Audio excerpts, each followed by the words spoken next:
60 minutes. That's all that's left this college football season. College football playoff national championship game about to kick off on ESPN with Chris Fowler and Kirk Herbstreit on the call from the Heartland Lucas Oil Stadium in Indianapolis, Indiana, this Monday night, January the 10th, 2022. Thanks for tuning in and listening to my live watch along reactions live on YouTube. As always, I'm your host, Encyclopedia of Sports, Quinn Luke 96. 13-1 Alabama versus 13-1 Georgia, with the Dogs as a 2.5-point favorite. Over-under is 52.5. Arguably the two best teams all season long.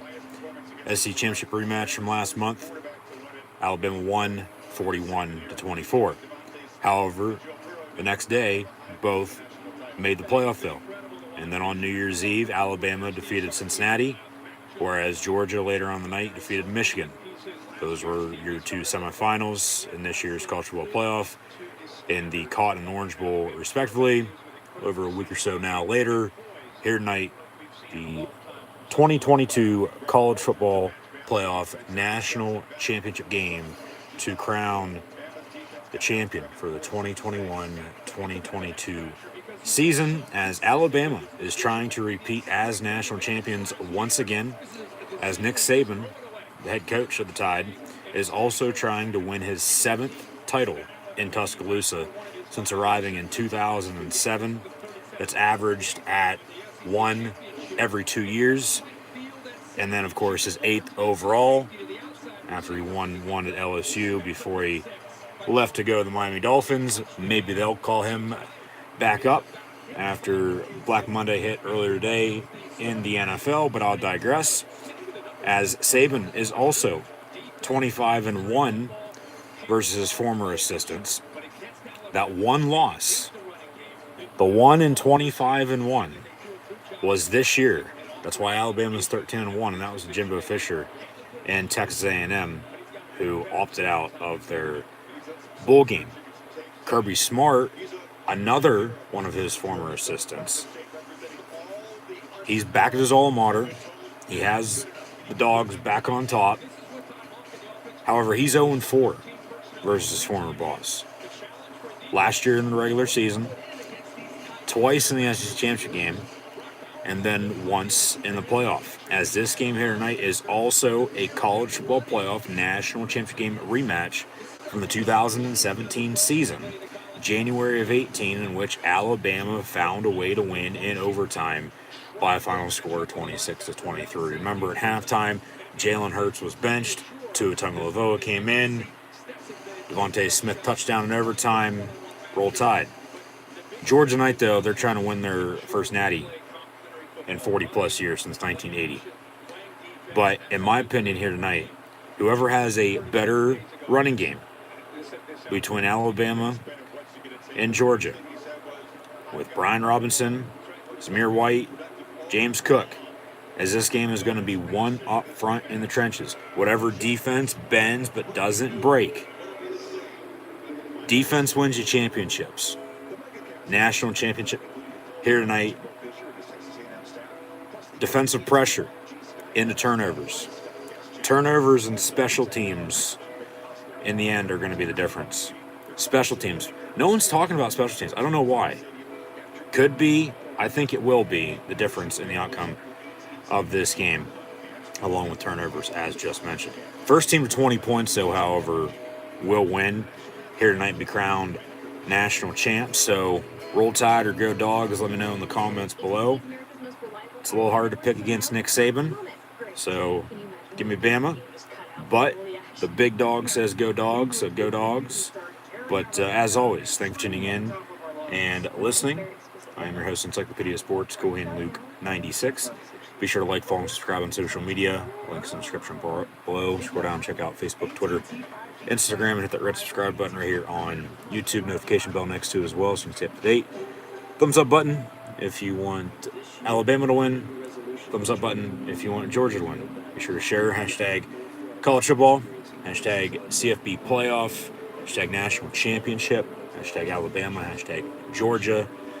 Chat questions and comments, super chats, super stickers, always greatly appreciated as well. Coming up at halftime, they'll have a performance, I believe it's just a music video if I'm not mistaken, with Alesso and Katy Perry. But we'll have first half stats and scores, along with recapping what happened during this college football bowl season.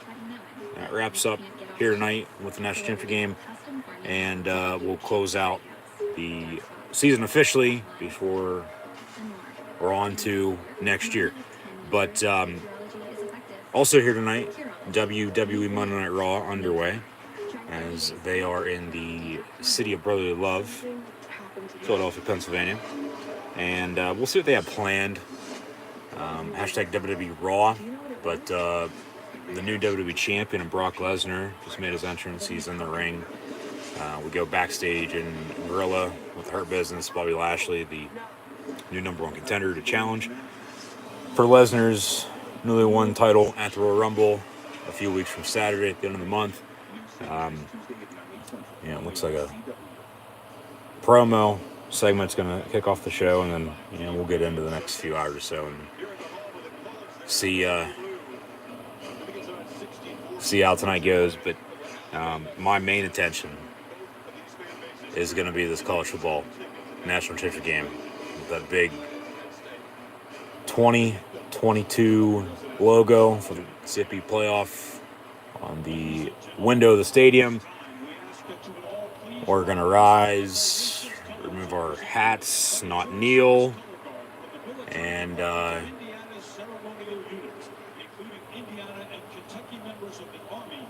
here's the national anthem. Thank you to our military. Thank you, and thank you for tuning in and listening. So, Alabama and Georgia marching band with the United States military, Army, Navy, Air Force, Marines, and Coast Guard.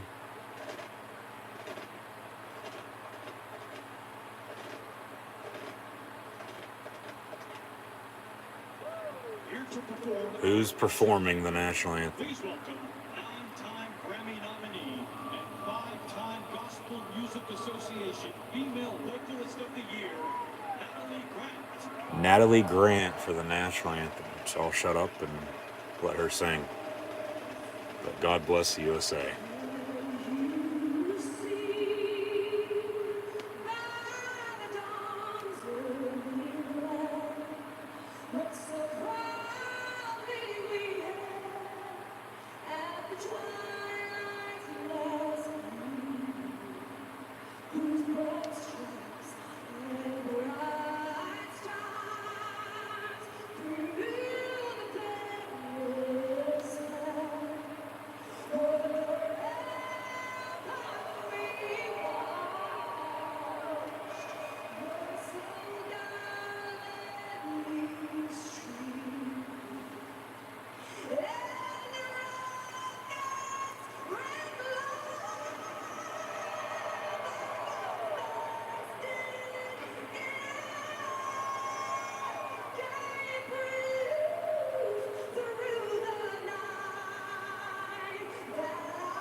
Kickoff coming up momentarily. Officially at 8:14 Eastern Time. We'll have the coin toss coming up next. Alabama, your designated home team in their home crimson uniforms, where Georgia is your visitor in their road whites. Once again, roll Tide, go Dogs. Let me know in the comments. But both teams about to take the field. Yeah, hard to believe Alabama as defending national champions and the SEC champions, having already defeated Georgia this year. They are underdogs against the Dogs tonight in the national title game. But hey, of course, that's why they play the games, not decide on paper. We'll see how tonight goes. I'm sure, as always, something's got to give. We'll see what does. But in the end, just hoping for a damn good game here tonight, slugfest. Down to the wire, potentially final play of the game again with these two. Why the hell not? Officially a 1 versus 3 ranking. Alabama is your 1. Georgia, they were 1 for the most part all year, as was Alabama. The only 2 teams this year to be ranked number 1, I might add, as well.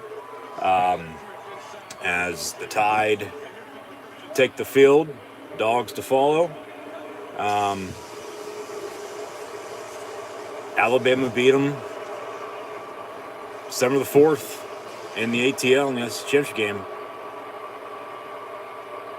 However, they both made the playoff.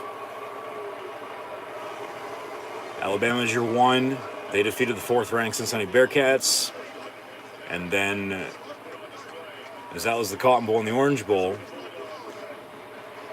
Georgia defeated the 2nd-ranked Michigan Wolverines. And whatever happens tonight, the SEC is going to win another national championship, as Here come the Dogs. Nick Saban versus Kirby Smart. Best friends. Bitter enemies tonight.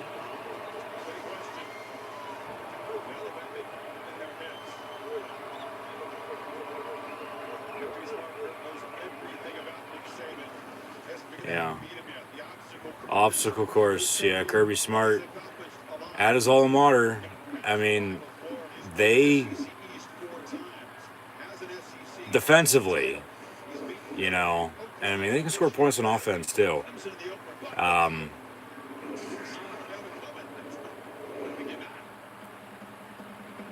One of the best defenses in years. But Alabama is Alabama. So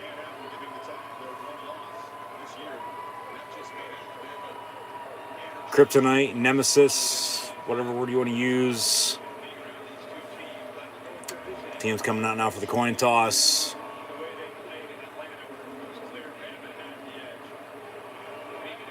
As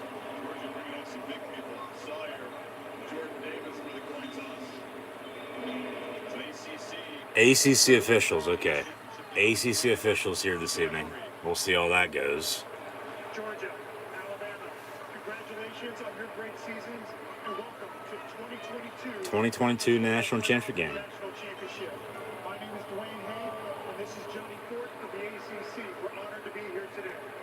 Georgia, you've been designated to call today's coin toss. Heads or tails? Heads is the college football playoff logo. That's heads. Tails is the 2022 Lucas Oil Stadium logo. Georgia, heads or tails, what is your selection? Tails. It is tails. Never fails. They win the toss. Defense. You want to defer. Yep. They'll kick off. Alabama getting the ball.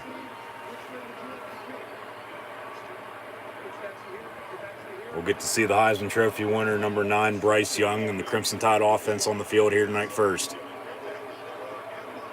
Holly Rowe covering the Tide, Marvin McGrath with the Dogs. Saban and Smart. Interviews. One final time, pregame. Warmed up great, but a great opportunity. Do your job. Keep it simple, balance and consistency. Run the damn ball, open up play action. Former Penn State head coach and Houston Texan head man Bill O'Brien, the Alabama offense coordinator. We'll see if he gets another job as a head coach here sometime soon or not. But play good defense. Rely on your special teams when it comes down to it, and like I said, I feel turnovers and special teams going to determine the outcome of this game. And may the best team win. I'm just hoping for a damn good game. So, roll Tide, go Dogs. Let me know in the comments. But Georgia's on the kickoff. They won the coin toss for their option in the second half, so they'll kick off. Tide getting the ball first.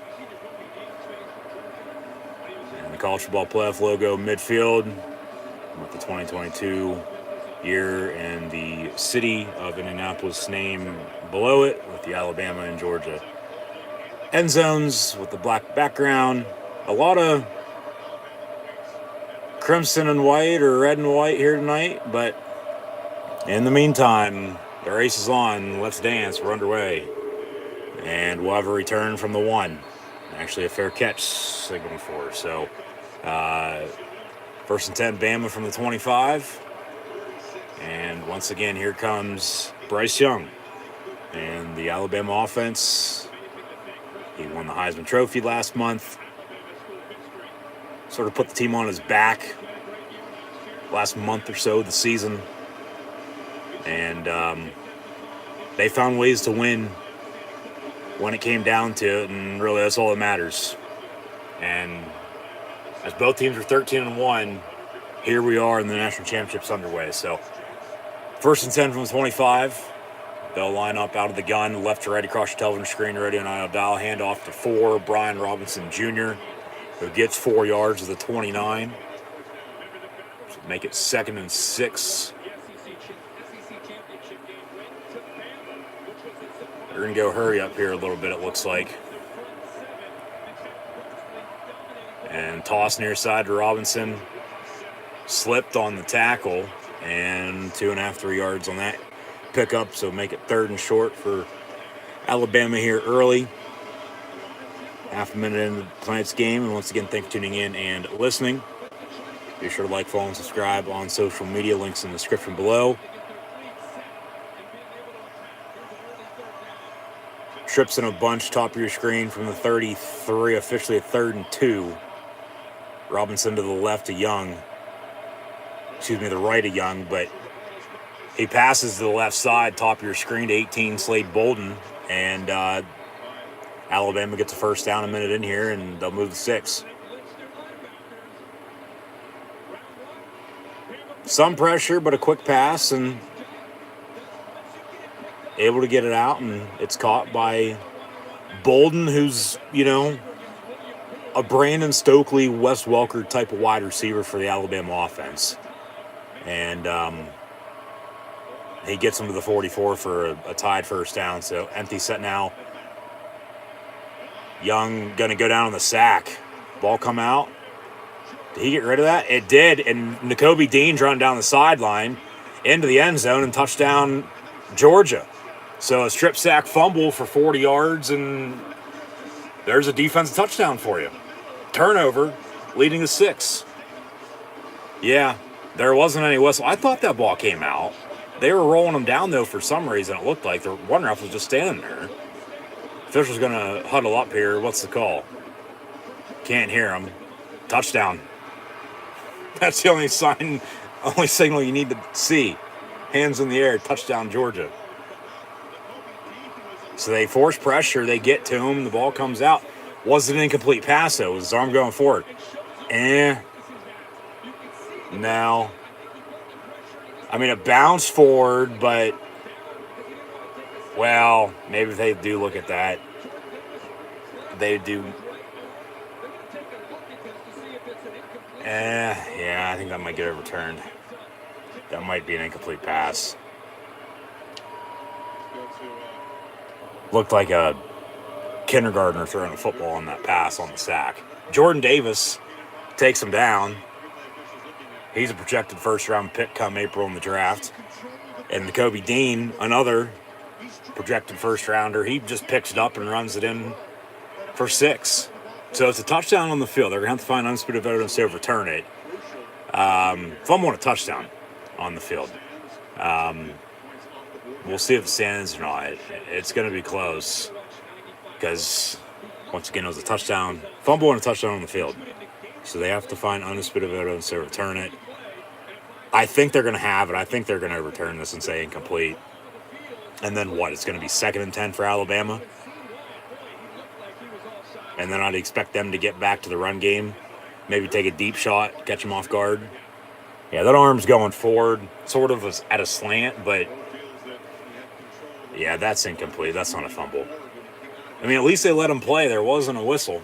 That's why I thought the ball came out. And then everybody was just at a standstill, and Dean picks it up and runs his ass into the end zone. And Georgia's currently up 6-0, minute and a half in, pending upcoming extra point, but previous play is under further review right now. So we'll see what the call is, but I think they're going to have enough to overturn that. I think that'll get overturned and be reversed and be an incomplete pass rather than a fumble and a touchdown. After review, yeah, going forward, incomplete, and boos from the crowd, split crowd with Georgia and Alabama here tonight. So Bama lucks out, calls reversed. They'll keep it, they'll maintain possession, and yeah, it'll be 2nd and 10 from the 44.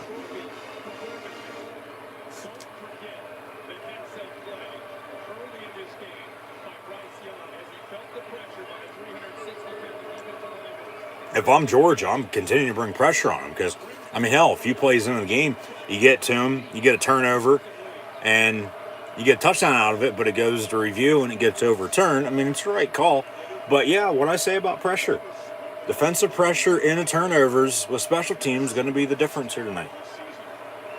We still got a lot of football left to be played too, so we'll see what gives. But yeah, make it 2nd and 10 from the 44. Motion man's a tight end.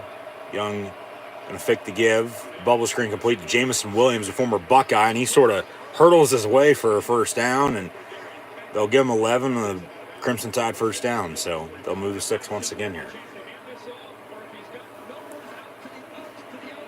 He was buried on the depth chart at Ohio State, knew he really wasn't ever going to play, and they run a play action, a little bit of a slant pass near side, and incomplete. But, yeah, he transferred to Alabama, and, of course, no John Mechie.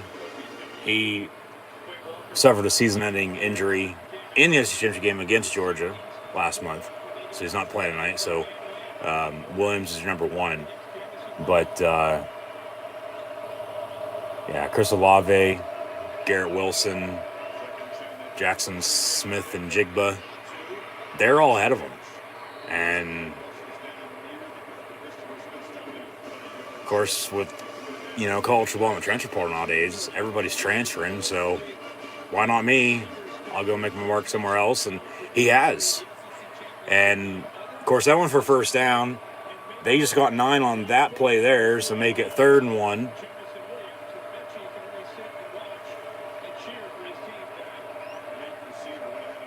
From the 36,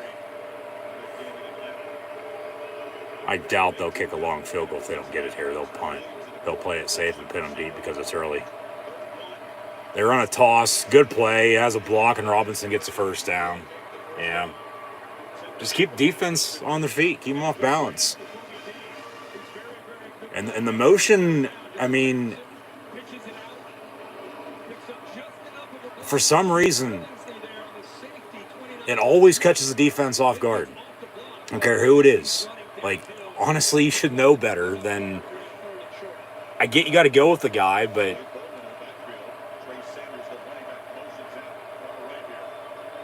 95% of the time, nothing's changing unless, as he'll dump it off. And that goes for another 8.5, 9 yards. So they're getting big chunk plays and, short down and distance to go once again for this Alabama offense here early. But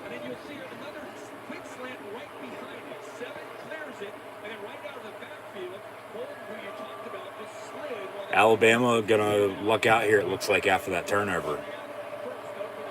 March on downfield, and there's another toss, and I don't know if he got anywhere on that. Yeah, no gain on the play. It'll be 3rd and short. 3rd field goal range now if they want to kick it, but there's a motion, man. They faked it to him. Unless they're running an end around with whoever's in motion or going to come back to him on the pass as the last resort. That's why I said with whoever's the motion, man, it's just catching the defense off guard when they should know better not to. Listen, I get you got to do your job and go with them, but stand your ground. Stay put, do what you got to do, and they bring pressure, no sack. He avoids that, and then it's passed near side, questionable, no call. Probably the right decision, though, not throw the flag. Defender never turned around, though, and 9 times out of 10, normally whenever the corner or safety, sometimes even a backer, doesn't turn around, at least as long as they turn their head around, they're not going to throw it. He didn't. Yeah, that should have been a flag. If I'm Bama, I want a penalty on that. I want a DPI. It's just good coverage, though, too. But, yeah, no turnaround. Turns around, they don't throw it. I was surprised they didn't there. They run a bubble screen near side. And to the 19 goes Brooks. third and about medium inside the red zone from the 19 here, about 5 minutes in or so. So, yeah.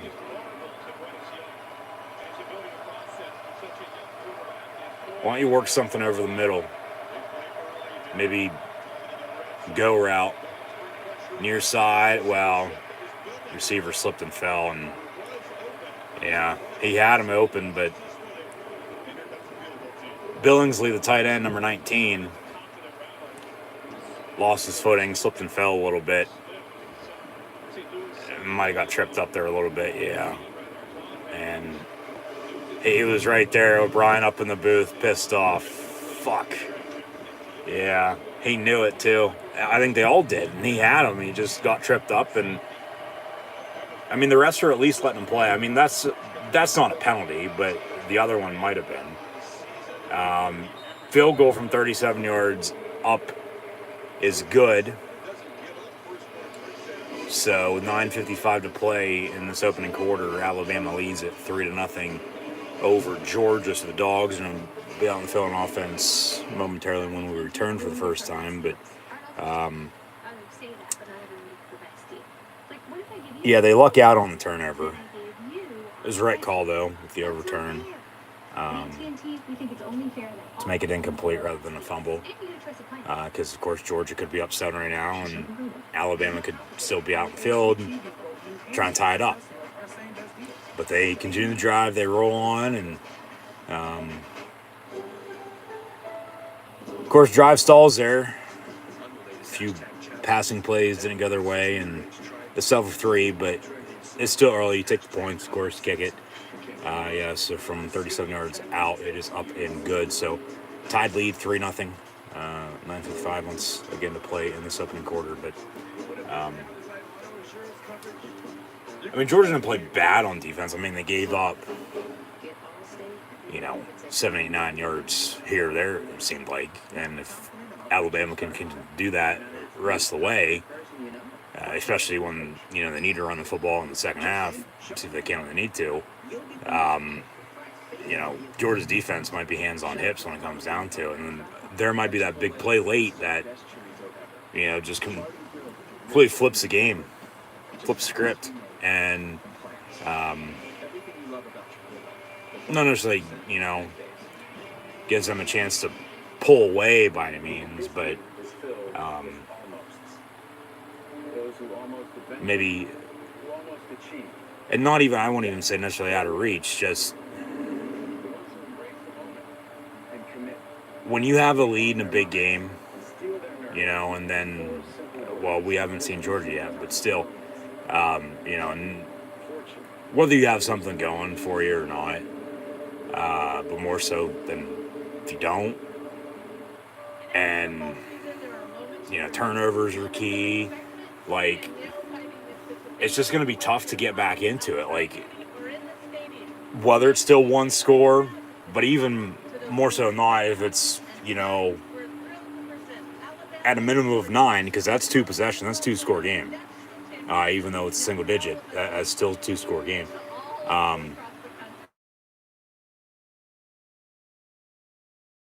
Whoever's in, position to have to get back into it, okay, but yeah. We'll see how this game goes, but Alabama's going to have to. I mean, they did look pretty good on offense. They're going to have to do more, though. I think they will have to, at least. And really, this year's Alabama's team is still at 13-1. Compare them to other Saban-led Crimson Tide teams, they're, not really that good, but, they're still one of the best. Like, there's no in between. But that's just, the mental aspect to it, the preparation. It's one thing at a time. It's do your damn job. It's keeping it simple. Not doing more than you have to. And then, Success helps out when you've been here before. Experience. Play action. Bennett gonna go down to the sack. Yeah, what do I say about the defensive pressure? If this keeps up, this Georgia offense might be done for before too long. They just had one play on offense here. They on defense were able to get to Bryce Young, force a turnover, run it back for a touchdown, but then, got a return, give up the field goal. At least it forced them to that. But Alabama's as good, if not better, on defense. So if, they're able to get to him as well, just as they did there. Now it's what? 2nd and 24, got a late whistle, probably a false start.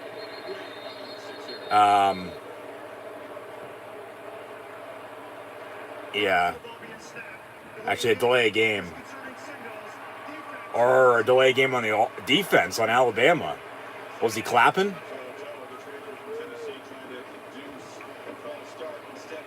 Saban asking, what was it? There, it must have been a clap. Yeah, he was clapping. So they say that's a delay game on the defense, which, I don't know. I mean, it's still 2nd and long for Georgia here. 2nd and 19 officially, but still. And if they don't get it off, they're going to be backed up those 5 yards anyway. They're about to get delay game themselves. Play clock winding down and barely get it off. Stetson Bennett going to tuck it and run. Then he fumbles it, and then he recovers it himself. And he gets, where to the 25-yard line? Be 3rd down.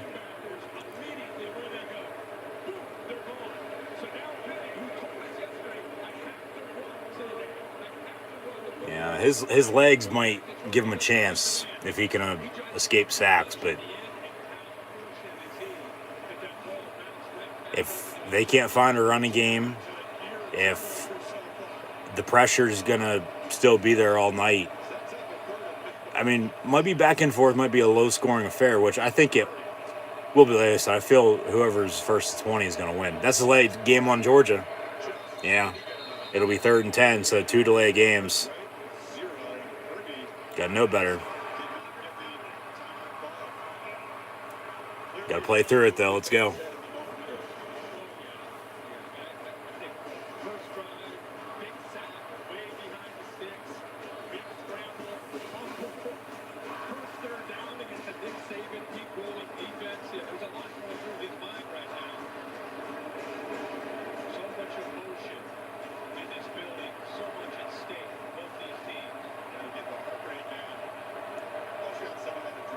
So make it 3rd and 10 from the 25 after the penalty. Bennett going to roll. That's a hold. And then he dumps it off, and it's caught and dropped. Almost picked off there at the tail end. And Georgia going to go 3 and out. Just not a good start. Big sack on the first play of the game. And then they get a penalty to go their way. 5-yard delay game on the Alabama defense. He tucks it and runs. Fumbles it but recovers. He got 3rd and 5. And then they get a delay game. 4th and 10 now after that incompletion, so they'll punt. And at the 20, they'll signal fair catch. So Alabama 1st and 10. From there, with 8:18 to play in this first quarter, up 3-0. Crimson Tide. On WWE Monday Night Raw, after that opening segment with Brock Lesnar and Bobby Lashley, the Hurt Business actually turned on Lashley. He attacked them after they attacked him, put him down. So I don't really know what's going on there once again. Seems like they can't make up their damn mind with what they want to do. But yeah, we had that, and then we just had the Raw Tag Team Championship match that was advertised. RK Bro, Orton and Riddle defending against Gable and Otis, the Alpha Academy, not American Alpha. Gable's been a part of both, but RK Bro just lost the tag titles, which was a little bit of a surprise because it happened right now, tonight, rather than, a little bit later on the road to WrestleMania, so after the Royal Rumble, not before. I've said a few times that, they're going to break up at some point in time from now until before Mania. I didn't think it'd be, starting tonight with planting the seed of them losing the tag titles by any means. But come Rumble, what's probably going to happen is one's going to turn on the other, probably during the match, eliminate them, and they'll go from there. Double singles match at Mania, as thought, and then, as I've said a few times as well, I feel they think Riddle is a future star in the making, that come summertime, Money in the Bank, Matt Riddle is going to win Money in the Bank. So we'll see what happens. But RK Bro just lost the tag team titles on Monday Night Raw. But in the meantime, still commercial break here. National Championship game. So we'll get back to it. Alabama on top, 3-0. They'll have first and 10 to 20. Showing some more highlights of former matchups with these two, along with national championship wins, as Alabama just won one last year in football. Georgia hasn't won one in 41 years, since 1980. So,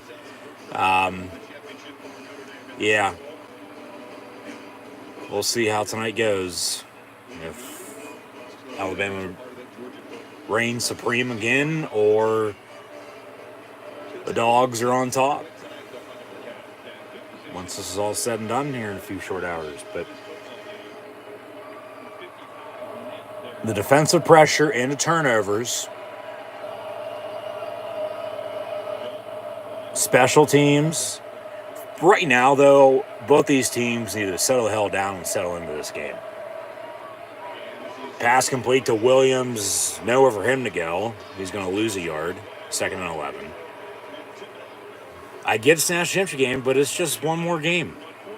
You got yourself to this point. Now, finish the job.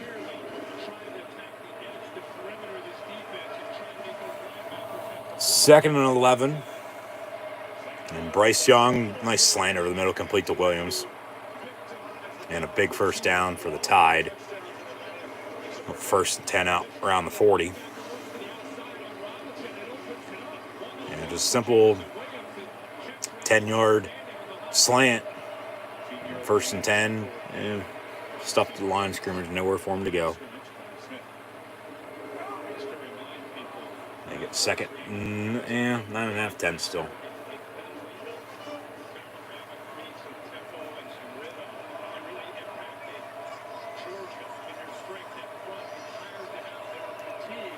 Out of the empty, 4 receivers and a tight end. And that's complete to Slade Bolden. He'll get about 6, maybe 7 if he's lucky enough.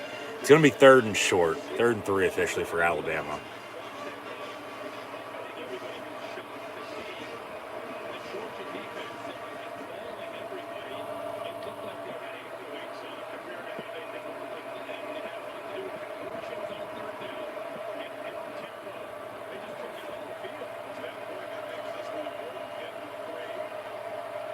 Williams in motion. They'll fake the run. More pressure, and then Bolden able to bring it down, but they get to him right away, and Alabama's not going to have to punt. Was there like a bird or something flying? Did anybody else see that, or something black that like flew across the screen? Was it a shoe? Was it pellets?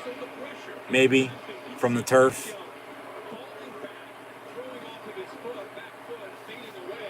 That wasn't a penalty because there's no flag on the play, but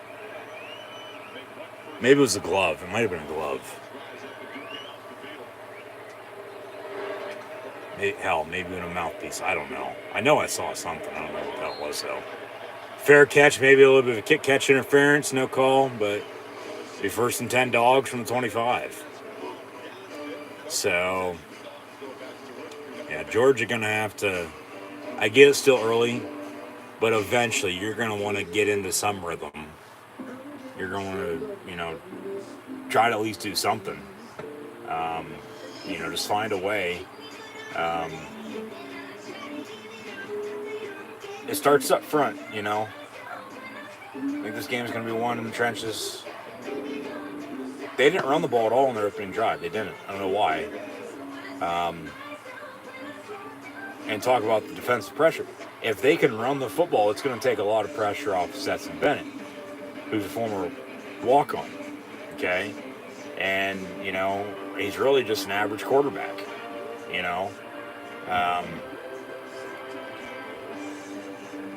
Georgia's been known, really, other than Matthew Stafford, to have average quarterbacks starting on offense for them. But they've been able to win that way. So, if that's how it works, and that's what it's going to take, and it works out for them, and so be it, There's not really much else to ask for there. But, of course, you still got to get your playmakers ball in space and let them work, let them go, do their thing.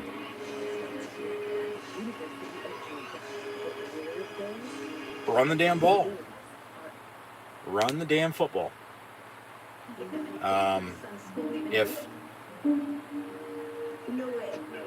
If they can, I think they're going to have a good chance to win this game. I do.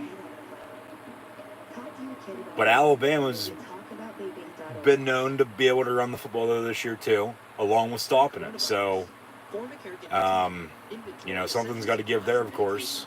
That's why I'm just hoping for a good game, slobber knocker, if you will, just back and forth fight. And potentially when it comes down to it, maybe whoever has the ball last ends up winning the game. We'll play until we have a winner. We won't tie or try to tie like last night by any means, but You also need to care for yourself. Go to AARP.org/caregiving for free mental health and self-help tips. Pressure might be that key word for tonight, because if they can't protect them, regardless if they can, get to Bryce Young or not,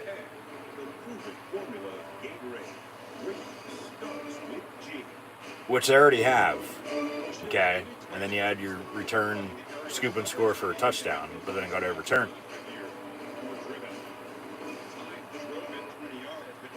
It's that pressure and turnovers, but then it's more so than not special teams in the end. If we get into a punt contest, if somebody breaks one, hell, special teams are already playing key because Alabama has a 3-0 lead. Okay? And both teams have punted now once as well. So, and I get it's early, so a lot of football left, but compared to Alabama, Georgia's looking slow. At least they did run it there, but Alabama's right there to stop it. Maybe a yard or so on the gain. Yeah, 2nd and 9 from the 26. And Cook, who just got the give, he's in motion. They do, run a two running back system, as does Bama. At times, not all the time, and both backs really aren't even bell cows. But they can do it all for you. Just get them the ball.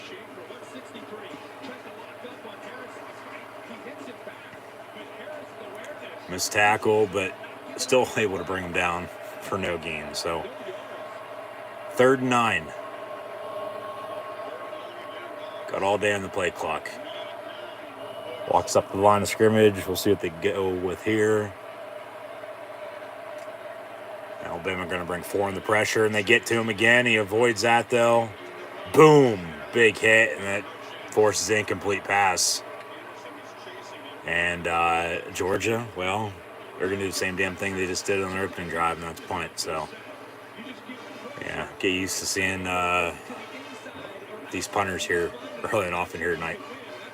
Should have been sacked right there. Should have been sacked right there. He took the hit, got rid of it, but it was short and incomplete. So, yeah, pressure.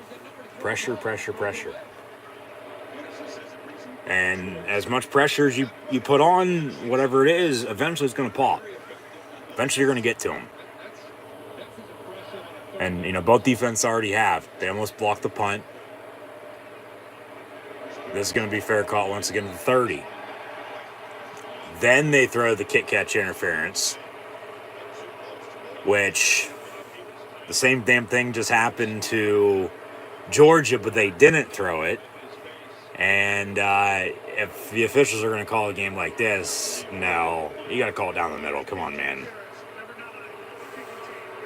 Yeah, if I'm Georgia, I have a right to be pissed off about that, no doubt about it. But let them play, and if you're going to call it like this, you call it down the middle, because the same damn thing just happened. And that's not even as bad as the previous one. I don't know, how the hell is that kick-catch interference? We're going to start the season off streaming-wise and end it the same way with a game that had bogus kick-catch interference calls. My God, Jesus Christ, man. Come on, what the hell? Are zebras naturally blind? Or, do they just get paid off before the game starts sometimes? Like, come on. And I'm not rooting for either team. I just want a good game. I picked Alabama earlier. Big Dog said go Dogs. But you call the damn game down the fucking middle. Jesus Christ. The same damn thing just happened and you didn't call it. And that one was worse than the one you just called. What the hell? Just hopefully these refs, this thing with penalties, if it's a penalty, okay, call it. If not, don't let them play. Hopefully, hope to God, they don't try to control this game and potentially game on the line in the fourth quarter, make a call here or there that eventually gives the title to whoever's going to end up winning them at that point. When, they probably, even at this point in the season, they're here for a reason, probably won't deserve it after it, Like, come on now. Like, just... You're official referees for a reason, okay? You're supposed to referee what's going on. Like, that's a good miss.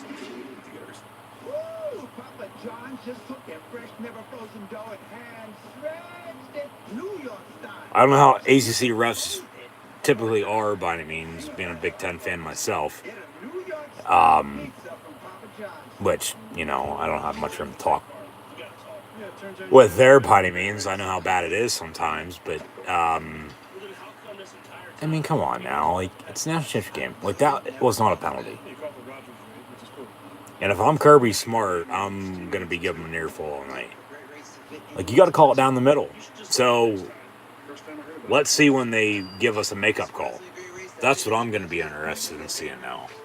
When's the makeup call coming? Because damn well it will come eventually, just a matter of when. So, back to it here.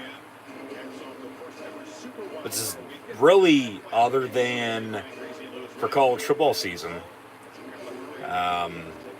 if they'd have a game on a Labor Day night, and then hell, even during bowl season, really the only college football game to be played on a Monday night.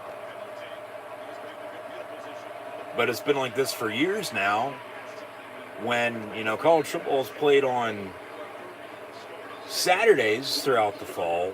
Why isn't this game, played then? But, I mean, it is what it is.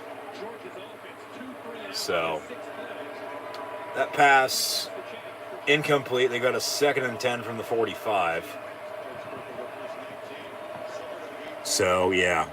First and 10 from the 45 after that 15-yard kick-catch interference call at the 30. So now after the incompletion, second and 10 from the 45. Handoff, and nice big hit there on a 4-yard pickup. As Alabama's running number 4, Brian Robinson Jr., number 6, Trey Sanders.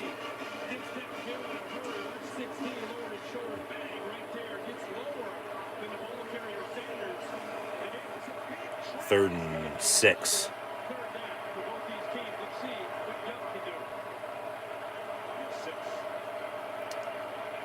And Bryce Young rolls out, gets hit, and that falls incomplete. Fourth down. Yeah, this is going to be a defensive showdown. This is going to be low scoring.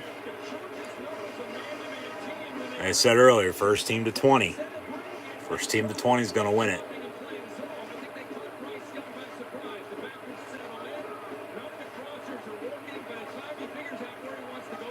And really, with all this pressure,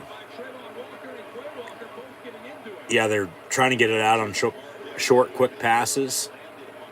Here comes another punt. When's that deep shot coming? When are you just going to drop back and heave it? You know,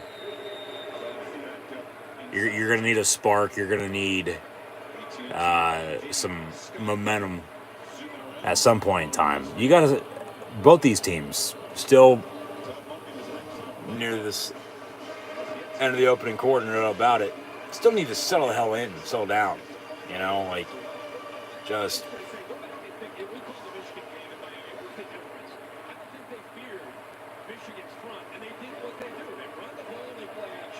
Yeah.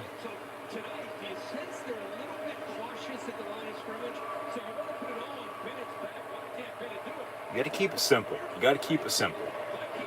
From the 8, this is the worst starting field position for either team here tonight. Late penalty on a few-yard gain up the middle. It'll be second and about 7.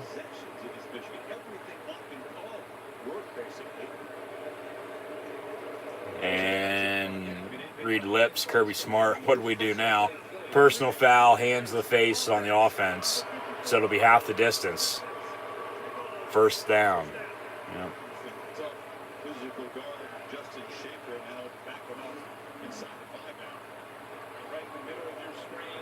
Maybe a little bit. Yeah, okay. I'd agree with that one. But they still got to call it down the middle. Like,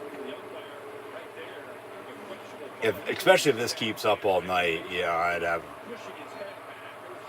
right to be pissed off too. So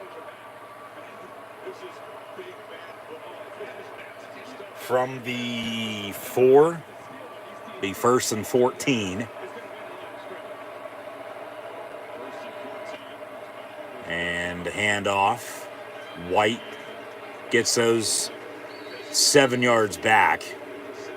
So they'll have the second down and 7 as they were going to just before that penalty anyway. So, yeah, second and 7 here for Georgia.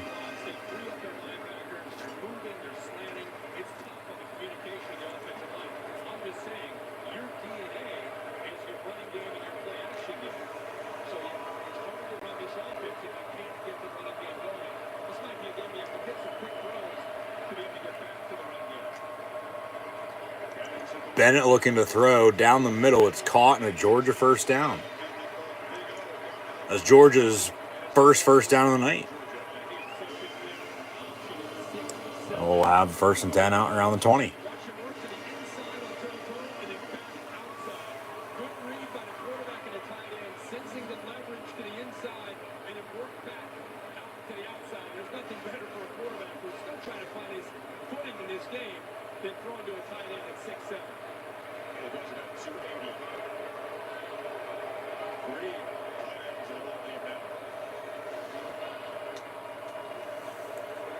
They'll fake a toss on the end round. He's going to go deep. Stetson Bennett deep down the middle. And he has a man, George Pickens. First and 10 Dogs, the 25. There's your deep shot.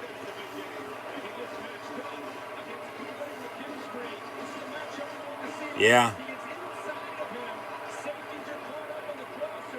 Just simple post down the middle of the field. More of a go route. And And maybe a little bit of push off, but that was 30 yards before he caught it. So 1st and 10, Georgia. Empty set now, 5 wide from the 29. Quick bubble screen complete. Bowers, Brock Lesnar Bowers for 9. And they'll give him a first down. And now he's a little slow to get up. Yeah, Pickens lays out for it, able to come down with the catch. And he's battled a lot of injury. Really hasn't played a lot this year, but big-time play in this big-time game tonight. So, you know what they say, big-time players make big-time plays in big-time games. So, we'll see if they can capitalize off this now. Under a minute to play in this opening quarter. See if they can take an end of the first quarter lead, and everybody move. That's a false start. Back them up 5 yards. Be 1st and 15, yeah. Second team All-American left tackle Bryce Sawyer. Really, he battled through some injuries, been the most consistent offensive lineman up there, become the leader. A little bit early there, trying to reach. He's been asking out the It looked like they were going to run it, but he might have faked the give, stepped back, and because the receivers didn't really start running. This will do it for the opening quarter. They'll hand off. Nowhere for him to go. So at the end of 1, Alabama leads Georgia in the national championship game here tonight, 3-0. That does it for the first 15. Tonight's opening quarter in the books. Tied on top of the Dogs. 3-0. Georgia, though, knocking on the door. Who let the Dogs in rather than out? We'll see if the Tide defense stops them or, worst case scenario for Georgia, they don't get anything out of this. But if the drive stalls, at least you're in field goal range now. And after that big play, at least you're going to have a chance now to potentially tie this game up with a field goal of your own. Still early, still a lot of football left. I wouldn't go for it 4th down by any means, but at the same time, I'd hope to,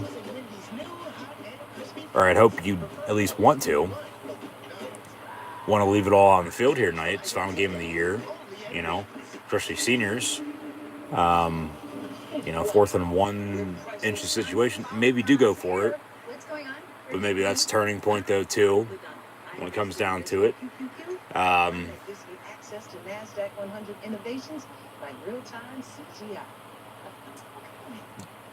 You could take a lead in that regard, but you take the points. Talk about analytics.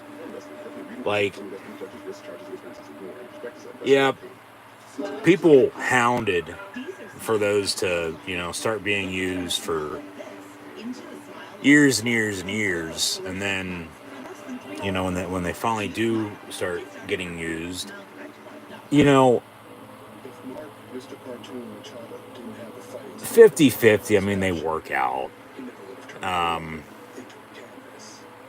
It's just, when you get too far ahead of yourself and you're doing it all damn time and it's still not working for you, then, you got to go back to your street smarts and hopefully have some common sense and hopefully make the right decision. You still might have made the right decision, though, to do whatever you did, but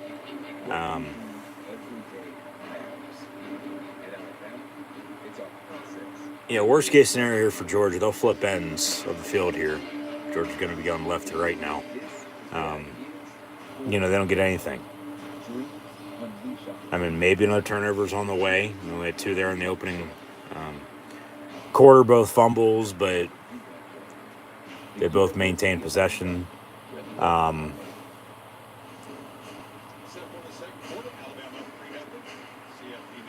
Unless they can get another big play out of this. They're in the red zone. They're knocking on the door. Alabama got in the red zone, though, and they had to settle for 3. If I'm Georgia, I could probably guarantee you right now they're probably going to have to kick a field goal here before too long. And then you always rely on your special teams. Actually, right on the outside of the 20 to 23, second down and long.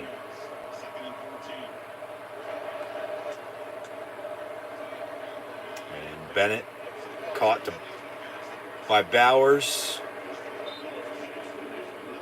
Gets back to the original line of scrimmage there. They'll have a third and about 9.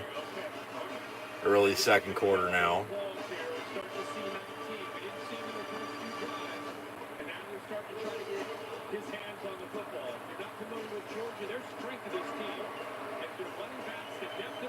Yeah. Why aren't they running the football, Herbie, then?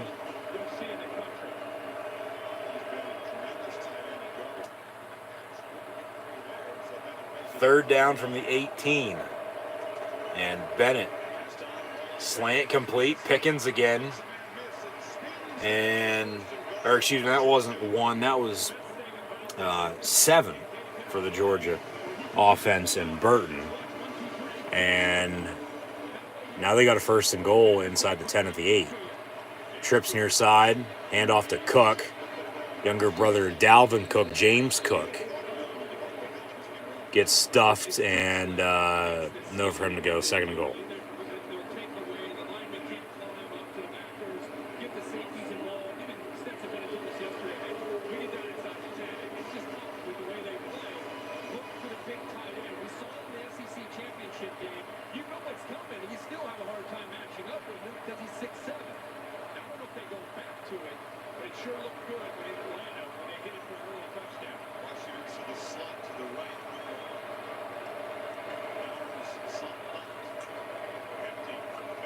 Fade, top of your screen, and incomplete. 10 for Bowers, but he wasn't there.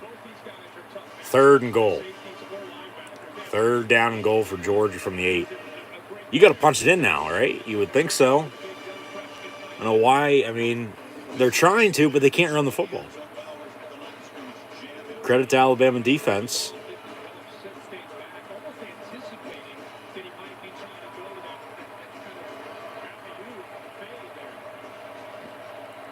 It seems like the middle of the field is going to be wide open all night. Go back to the middle because it's been there already. He's going to tuck it and run up the middle, down at the 5, so they'll have to force field goal unit onto the field now and kick it. Yeah, you got to kick it, take the points. Be a chip shot from about 22, 23 yards out. So...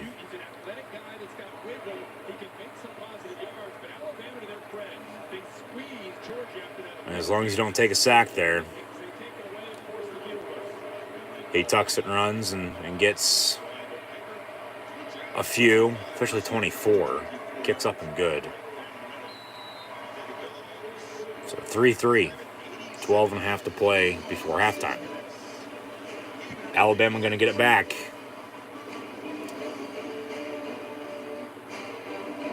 What defense is going to bend doesn't break? You know, who's going to make that big play or two? I mean, we just saw one there by Georgia, but as Alabama on their field goal drive, they really didn't have a lot of big plays. They just had first down and first down and first down. They were able to move the football. You know, Georgia got a big play that helped them out, and in the end, both drives ended up stalling. They both kicked field goals. So, yeah, 3-3. We'll see what happens here. But, I mean, really just get to halftime, be in a good spot, get to the game into the fourth quarter.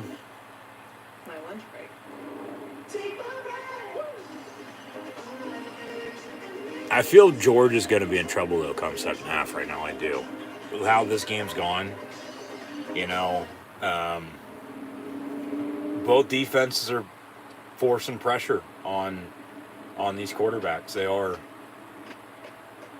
probably a little bit more than expected, but it's working, so why would you run something else?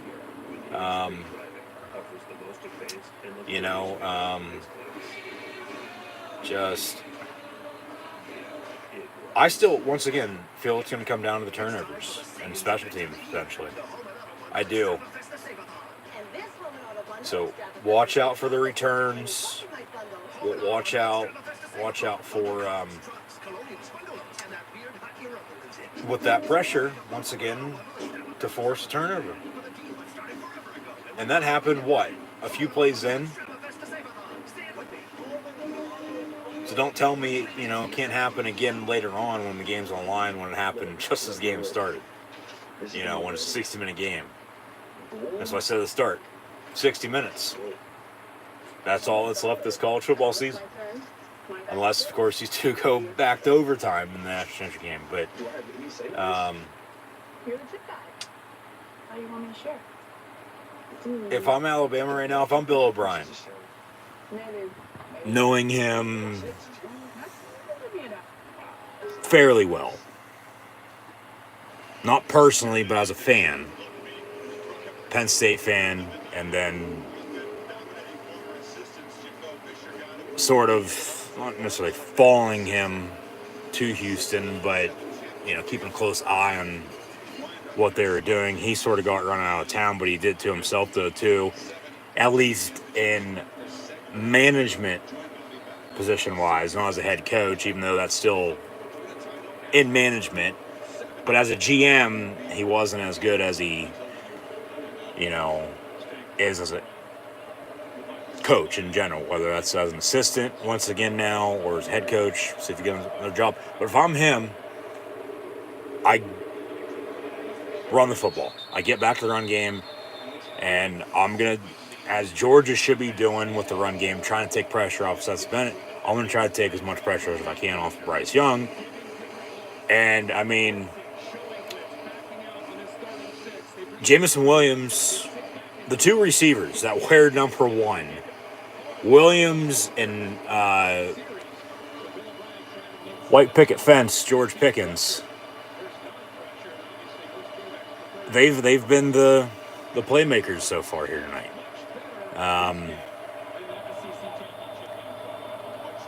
Trips in a bunch, top of your screen from the 25, 1st and 10 for Alabama. And down the middle, wide open, Jamison Williams. Pop a cork. And he's down, holding his left knee, and that's not good. He hasn't moved. Hopefully he's okay, because they're already without Sean Mechie. Yeah, he did the same damn thing against Georgia, hurting his knee. And you might want to look into the Georgia defense with putting out bounties on him. It's back-to-back games. Something's happened to the star wide receivers. All jokes aside, he's wide open. And, shit, that's non-contact. His knee buckled in and out. Fuck, that had to hurt. Ugh. You could feel that pop. Yeah, he's going to be done. He just blew his knee out. They're going to help him off. That had to hurt. He's not going to come back. He's done for the night. So who steps up now for Alabama wide receiver? Just like that, split second, big injury. Slade Boland's really going to be the number 1. Continue to get him the football. The standard's still a standard. You play with who you have. That's why you recruited them. That's why they're on the roster. That's why they're dressed here tonight. And, not a whole lot of opt-outs, but still a lot of talent on the field. Somebody's going to step up for Alabama now on offense. Yeah, he's done. I'm surprised he got up as quick as he did. I get to help them off still, but surprised they didn't bring the card out for him. They did take a commercial break here, but yeah, you could.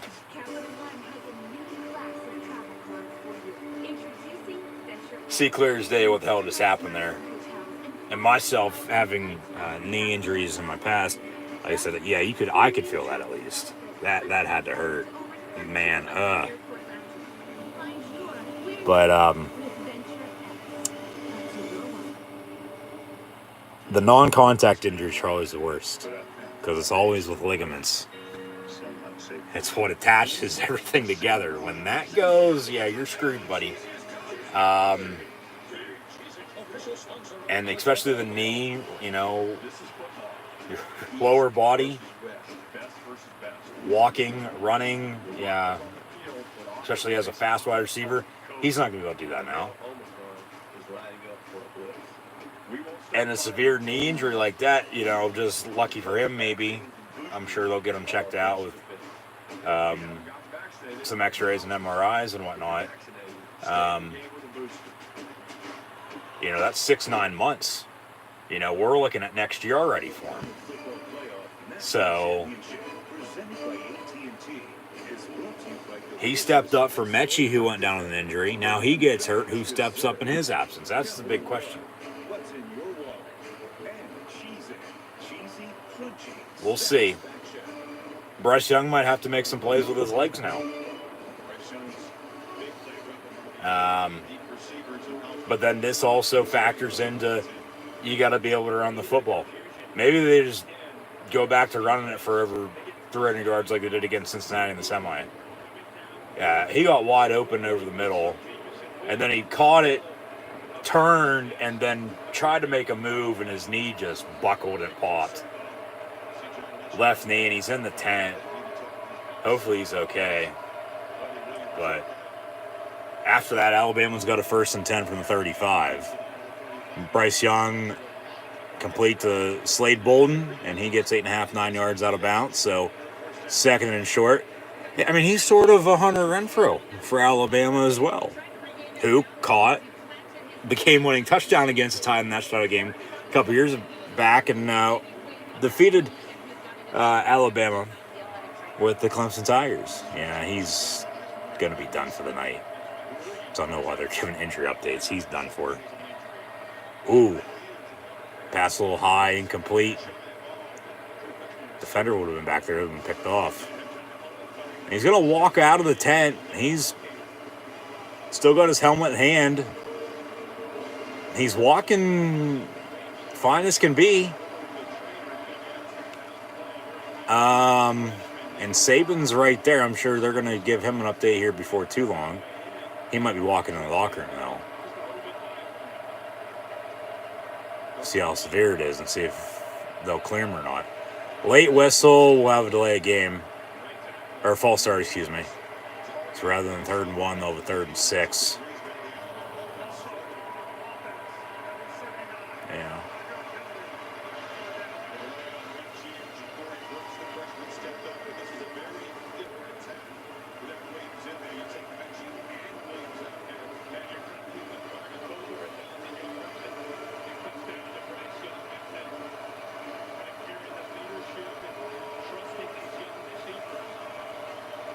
Yeah, he's going to walk into the locker room. 3rd and 6, trips in a bunch near side for Alabama from the 31. Bryce Young dumps it off. Not enough for a 1st down, though. Slade Bolden on the reception. And here comes field goal unit again. Alabama going to have to settle for another 3. Maybe if you can work Brian Robinson in the screen game, maybe he'll be a X factor the rest of the way. It's the defensive pressure, though, that's affecting these quarterbacks, able to get the ball out. And then it's going to be those big explosive plays. A couple deep shots have hit. Field goal up and good from 45 yards out. Alabama retakes the lead now up 6-3 with 11-12 to play before halftime. Special teams relying on kickers. Total 9 points and all from field goal kicker. 6-3 tied. Looks like it was going to hook right there at one point, but came back in and up and good. So 6-3 Alabama. Yeah, we'll see about Jamison Williams, but it looks like, to me at least, he'll be done for the rest of the game. And maybe out for an extended period of time in the next year as well. But yeah, hopefully he's okay. Never want to see anybody get hurt by any means whatsoever. Don't care how bad it looked or didn't look. and secure. A 24/7 proactive network security by AT&T Active Contract. But when we return, Georgia going to get the ball back. It's the pressure. It is. It's the front four, the front seven of these defenses. Forcing the pressure. Quarterbacks really haven't played that great. There's no running game for either team. So what's going to give? We'll see what does. As always, I'm sure something will. Like I said, I feel once again it's going to be the turnovers. It's going to be special teams. Special teams already playing in with the 6-3 lead, but in the return game.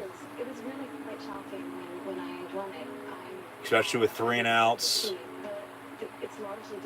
Kickoff return coming up, you know. Take a chance. It's a national title game, for God's sakes. Run it back, you know.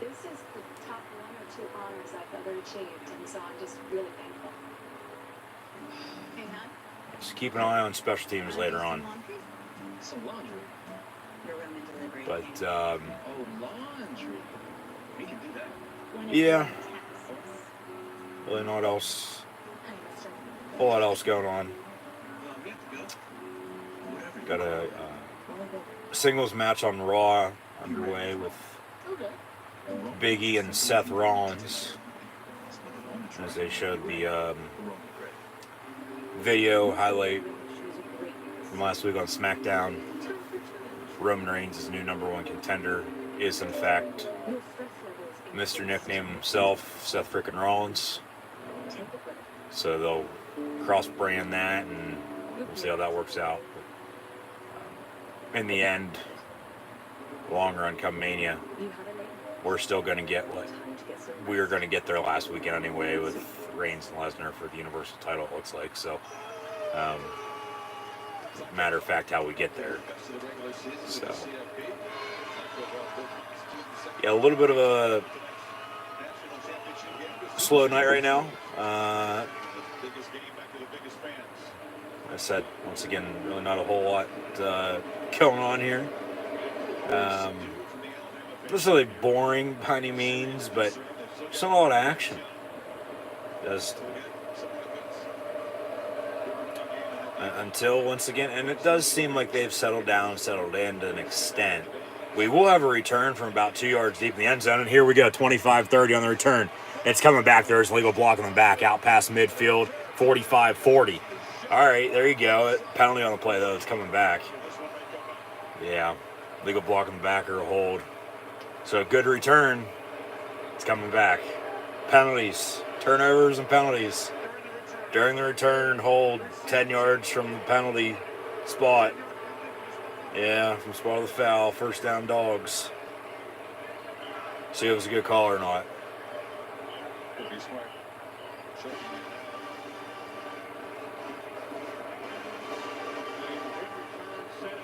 Where was it? Right there? Or right there? I think we got him on the second one.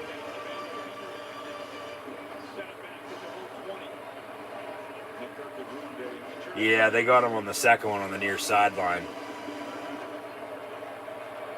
And they really didn't even need the hold. They didn't. He still would have been brought down where he was pushed out at, but now back with 20, they got a 1st and 10. And then a fumbled snap.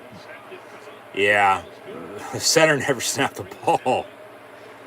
That'll be a false start. 5 yards, 1st and 15. So just really not a lot going anybody's way here tonight, really. Well, everybody other than the center moved. That's what it was. That's why he didn't snap it.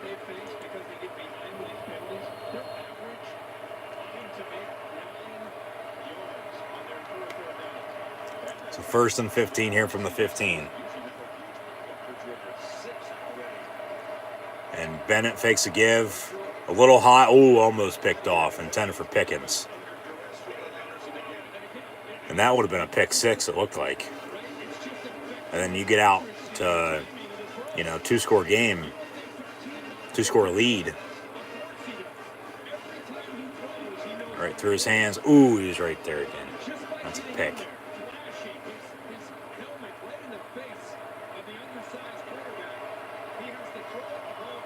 that might be enough because really haven't had a lot happen.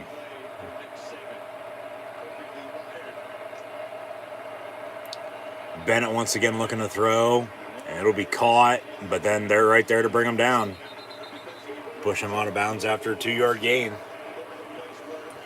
3rd and 8 for Georgia.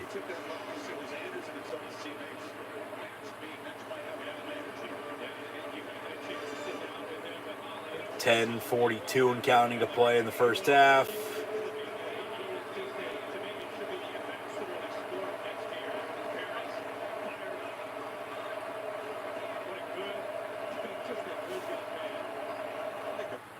Back at the 18.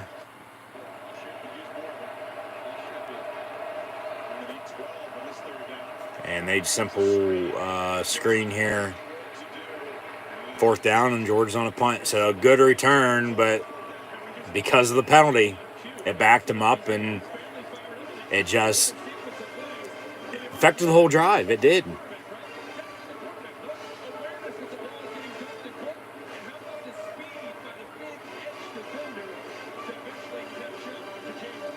I don't know what's hanging over the head of Georgia right now, but whatever it is, it's not helping them. And I can tell you what it is. It's the pressure once again. I know I've said that way too many times now already here tonight. It might sound cliche, but they muffed the punt, but they fall on it back at the 27. 1st and 10 Alabama from there. But it's defense wins you championships. There's Uga.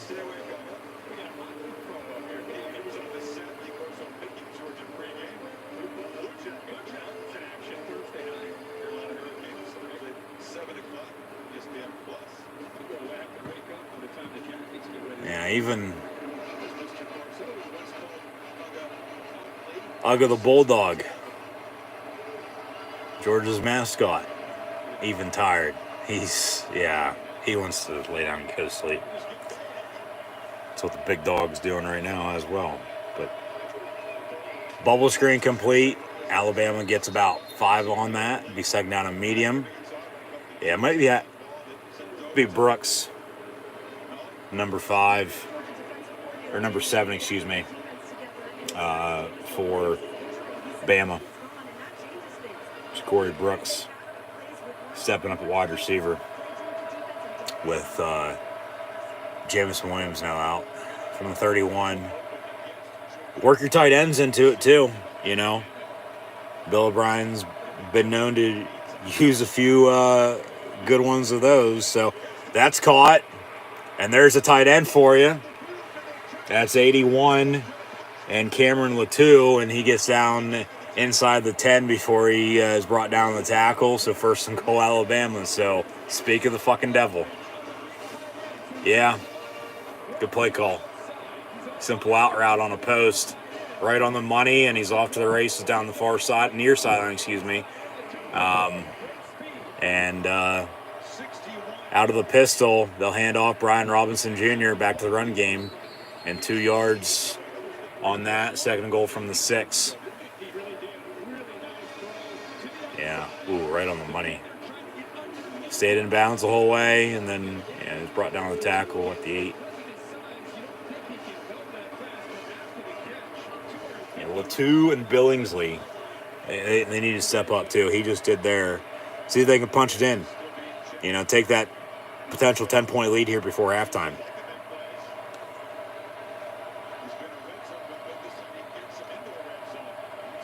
And they go to Latou in the end zone. It's caught and dropped, almost picked off, incomplete. Be 3rd and goal. That should have been a touchdown. Should have been a pick. But it fell incomplete, and they'll another shot at it now. 3rd and goal.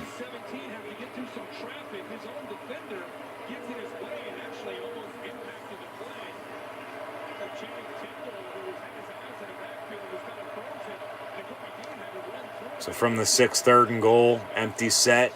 Robinson actually going to motion back into the backfield to the left of number 9, Bryce Young.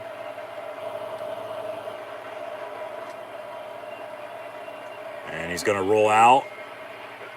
And then he's going to go down the sack back at the 22-yard line. So they'll have to settle for 3 again. Wow. They can get inside the 20. Both these teams can. But they can't punch it in for 6. And it's a field goal game.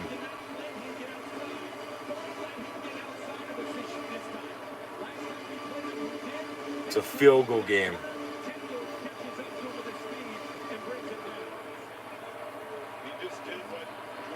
So from 37 yards out, from the right hash, Alabama kick up and good. They now lead it 9-3 with 7:07 to play in the half.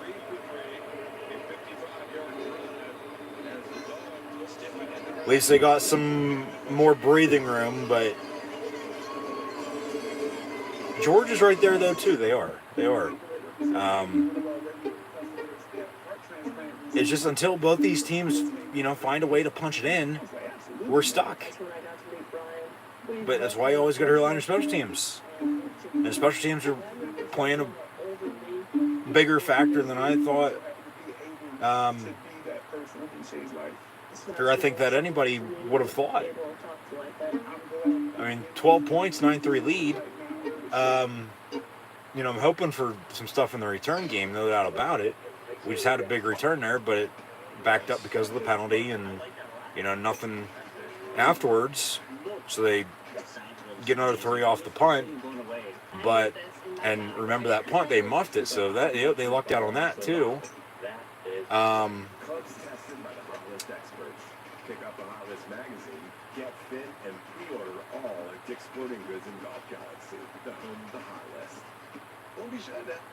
Eventually going to have to punch it in. You can't settle for 3 all the time.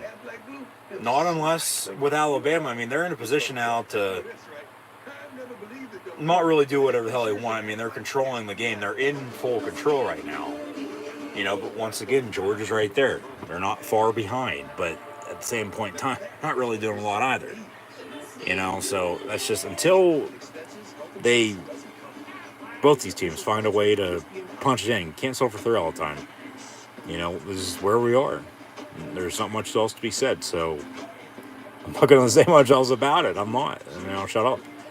I'm sure everybody's already hoping that anyway, but, just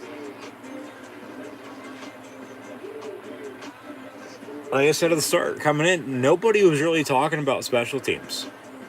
It was, with a few things that I've stated as well here tonight. The run game. Bryce Young is the Heisman Trophy winner, being better than Stetson Bennett, but Bennett's good. He's put him in this spot for a reason. They both won 13 games. That speaks for something. And then the pressure with the defense, along with the turnovers. But special teams, nobody was talking about special teams. I don't know why, but here we are. And for some reason, they're playing Sweet Carolina in the second quarter, which you don't do. You play that in the late third, early fourth quarter. Bum, bum, bum. Good times never seem so good. So good, so good, so good. So a kickoff, actually going to roll out of bounds, so that's a penalty. And the Alabama player there on the kickoff unit actually caught the flag. So I wonder if they'll say that's a penalty too for the hell of it. But no, kick out of bounds, so Georgia 1st and 10.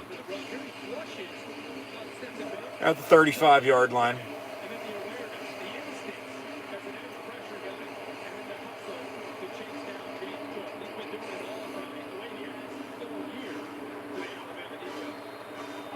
Both teams, all 3 timeouts remaining here.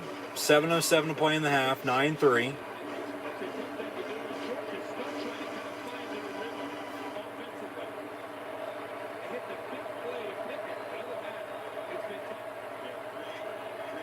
And Bennett out of the gun, going to hand off James Cook. He'll get 3 yards.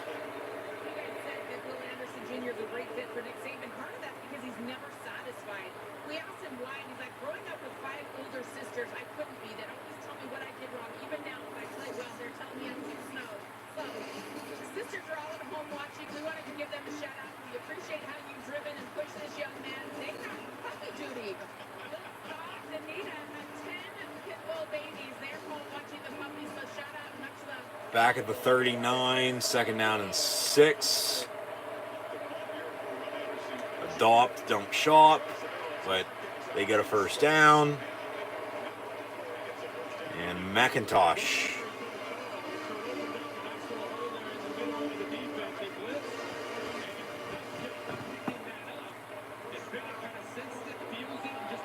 Just dumps it off, and they get a 1st down out of it. 6 on the catch. And 13. -6 is 7. We'll see if that kick starts a touchdown drive here. But Bennett now going to roll out near side. Has a man. That's another nice catch. 1st down. Actually, no, they say incomplete. 2nd and 10. He dropped that? When the hell did he drop that? Of course, we're not going to show a replay. But.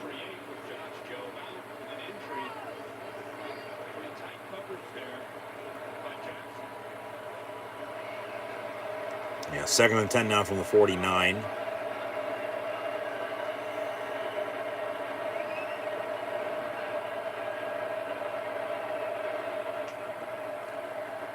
And Stetson Bennett, nice catch.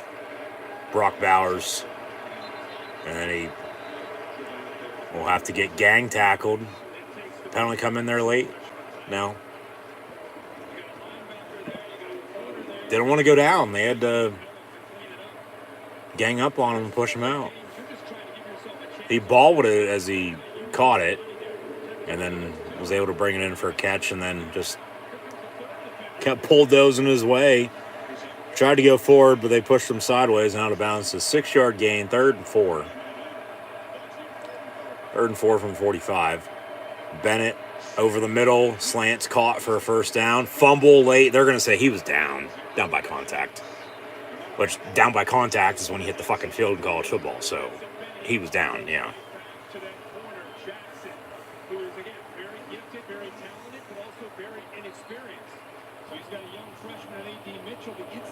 And that's a catch. Yeah, his elbow's down. Then the ball came out. Elbow, right forearm. He's down there. You don't have to be touched in college football to be down. As soon as you catch it and you fall to the ground, you're down. We're going to play action, and then Bennett. Ooh, shit. They just like RKO'd his ass back to the 40. Bang.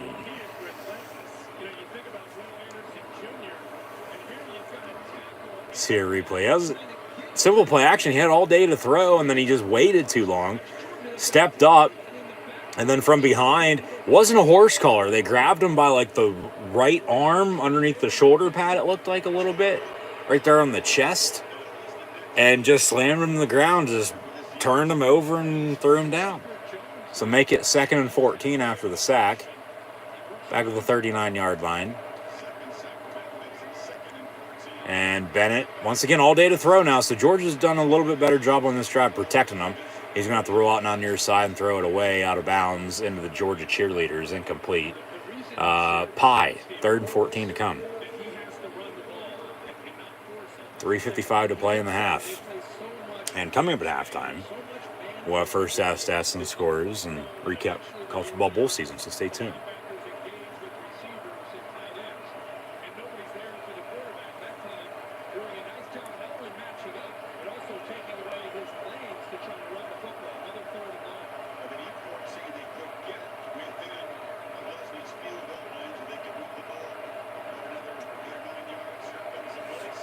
Bennett, once again, looking to throw. He dumps it off. It's caught. Boom, on another big hit. Now some trash talk.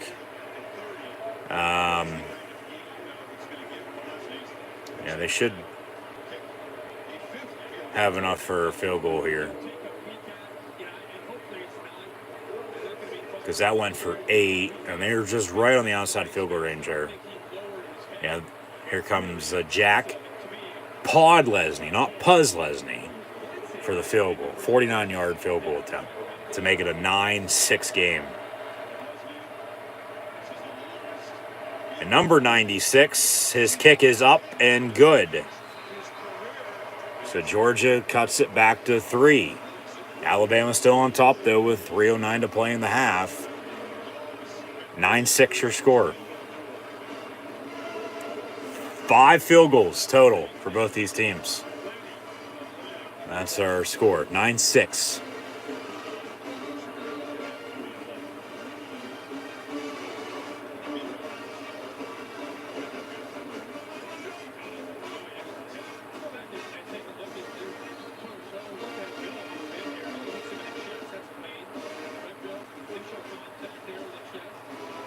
That's a football hit tackle.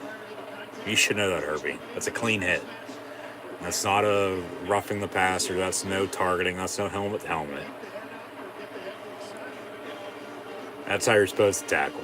Boom. And if you accidentally hit him in the head, then, you know, so fucking be it. It's how play football. You're never going to get hit, so live with it. Safety my ass. Like, you can try to protect it all you want, but it's still going to happen. Nowadays, though, compared to back whenever you want to insert a date, the olden days, it's like playing flag football nowadays compared to then.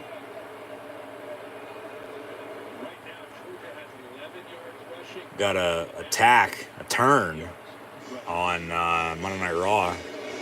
The almost superhero for some reason still. It's been a good half a year. And for some reason, Nikki Cross is still almost a superhero. I don't know how long that takes to become a superhero, but she just turned on Rhea Ripley. So they'll feud with one another in singles action. And then hopefully she'll ditch the fucking superhero gimmick and get back to being who she was. But then, you know, before too long, they won't do anything with her again. And, you know, we'll look back on it whenever. And, you know, they ruined her this way, that way, blah, blah, blah. Who cares? 3-yard run there by Brian Robinson. 2nd and 7 from the 28 for Bama. They have a 9-6 lead with 3 timeouts and 2:42 to play before the half. I mean, well, that pass incomplete, 3rd and 7. Okay, field goal, because that's all we've seen by either of these teams. If they can score and go up 10 again, potentially, you know, like I said earlier, get this game into the second half, 3rd and 4th quarter.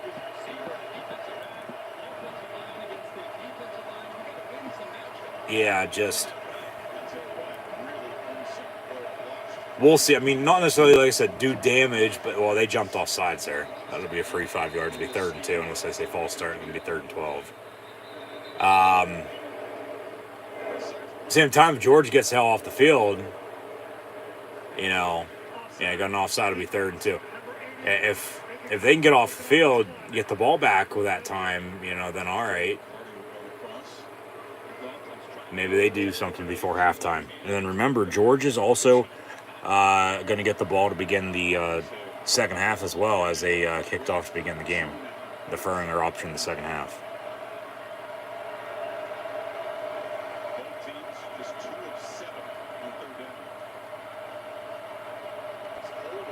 So 3rd and 2 after the penalty.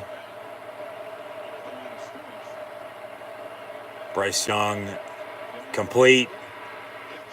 And a broken tackle, and Alabama off to the races, the 45. That is number 84, G. Hall. Roll Tide.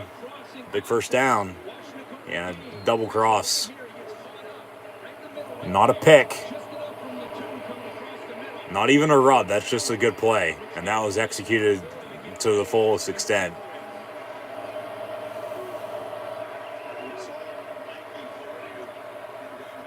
So 1st and 10 from the 43. They run it again. So much trust in Mechie. He's the security blanket. Then you have the big play guy, Williams. Now you got both those guys taken away. You got a pass rush that's slowly over you. This is going to be a missing challenge for Bryce Young here for Maybe Hall's going to be the one to step up. Bryce Young looking his way again, near side. Almost hit Corsa standing on the sideline. A little high and complete. Be 3rd down and 8.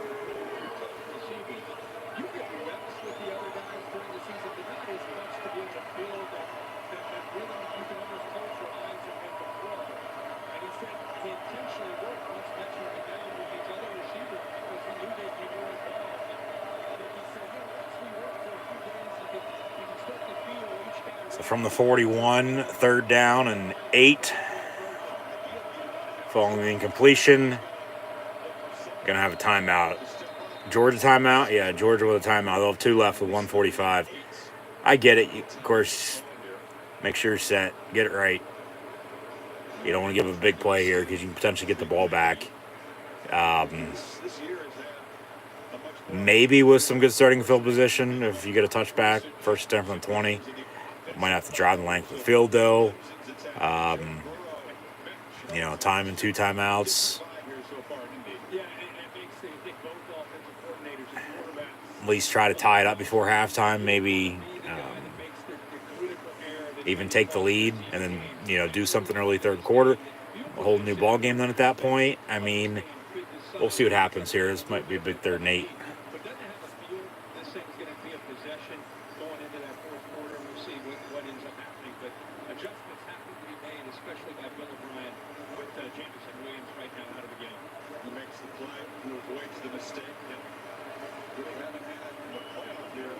What do you got up your sleeve, Billy Bob?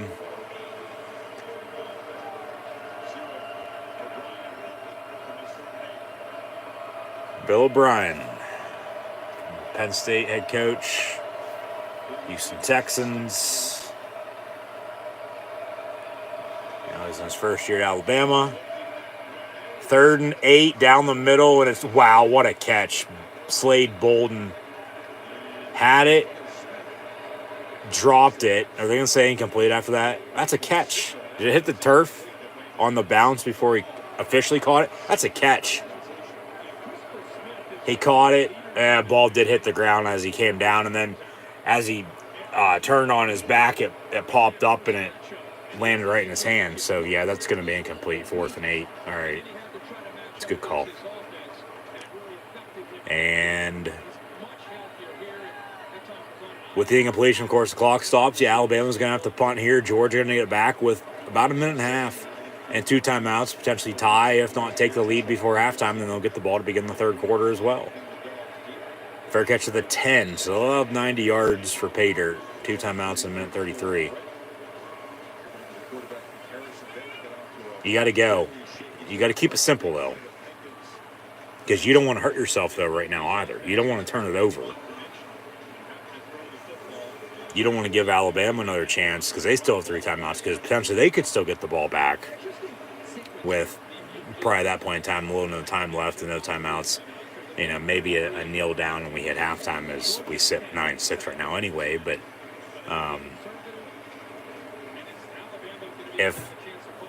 yeah, exactly. Thank you, Herb. That's exactly what I just said. Georgia's going to run it. All right. I mean, it's really all just going to depend on what happens on these first 2 plays. Alabama timeout? No, clock's going to roll. I mean, both teams feel content, it seems like right now, going to halftime as we sit at 9-6. No hurry.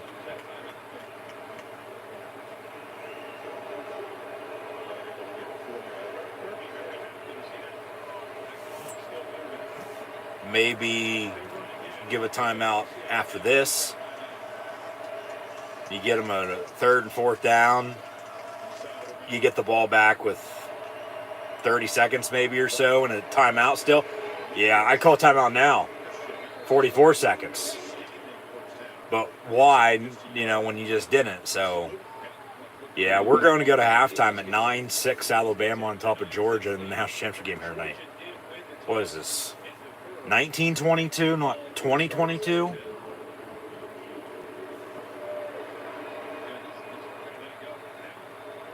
There's about a 3-second differential between the game clock and play clock. Now we got a timeout. Alabama timeout. They'll have 2 remaining, as does Georgia. Why now when, you could have stopped it a minute ago? Giving yourself some time. But then would they have done anything then on offense, though, either? Probably not, But he might be thinking now, though, too, maybe we get a good return and maybe we get one play to do something,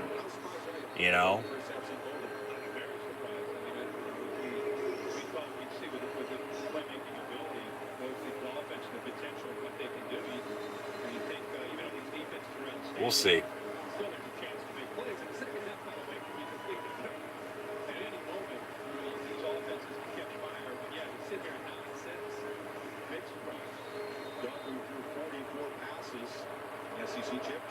So from the 15, Georgia's got a 3rd and 5.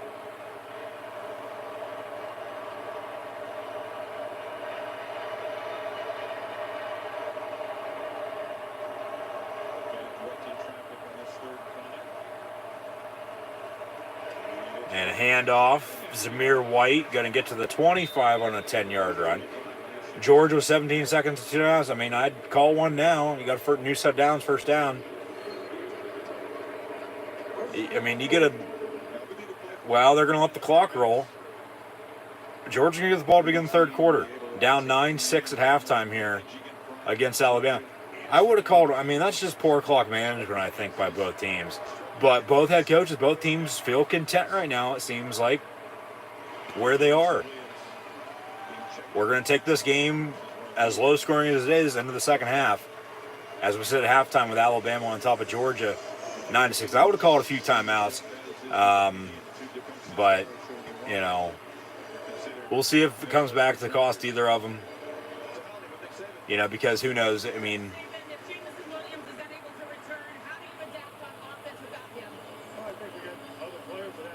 yeah, other players need to step up. They have opportunities now, too. Play who you have. Standard to standard. Nick Saban halftime interview. They're going to get it tonight, that's for sure.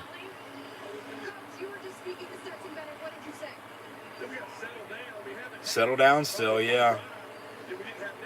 I mean, they have Alabama right where they want them at, though. They do. They are shooting themselves in the foot.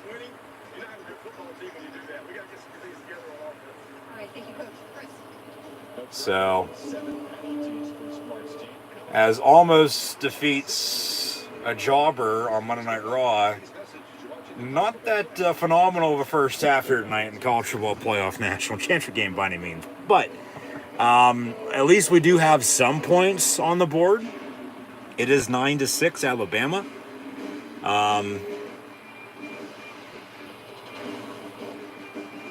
This game really going to come down late in the fourth quarter. One big play here or there, maybe. Neither team really has a rushing game. I mean, quarterback play, not bad. But these defenses are making stop after stop. It's going to be what defense bends doesn't break. And it's a field goal contest right now. It's relying on your special teams. But as mentioned at the start, with defensive pressure, that's there, of course. The turnovers and the returns and special teams still might determine this game. But at halftime, Alabama leads Georgia once again 9-6. 5 total field goals, 3 for Alabama, 2 for Georgia. It is 9-6.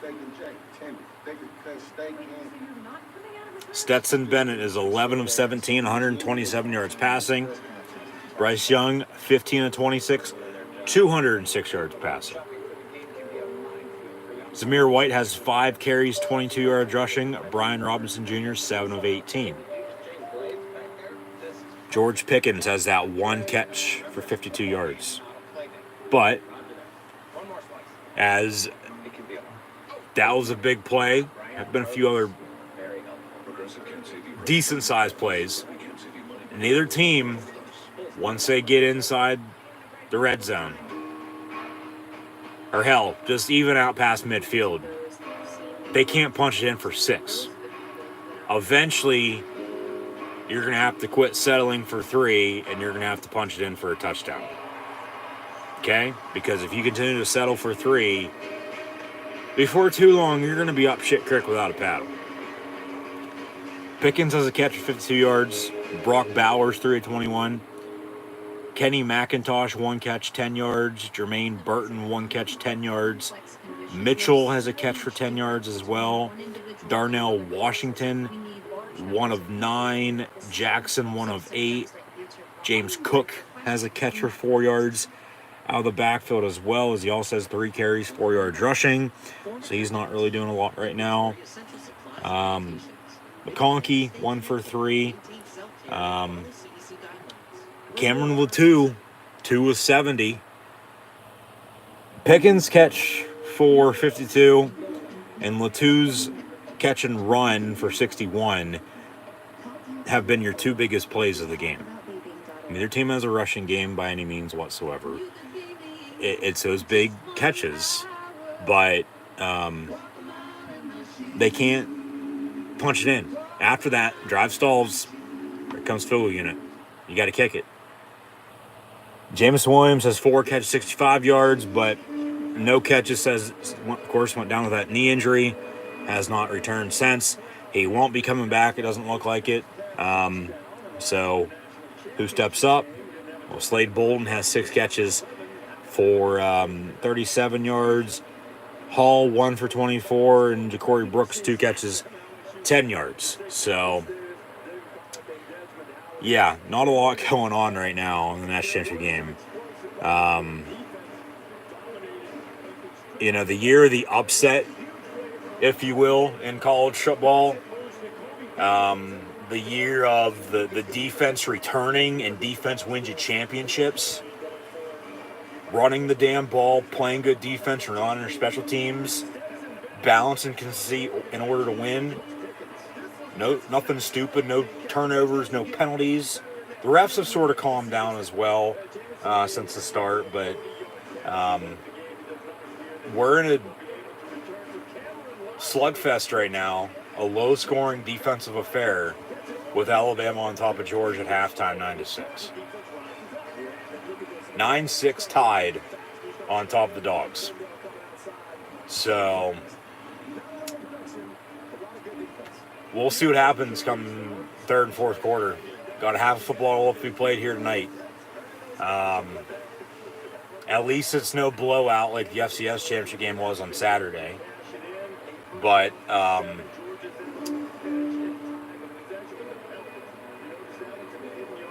we'll see what gives and what the hell happens. I honestly don't know right now. I have no idea.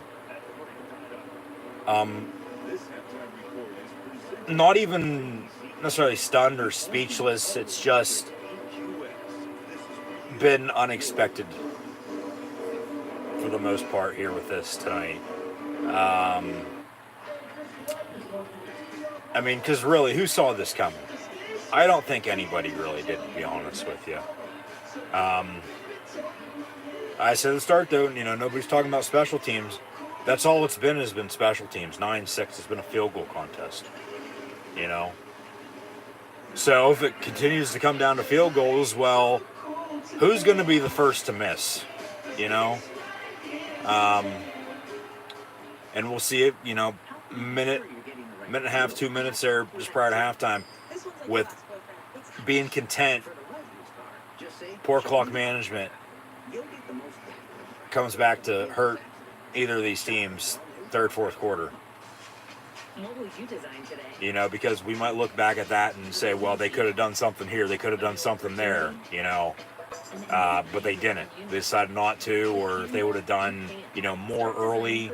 But credit to the defenses. I mean, the defenses have been stout. They have. They've been standing their ground, and there's no run game for either team, none.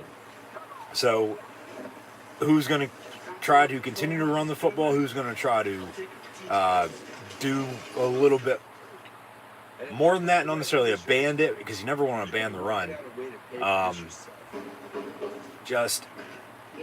It's going to be the big plays. Whether that's a big run, if you keep running it, eventually you're going to crack one open. You're going to hit the hole and go. You're going to break through. Big plays, because that's what it's been. Big play here, there. It's what defense bends doesn't break.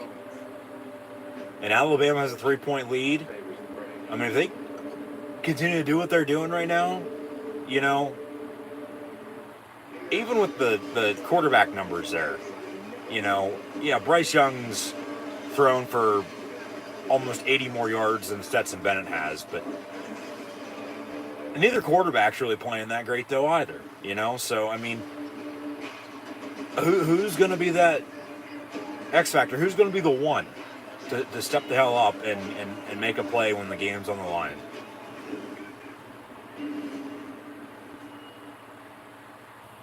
So, Georgia going to get the ball to begin the second half.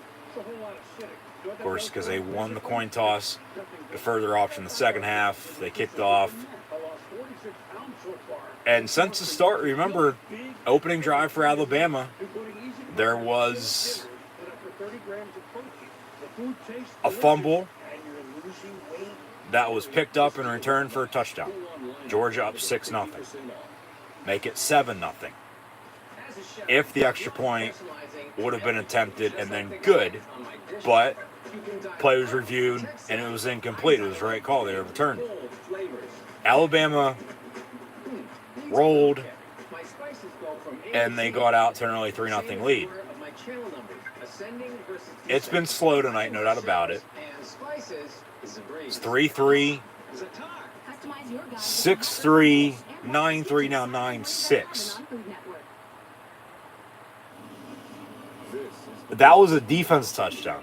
Neither of these offenses have really done a lot. They've been able to drive, but they can't punch it in.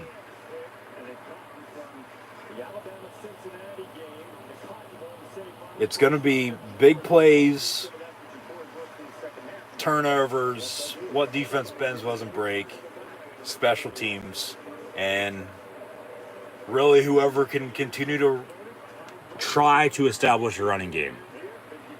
Whoever can, whoever does, I do believe with how this is played out, will win tonight, here tonight. So, the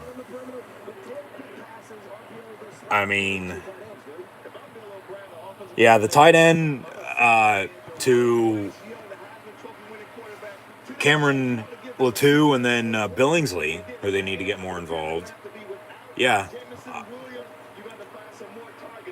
tight end position for both teams. Because Bowers, he has a few catches, but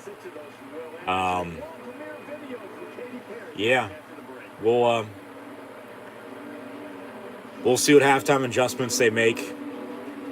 But like I said, if I'm Bama, I'm gonna. Maybe both these teams come out slinging, and it turns into a shootout in the second half. Get really people tuned in. People really tuned in. Yeah, that's what I said.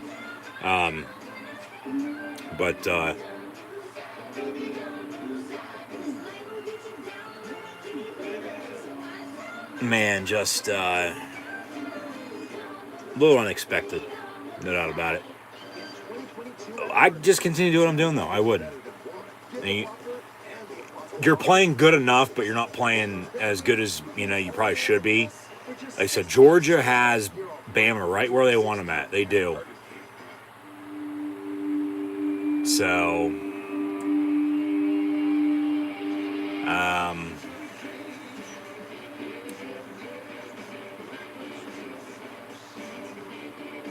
Still open for a good game. Still open for a good second half. Better second half compared to this first half. But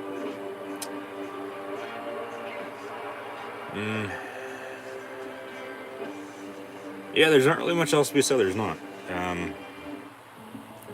So let me know in the comments below, of course, what you think, how this first half's gone, and how you think the second half's going to go. I guess Aaron Rodgers' new spirit animal is a corgi, but nonetheless, I'll digress.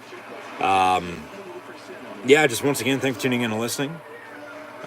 Be sure, as always, to like, follow, and subscribe on social media. Links in the description below. The thumbs up button. Share, hashtag college football. Hashtag CFB playoff. Hashtag national championship. Hashtag Alabama. Hashtag Georgia. Chat questions and comments, super chat, super stickers. Always greatly appreciated as well. But now in the meantime, we're going to update college football bowl season. That began the week before Christmas. Hopefully everyone had a Merry Christmas and a Happy New Year. First off, in the Bahamas Bowl, Middle Tennessee State defeated Toledo 31-24. Coastal Carolina defeating Northern Illinois 47-41 in the Walmart Greeter Cure Bowl. UAB upset BYU Independence Bowl 31-28.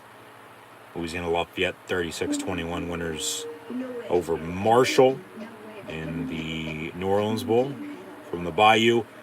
And then Marshall actually, after that game was played, almost got invited to play in another bowl game because of an opt-out, but they did not. So their season ended then. We're going to get more into all those situations here in a minute as well. The Boca Raton Bowl, Western Kentucky 59-38 over App State from Boca in the Boca Raton Bowl. Fresno State 31-24 as well, defeating UTEP in the PUBG Mobile New Mexico Bowl, not the PUBG Mobile New Mexico Bowl there, Reese Davis. Now we're going to get the Lesso and Katy Perry music video halftime performance here. Halftime of the College Football Playoff National Championship game. So I don't know if I should hit the mute button or not, but get back to the action here momentarily. I mean, she did do a good job at halftime of the Super Bowl almost a decade or so ago now, but this isn't a live performance. It's just a music video that, of course, really you can watch it whenever the hell we wish. But when I'm gone, I'm sure that's what Russell Brand said to her after they were split. But the PUBG Mobile New Mexico Bowl, Fresno State 31-24 over UTEP. Liberty put up 56 on Eastern Michigan, defeated the Eagles 6-20 in the Lending Tree Bowl. Utah State 24-13 over Oregon State in the first ever Jimmy Kimmel LA Bowl from Southern California, SoFi Stadium, that'll actually host the College Football Playoff National Championship game next year in the 2022-2023 season. It'll be Monday night, January the 9th, 2023. So a year from yesterday, we'll crown a new national champion. Of course, that's for next year. We still got a half of football to be played this year tonight in this year's College Football Playoff National Championship game with Alabama and Georgia. And once again, thanks for tuning in and listening. Alabama leads Georgia at halftime 9-6. But a few days later, on the teal turf down in Myrtle Beach, the Myrtle Beach Bowl, it was Tulsa defeating Old Dominion 30-17. Then we headed out west to the blue turf of Boise, Idaho, in the famous Idaho Potato Bowl. Wyoming 52-38 winner over Kent State there. San Diego State 38-24 defeating UTSA in the Tropical Smoothie Cafe Frisco Bowl. Army won the Armed Forces Bowl on a game-winning field goal, 24-22, defeating Mizzou. Miami, Ohio, not to confuse anyone with, of course, the Frisco Bowl there.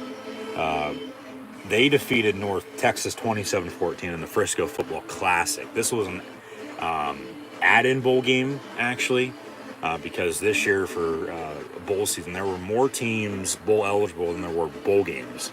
But then after everything was announced and, set and ready to go, we had about a handful, I believe 5 if I'm mistaken, bowl games postponed or canceled with teams opting out then because of COVID once again. Hopefully everyone's doing well and staying safe. But the Gasparilla Bowl featured UCF in Florida. The Knights slayed the Gators 29-17. We were supposed to, speaking of cancellations, have the Hawaii Bowl on Christmas Eve, but that was canceled. Hawaii couldn't even play a home game in a bowl game, for God's sakes. Like, come on now. Like, you could have at least gave Memphis a little bit of a heads up. They had to travel. At least they got a free vacation out of it. And a trophy. They were awarded the trophy, even though the game counted as no contest. It wasn't a win or a loss for either program, but, of course, with cancellation. But, yeah, that was Hawaii Bowl. It was supposed to be Memphis and Hawaii, but that was canceled. On Christmas, Merry Christmas, everyone. Hopefully everyone had a Merry Christmas and a Happy New Year there last weekend. Here we are now mid-January. Halftime, college football playoff. National championship game, Alabama 9-6 on top of Georgia.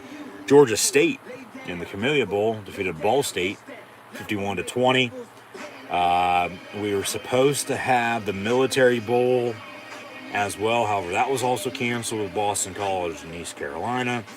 The Quick Lane Bowl, though, featured Western Michigan and Nevada, and the Broncos beat the Wolfpack 52-24. Houston 17-13 over War Damn Eagle and the Auburn Tigers, so roll tide roll. Air Force 31-28 over Louisville in the First Responder Bowl. Texas Tech in the Liberty Bowl. This is when news broke that John Madden passed away as well, so rest in peace to him. Texas Tech beat their former boss and his new school, Mississippi State, Mike Leach, of course. Red Raiders over the Bulldogs. Dogs down 3 at halftime here once again tonight. Different Bulldog, but 34-7 your score there, Texas Tech over Mississippi State. From Memphis, Tennessee in the Liberty Bowl. The Guaranteed Rate Bowl from the desert, Minnesota. That game, actually, looking back on it now, very similar to this. It was low scoring, not a lot going on. Minnesota won it 18-6. It was a low scoring defensive showdown, special teams game there. Holiday Bowl was canceled with UCLA also playing in their backyard. NC State was awarded the trophy there, but, no contest.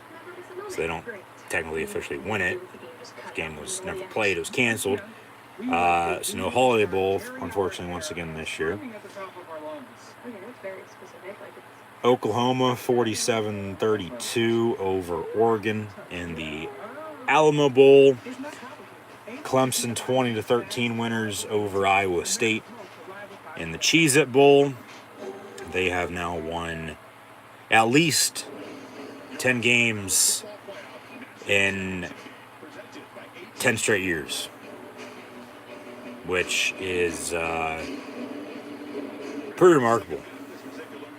Really, honestly, not that hard to believe with them, and a little surprising they weren't in the playoff this year, as they had a down year, but they still had a good year. They had 10-win season, for God's sakes, and a bowl win over Iowa State, 20-13 in the Cheez-It Bowl. Maryland, 54-10, defeating Virginia Tech from the Bronx in the Pinstripe Bowl. The first ever Fenway Bowl was canceled just north up in Boston, Mass. At Fenway Park between SMU and Virginia. On New Year's Eve, a week after Christmas Eve, on December 30th, we had the first of the New Year's Six. It was Michigan State defeating Pitt 31-21 in the Peach Bowl. The Mayo Bowl, South Carolina won and then got dumped on with Mayo afterwards, 38-21 winners over their rival in North Carolina there. Tennessee and Purdue went to overtime for Music City. Boilermakers won on a game-winning field goal, 48-45 in overtime. The officiating in that game was atrocious, but a Big Ten win over the SEC in bowl season, so that's a good thing. Of course, just depending on who you ask. Speaking of the Big Ten, as Michigan State won on that day as well as did Purdue, Wisconsin capped it off in the Las Vegas Bowl, defeating Arizona State 20-13, and then we'll get into New Year's Eve and then New Year's Day. Next commercial break, as we're back to it here in the third quarter, as that day to close out the year into the new year here. Happy New Year now, everyone. That's, of course, when the semifinals for this college football playoff were played in the Cotton and Orange Bowl, respectively, with Alabama, Cincinnati, and Michigan and Georgia. And now here are night national championship game with Alabama leading Georgia. Coming on at halftime with your score, Alabama 9, Georgia 6. So once again, thanks for tuning in and listening. As always, I'm your host, Encyclopedia Sports, Cohen Luke 96. Be sure to like, follow, and subscribe on social media. Links in the description below. The thumbs up button. Share questions, comments, super chats, super stickers. Always greatly appreciated. Big run for Zamir White out past midfield. First and 10, Dogs at the 45. So Georgia here early in the second half trying to establish a run game. When's the play action? When's the deep ball coming now? Whatever you do, don't turn it over.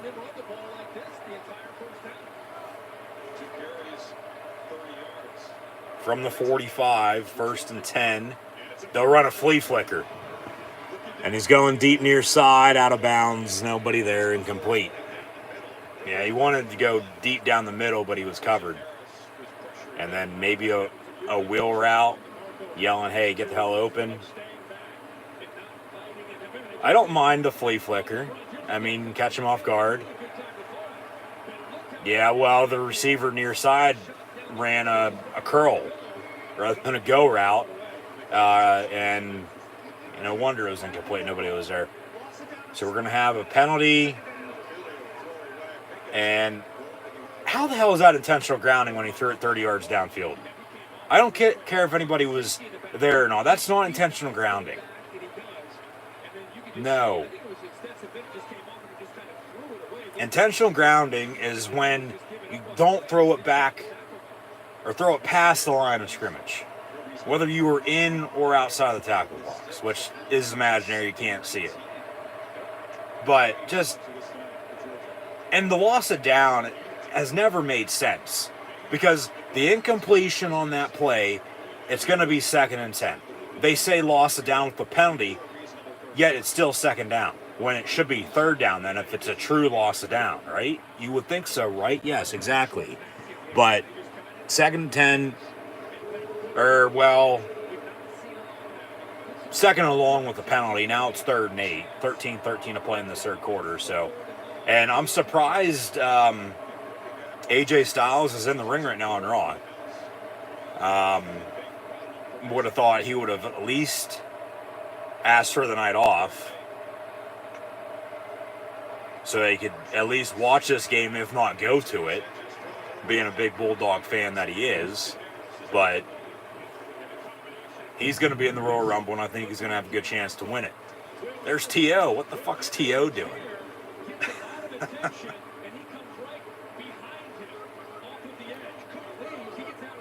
All the celebrities are out, it looks like, here tonight. It's a national championship game, though, for God's sakes. What do you expect? I just wasn't expecting to see T.O. just randomly in the stands. So they forced the throwaway. Georgia punts. Drive stalls. And then fair catch at the 7-yard line. Alabama 1st and 10. From there, up 3, 9-6 when we come back. Early third quarter here tonight in the College Football Playoff National Championship game. All right.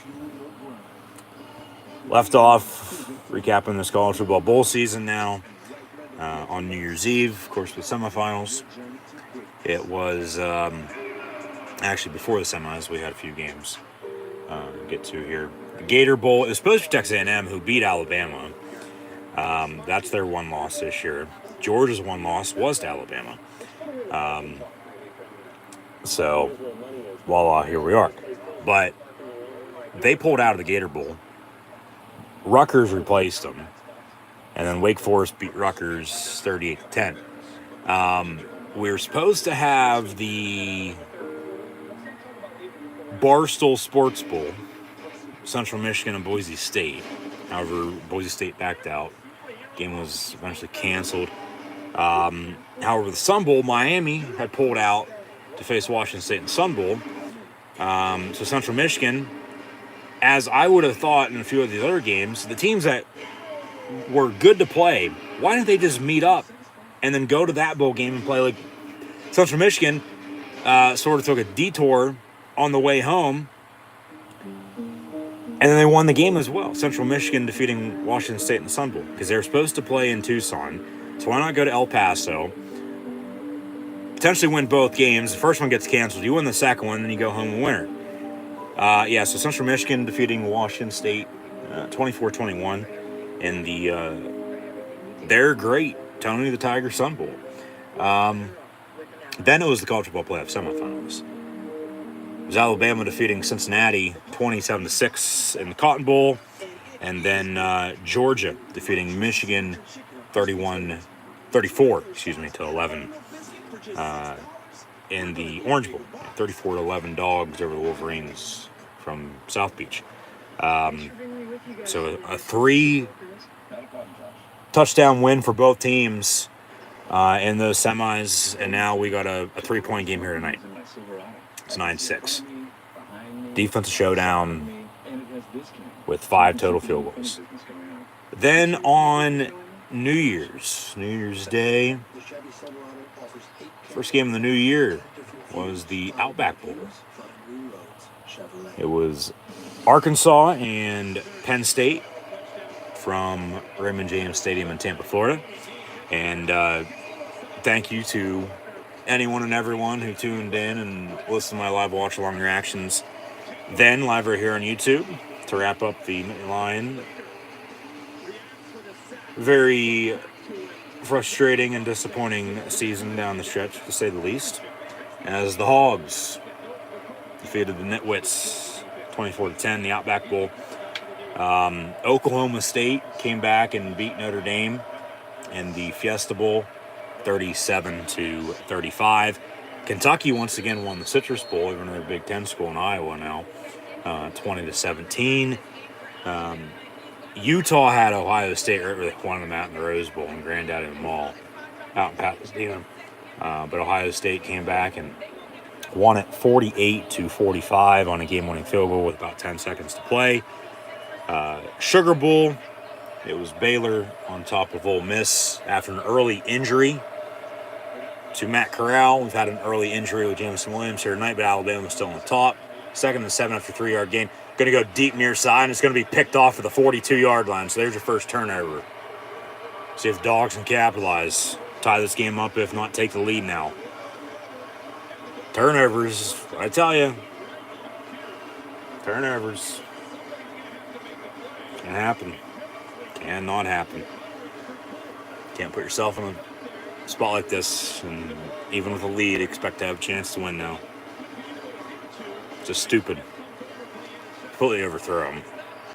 I don't know who the hell he's throwing to. It was double covered as well. And early second half mistake for the Tide. So see if the Dogs can capitalize, as mentioned. Yeah, Baylor won the Sugar Bowl, 21-7 over Ole Miss. And we had the Texas Bowl last week. Alabama almost picked that off. Ball was tipped the line of scrimmage, incomplete. He second down 10. It was LSU and Kansas State. And the Wildcats ran wild on the Tigers. Officially 42-20 in the final score. LSU gave Alabama a run for their money this year. Of course, Ed Orgeron, go Tigers, no longer head coach. Brian Kelly and his family going to take over. But they didn't really have anybody on scholarship playing in this game anyway. And they were getting blown out. They scored a few late points there. But, yeah, I've said a few times, I still don't get why that game was middle last week when it could have been, especially all the cancellations, put in on another day. But now here tonight, after we witnessed North Dakota State defeat Montana State on Saturday to win another FCS National Championship, we got the final college football game of the season. Before, of course, there's a few all-star games to come over the next month or so before we get into the spring and then on to next year. But Alabama might have jumped off sides. Will Anderson running Stetson Bennett down, forces a throwaway, incomplete, out of bounds. Fourth down, so they can't capitalize off the fumble, or excuse me, the interception. And, yeah, they're going to have to punt. You're not kicking a 58-yard field goal from here. I don't care if it's tie the game up or not. You just play on. You pin them deep, you make them drive, maybe you get another turnover out of it. So, yeah. Punt up and away. Fair catch once again at the 10, but it's going to bounce actually and roll inside the 5 of the 2. So Alabama going to have a 1st and 10 from the 2 when we return. 11:03 to play in the third quarter. Tide still on top of the Dogs. Alabama 9, Georgia 6. But yeah, that's your college football bowl season in a whole.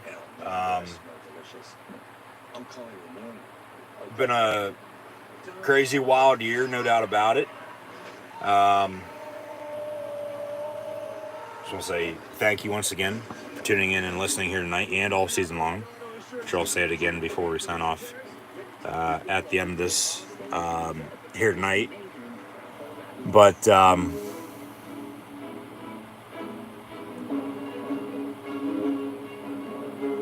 with this national championship game, just hopefully, gets a little bit more interesting at some point in time, third, fourth quarter to come. But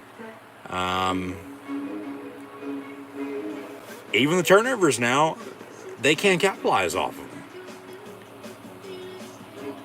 I mean, because honestly, Georgia, if Alabama, not necessarily playing their best ball here tonight, no doubt about it. They're not. But just imagine if they were, the Dogs would be getting run the hell out of town. They'd probably get their ass kicked right now. Probably another blowout. But Kirby Smart and Georgia, they know exactly who and what Alabama is because they're sort of, the same, very similar.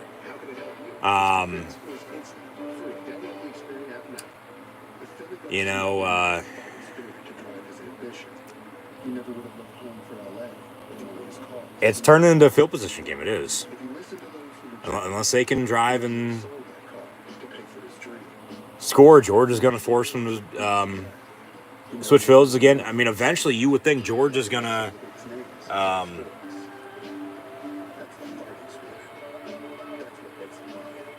or at least hope to capitalize off of something, National Championship presented by AT&T is brought to you by Allstate. we'll see. With Allstate, Taco Bell, and Modelo. Food for those. We'll see. I mean, just Saban calls Smart one of the best and most loyal assistant coaches he's ever had. LSU, here at the Dolphins, have 4 championships together in Alabama. this has to be frustrating for both of them. For so many years. You know, like, at least both teams are still in it, and they know they're still in it because there's still a lot of football left to be played. But just You say Georgia, yeah, but can't beat them. LSU again backed up inside the 2-yard line, coming off just his 6th interception of the season. Young out of the gun, going to hand off Brian Robinson again. Nowhere for him to go. Neither team has a running game. I mean, Samir White broke off that big run to begin the half here, but, you know, still weren't able to continue it. They had to punt. Georgia's punted twice. Alabama with interception. Here's their second drive. You know, just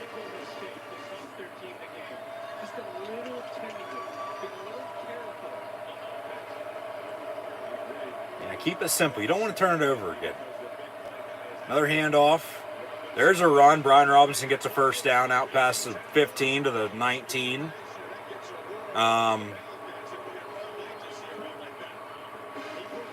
Keep running it. Wear them down. Wear them out. That's what both teams should be doing. I don't know why they're not. I mean, they're trying to, but the thing is, these defenses are so good. You know, both these head coaches are defensive-minded coaches. Defense wins you championships. And if this game's not telling you that, or at least showing you, then I don't know what to say. Because that's exactly what's happening. Exactly what's going on. Like, it's just, as Robinson gets another 7-8 yard run there, it'll be second and short. Bama back to what they're doing early in the game, you know, chunk yards. Short down distance to go.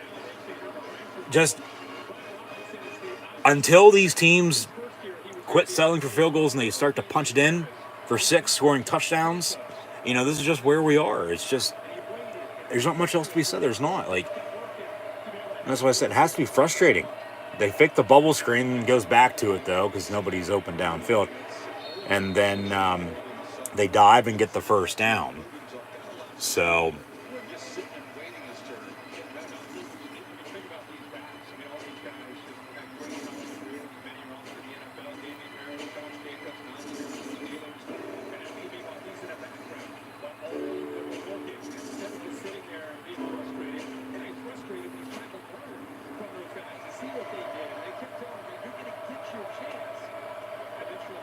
was that Alvin Kamara?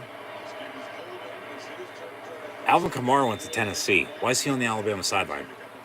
I get the Saints are done. Their season's over. But, yeah, Brian Robinson, they talk about him sitting behind all their Alabama running backs. Because Alabama under Saban's had a ton of damn good running backs. As there's Jamison Williams coming back out in the field in street clothes, so he's done. He's not coming back. Hopefully he's okay. Empty set, 5 wide, second 8. He reminds me of TJ Yeldon, who he reminds me of. That's exactly who Brian Robinson reminds me of. He might be a little bit bulkier, a little bit bigger, but maybe even a little bit of Josh Jacobs too, but I mean, you really can't miss with an Alabama running back. I mean, there might be a few exceptions, but, you know, we won't get into that. Worry about who's playing here tonight. But, you know, on Sundays, I mean, how many Alabama and Georgia players, let alone SEC, Big Ten players are in the league? You know, making an impact for whoever the hell you root for. Because I would think if you're an Alabama fan, you're probably either a Falcon or a Saint fan. Regionally, at least. Maybe even a Titan fan. You know? Georgia, you'd have to be a Dirty Bird fan. Penn State fan myself, I'm a Steeler fan. So, I mean, you can like whoever the hell you want. I don't really care, but from the 40, 1st and 10, another yard completion, 2nd and 9. About 6.5 to play in this third quarter. Still 9-6. 9-6 Alabama. And back to, position like this, not necessarily, like I said early, put it out of reach by any means, but just give yourself some breathing room a little bit.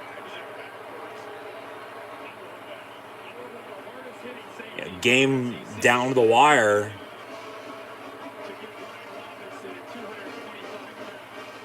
Might be enough to hold on to the win.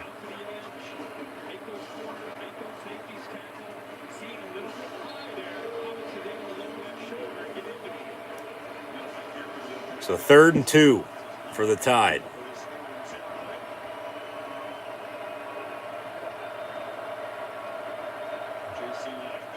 They take a deep shot. Bryce Young is going to dump it off on the screen. They get the first down. And Brian Robinson gets to the 38. Yeah. Keep it simple. Maybe a deep shot now. Go back to your tight ends.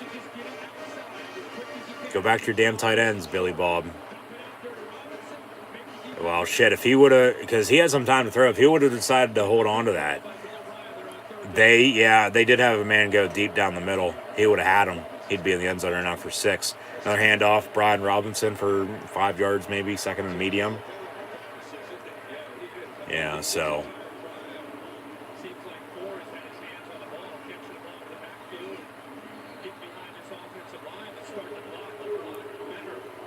Alabama knocking on the door, looking to extend their lead now as we head towards the end of the third quarter here. Got an injured Georgia player down there on the field, so they'll take a TV timeout. 2nd and 4 when we return for the Tide, up 3, 9-6.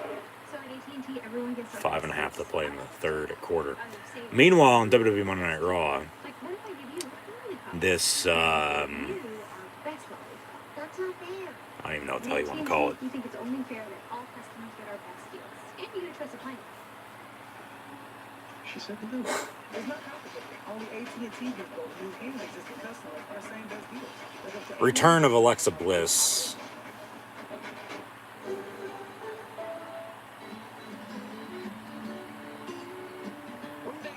She's, of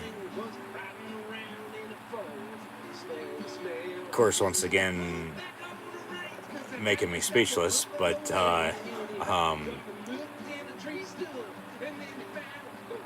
looks like they're going to do a lot of backstage stuff with her before they have her officially return. Counseling, therapy, like.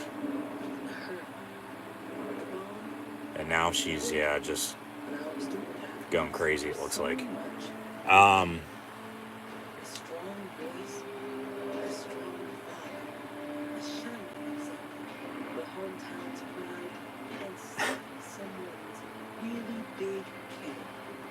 right.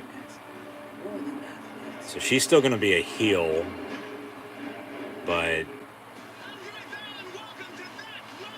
in the meantime, Becky Lynch, the man herself, Big Time Bex, is out in the ring. So maybe she'll be a contender for her come Mania. I don't know. That was a little odd. So, yeah, there's that. I don't know what to say. Got about, a half hour left so in that. Another quarter and a half to play here tonight on Monday Night Football for the College Football Playoff National Championship game. Alabama on top of Georgia. 9-6 once again. So hello again indeed. Alexa Bliss is back.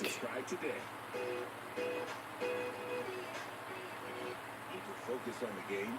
Just tell Siri. They were Do not disturb. officially calling it earlier the...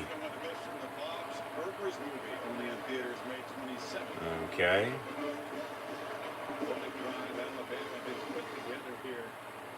Has it been a slow night? I get it's a slow game, or is it just me?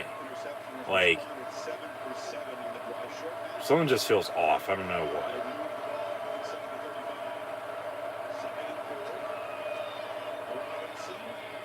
Another run on 2nd and 4. Be 3rd and short now for Bama. 3rd and 1. I'd keep running it. I would. Why the hell not? Work the clock now, too, with a lead. No, but they were calling the Alexa Bliss return as she's now beginning her journey back to Raw. So whatever that is going to entail, I mean, we just saw that, counseling, therapy segment with her, but yeah. First down run for Alabama, move the sticks.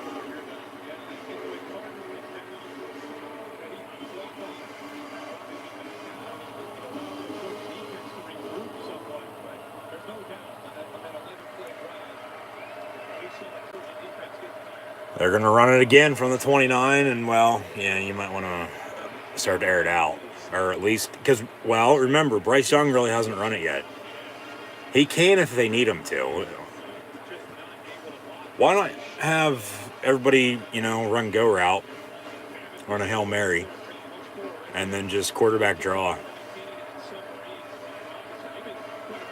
Because neither quarterback, I mean, Bennett, remember he had that big run early, but then he fumbled and recovered it, but then they punted it anyway. Empty set 5. Why not run a quarterback draw? 2nd and 11 from the 30.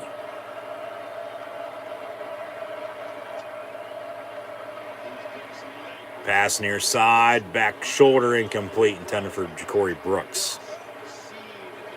So 3rd and 11 from that same spot.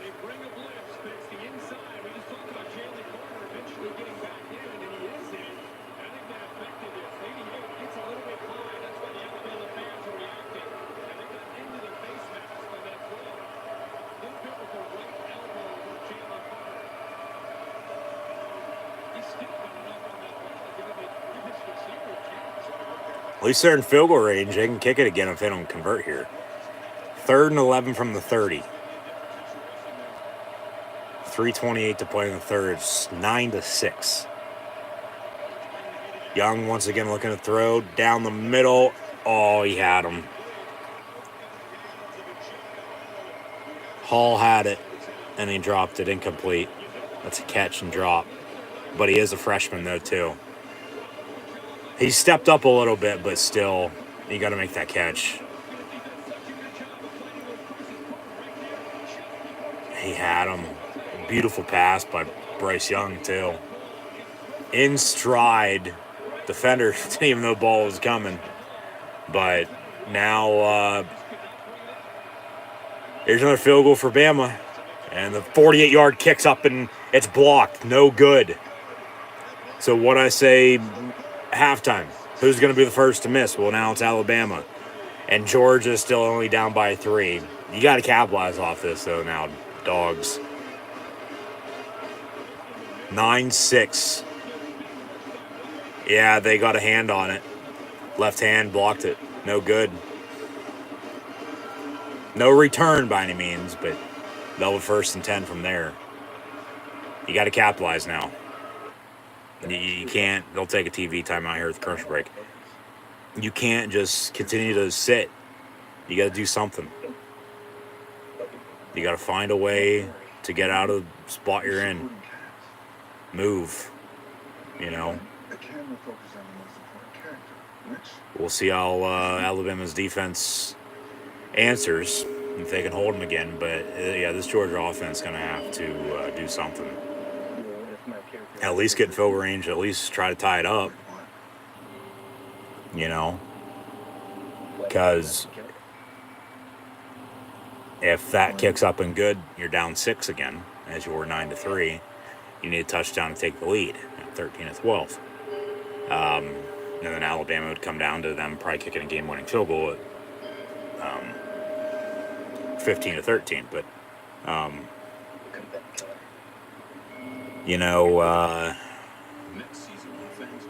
to this point, neither team, once again, especially Georgia, because they still trail by 3, but now they have a chance to capitalize off that blocked field goal. That's exactly what they need. Just need a spark. Because that's all it takes to create something. Whether it's fire or not, that's all it takes. One little spark. They need to drive and quit settling for 3. They got to punch in for 6. They have Alabama right where they want them at. They got to put them in a situation now that, okay, we got to do something to, win this game. Not holding ourselves back to, like I said earlier, not playing great, but playing good enough to have the lead. Because exactly what Alabama's doing.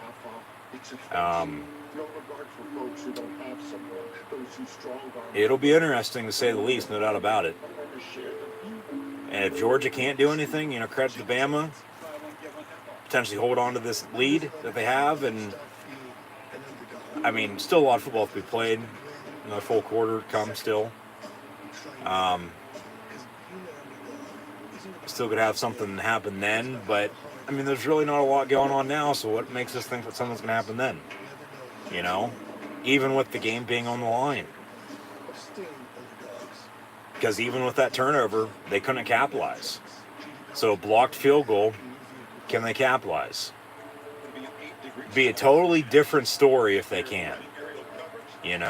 But if not, here we are. It's just, seems like this game's been Groundhog Day.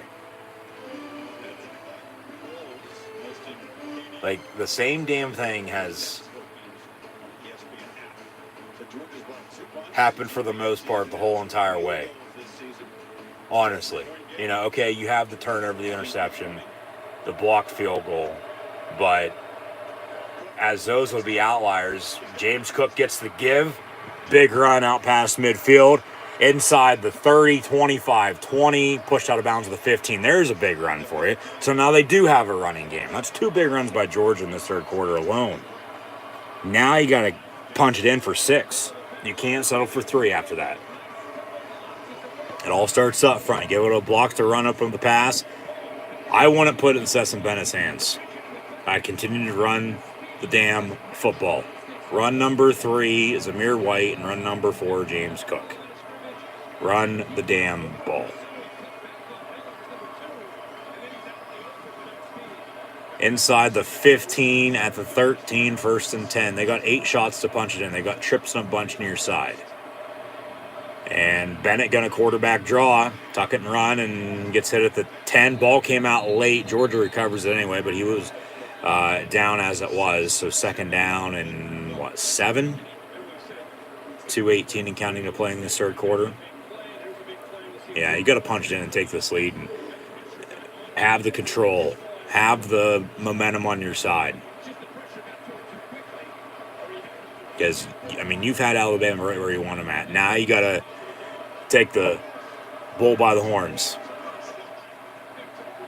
2nd down and 6 officially. They gave him 4 in that from the 9. They fake a bubble screen. Handoff.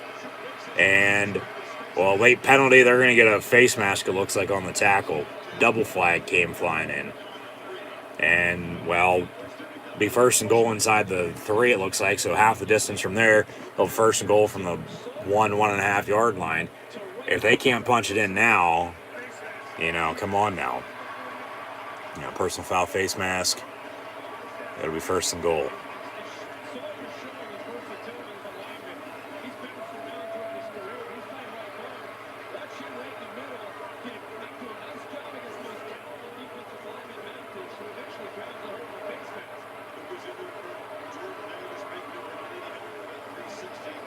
They bring the defensive tackle in Jordan Davis in to block at fullback. They're going to run the damn ball. They're going to score. Low snap, they hand off, and Georgia, they bulldoze their way into the end zone. Touchdown, Dogs. They take their first lead. 1 yard rushing touchdown. Zamir White. Touchdown, Georgia. First touchdown of the night as well by either team. It is now 12-9 pending the upcoming extra point, okay? Keep in mind, we just had a blocked field goal. Why not make it a little bit more interesting and have this extra point either be blocked or no good, and then it's still a 3-point game at 12-9. Minute 20 to play in the third quarter. Kick up and good, so 4-point lead. It's a one-score game, but Alabama now going to need a touchdown to retake the lead. We'll see if they got up their sleeve on offense. See if Bryce Young can do what he did late in the season, put the team on his back and come back and potentially win Nick Saban and Alabama another national title here tonight, or if Georgia's going to win their first natty since 1980.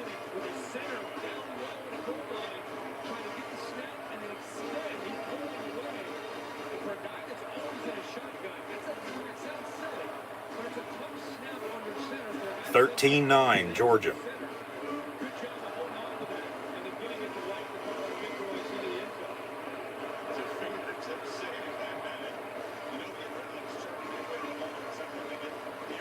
Stetson Bennett is 13-22, $141. James Cook has 4 carries, 71 yards rushing. Zamir White, 8 carries, 53 yards rushing. Brian Robinson has 15 carries, 56 yards rushing. Bryce Young, 22 36, 239. Yeah, the difference in this game now, it's Georgia's sticking to the run. They came out in the second half, still trying to establish a running game. They have, and, you know, yeah, they have since now taken the lead, and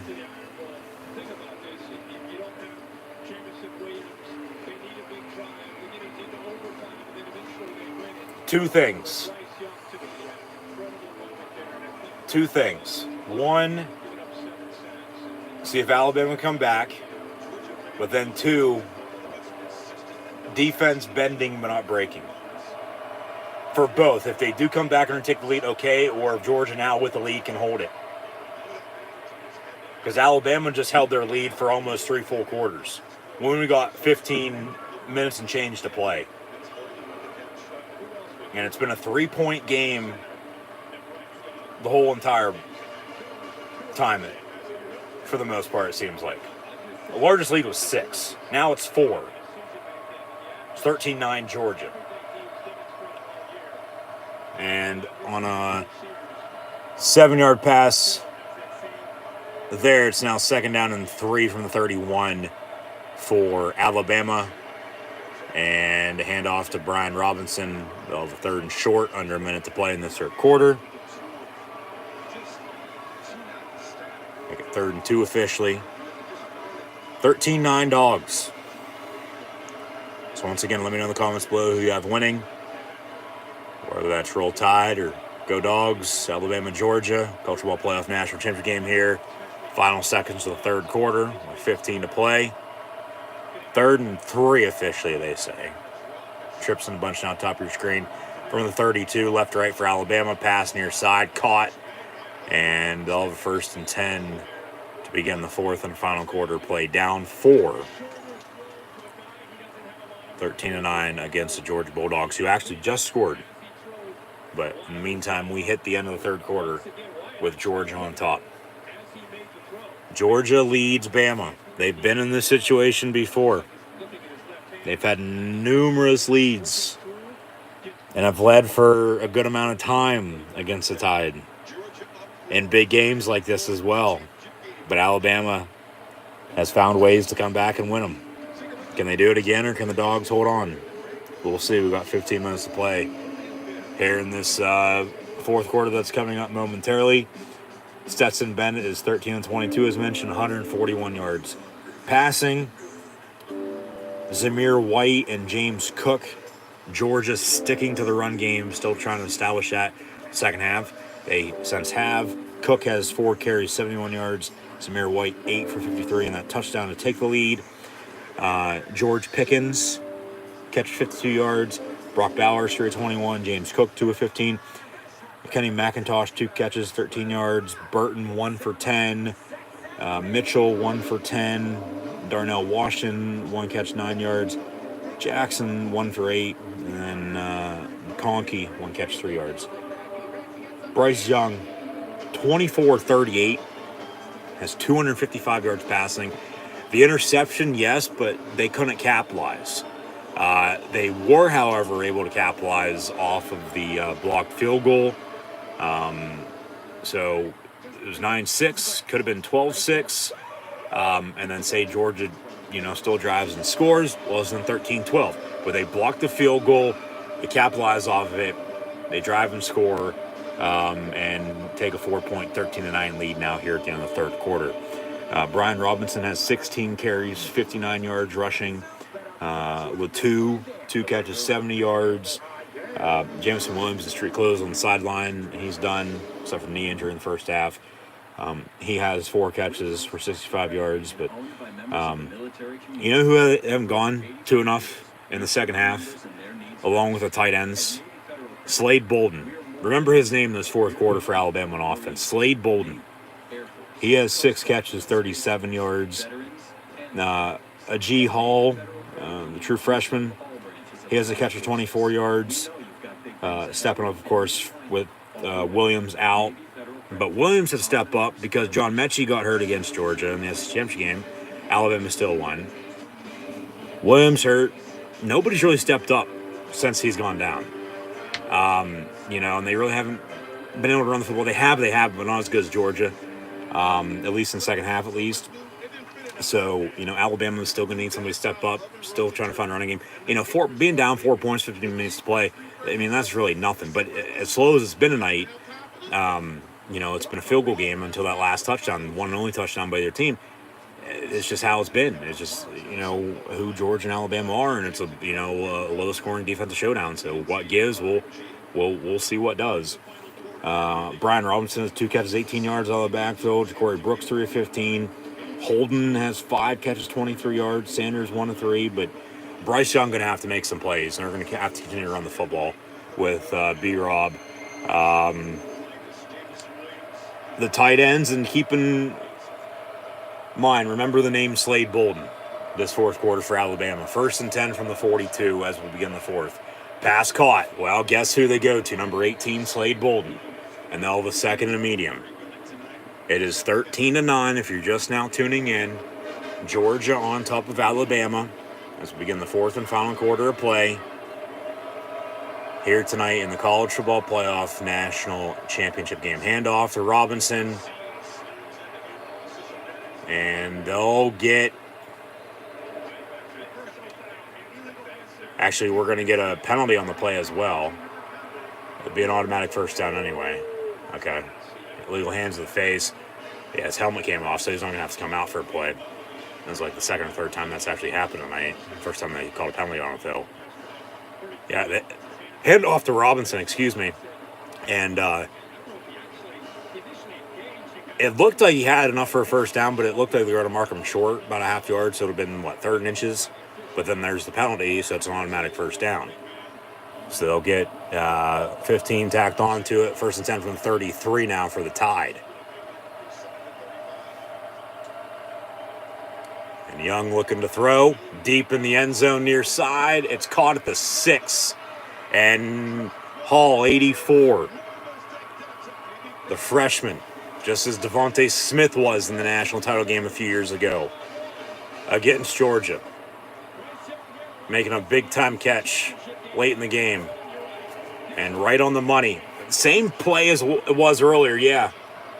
They go hurry up. 1st and goal from the 5. Young looking to throw back of the end zone. Caught and then dropped. Incomplete. Back to Hall. Go to your damn tight ends. Run the damn football. Go back to Slade Bolden. That was that same play that they ran far side early third quarter. Yeah. I don't know if that's what Herbie's talking about right now or not. I'm talking over him. But they ran it to the near side, deep. And the other one should have been caught. This time it was. First and goal, now an incompletion, second and goal. So Hall, number 84, Aujie Hall stepping up. Hopefully I'm saying that right. They're going to get delay game out of the pistol. They snap it right at the last second. Second and goal. And make it third and goal now from the 3.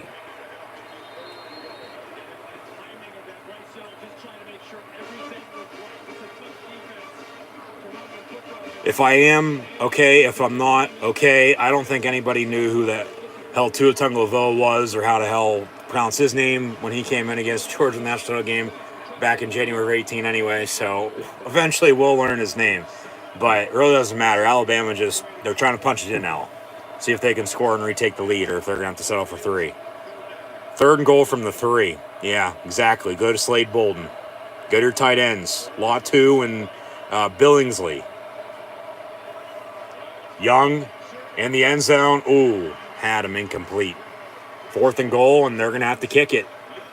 So Georgia's defense is going to hold, bend but not breaking. 13:02 to play, and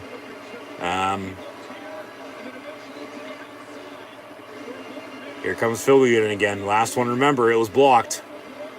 Yeah, the pressure, it forced an early throw. He had him, too. He knew it.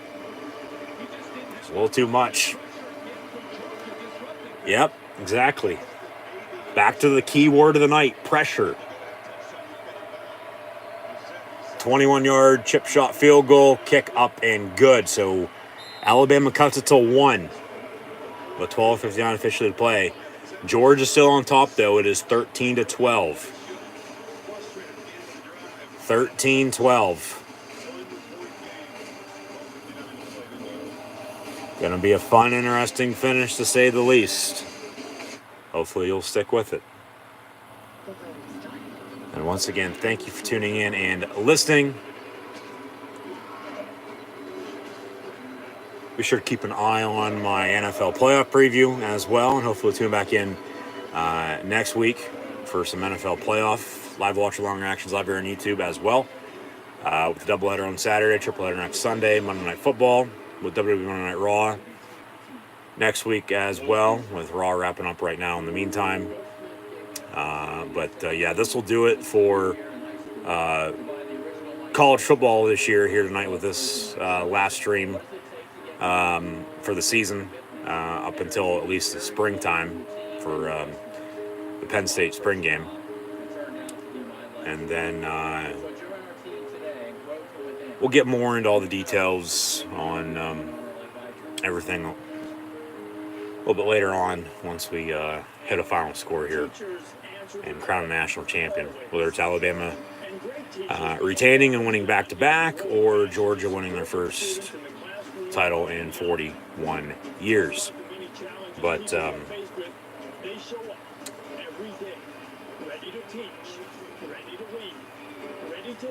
see now with Georgia on top by 1, if they can extend their lead, or if this Alabama defense is going to be able to hold and get the ball back. A field goal is all they're going to need. And remember, the one was blocked, and then Georgia capitalized off of the touchdown, took the lead. So special teams, that 3-point differential right there, because of the miss, might come back to bite them. I don't know. We'll see. Dish is ranked #1 in customer satisfaction by J.D. Power and our customers. So start referring with confidence. Check out our new rewards, like $100 off OnTech. Get anything smart, shopped, delivered, and installed tomorrow.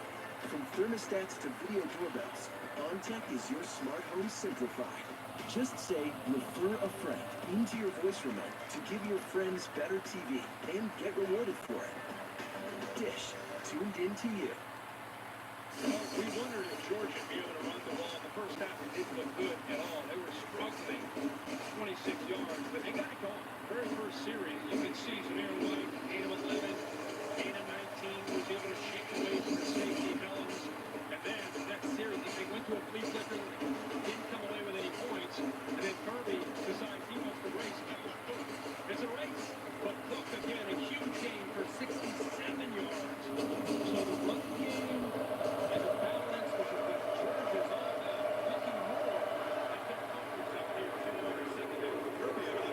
Touchback on the kickoff. The Georgia ball, 1st and 10 on the 25.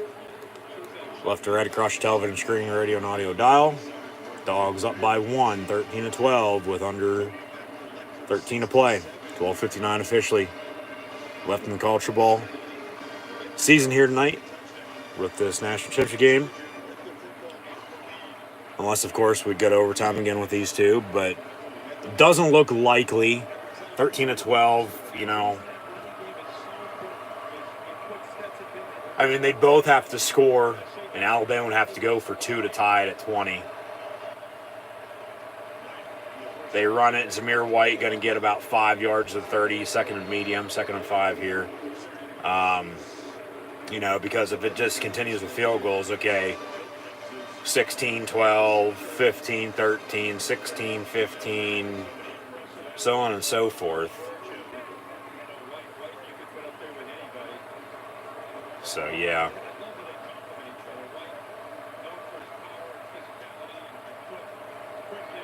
12.5 and counting from the 30. They're going to run a reverse after the handoff to Cook. He flipped it back, and then they lose a few yards on the play. I don't know why you're running that. He should have kept it, ran it. He probably would have got at least some positive yards out of that, but they lose about 2, so make it, what, 3rd and 7?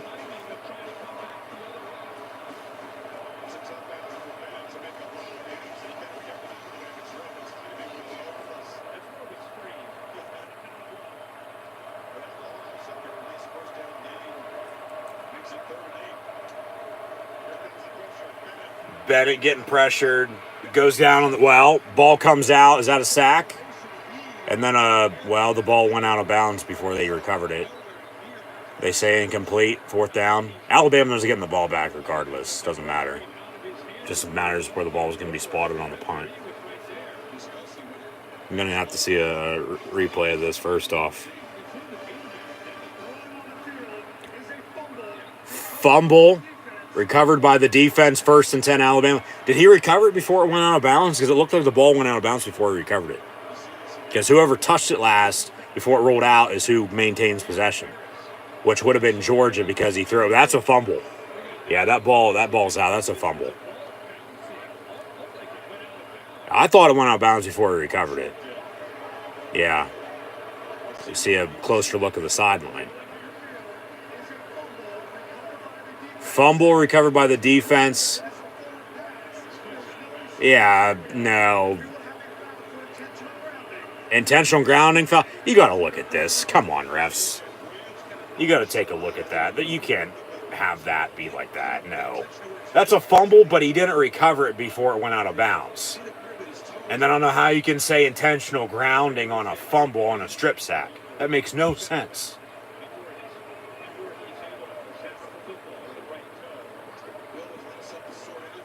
Just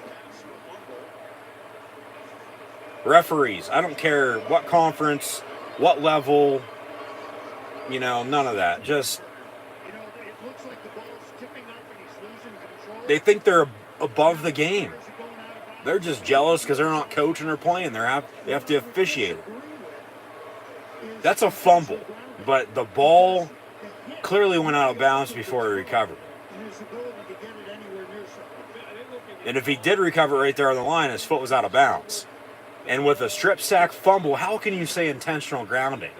That makes no sense. None. So they're looking at it. Rolling on the field is a fumble. Just, come on, Zebras. What the hell?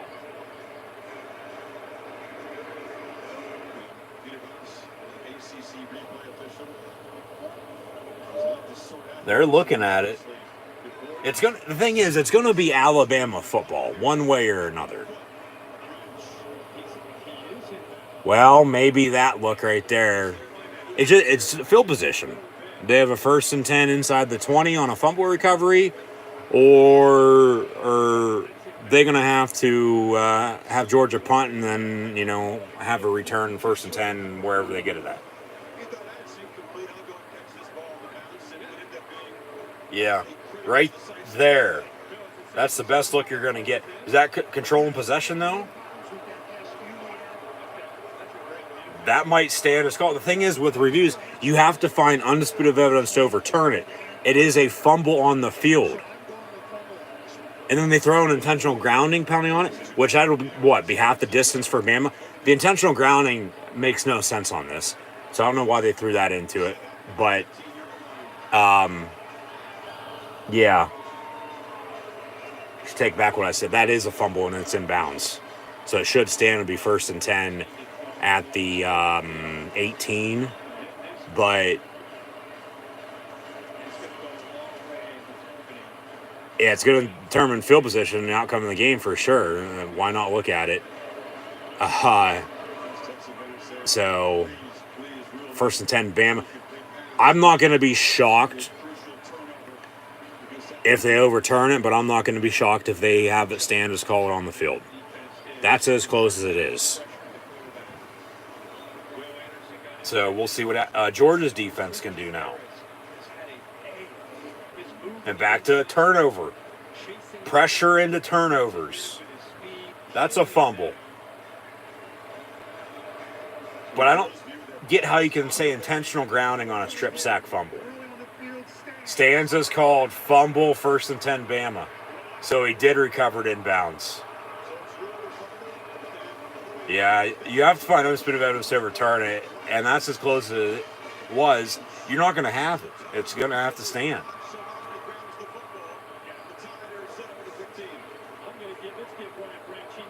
So, 1st and 10, Crimson Tide. Both teams have all 3 timeouts, I might add. 11:35 to play. They're down 1. It's 13-12. Now, if you score, you go for 2 to make it a 7-point lead at 20-13. Yeah, they have a 1st and 10 at the 16-yard line. Okay, inside the red zone at the 16. 1st and 10, Alabama. Yeah, Georgia with the only touchdown by either team here. That last rushing touchdown to go up 13-9. Alabama since has responded with a field goal. Now trying to retake the lead with a touchdown, maybe with a field goal if it drive stalls once again. Hand off to Brian Robinson. He's going to get to about the 12-yard line on a 4-yard gain. Make it 2nd down and 6. Some boos coming in from the crowd. Are they throwing shit on the field?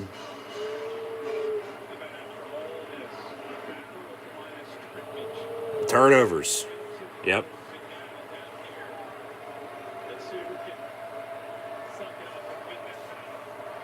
From the 12, 2nd down and 6. Young looking to throw. In the end zone. Caught. Touchdown. Nope. They say incomplete, out of bounds. You don't need 1 foot in college. Nope, not 2. I don't know. It looked like he had 1 in. Hey, no, he's out. And then a roughing the passer, so it's half the distance. Yeah, back to how it was early. These refs trying to control the game, and here we are late. Game on the line. Come on now. They say roughing the passer. Well, that's a penalty. Okay. No doubt about it, for sure. Got to let him play, though. Yeah, that was an incomplete pass. He was clearly out. Right there, foot's out. About by, a few inches. The 1st and goal, Bama now at the 6. Run it. They will. Brian Robinson going to get to the 2. They'll have a 2nd goal from there. More so the 3-yard line, actually. 2nd goal from the 3. Keep running it. Run the damn ball. Work some of this clock now, too, maybe. And like I said, you go for 2 if you score. Make it a 7-point lead at 20-13. Because then George is going to have to score to tie it up. And hell, who knows? We might be in for another overtime with these two after all this here tonight. Saving the best for last, I guess. 2nd goal from the 3. Ball batted down on the deflection. Run an RPO into the flat near side of the tight end, and George is ready for it. Incomplete. 3rd goal from the 3. And Alabama, they're a play away from having to settle for another field goal. So they can't punch it in for 6. Keep running the damn football. You hand off there, he walks into the end zone. Come on.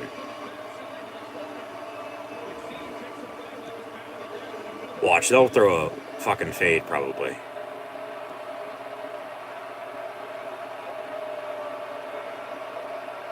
Corey Brooks in motion. Roll out far side. Touchdown, Alabama. And Cameron Latou for a touchdown to retake the lead. It is now 18-13. They've been fighting like the war of 18-12 tonight in the national title game. But, yeah, if I'm Bama, I go for 2 now. Make it 20-13. Simple rollout. Tight end Curley standing wide open in the middle of the end zone. Right at the goal line, yeah. You got to go for 2. It's the right call, go for 2 here. Rather have a 7-point lead than a 6-point lead, but if you don't get it, you only have a 5-point lead. So, I mean, there's still time. It's going to be back down to what defense is going to bend, but doesn't break, though. They're going to run a bubble screen near side. They got a... Actually, Young rolls out, and he's going to tuck it and run. He didn't know where to go. Well, he had too many lined up near side. They had 4 in a bunch. Quadtuplets. A quartet. And the touchdown play was better than the 2-point play. But now they're back on top. As they were up 6 at 9-3, they trailed by 4 at 13-9. Bama leads by 5, 18-13 with 10:14 to play. Great. Can you imagine what you do with the game just cut out in the middle of the action? I can. Yeah, if they would have had We start tearing out our hair and screaming. a little bit more balance on that 2-point play rather than everybody on the near side, That's why we switched it. because I don't know what route the dude up top ended up running. He just went to the back of the end zone, but if he would have had somebody else to throw to there, he might have been able to make a play out of it, but he had to tuck it and run. Nobody was there, and they took him down. So the 2 points no good. You always got to have a check down, you know, whether that's your running back coming out of the backfield, your tight end, somebody coming back for the ball. Just get the hell open, you know. Like, I'll get you the football. He can't. He tucks it and runs, and they take him down. Nowhere for him to go. So, yeah, 18-13. Alabama back on top. 10:14 to play. So, once again, as always, thanks for tuning in and listening. I'm your host, Encyclopedia Sports, Luke96. Be sure to like, follow, and subscribe on social media. Links in the description below. Scroll down, check out Facebook, Twitter, Instagram, and hit that red subscribe button right here on YouTube. Notification bell next to it as well. Thumbs up button. Share hashtag using college football, CFP playoff, national championship, Alabama, Georgia. Chat questions and comments, super chats, super stickers, always greatly appreciated. And we'll get back to the action here momentarily, so stay tuned.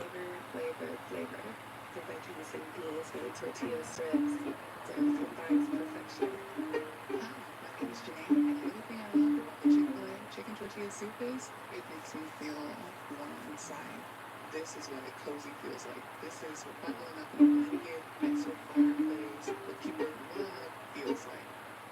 The College Football Playoff National Championship is presented by AT&T. AT&T 5G. That's reliable and secure. And in part by Dick's Sporting Goods. Every season starts at Dick's. And Chick-fil-A. Stay cozy with the perfect chicken tortilla soup. Available for a limited time.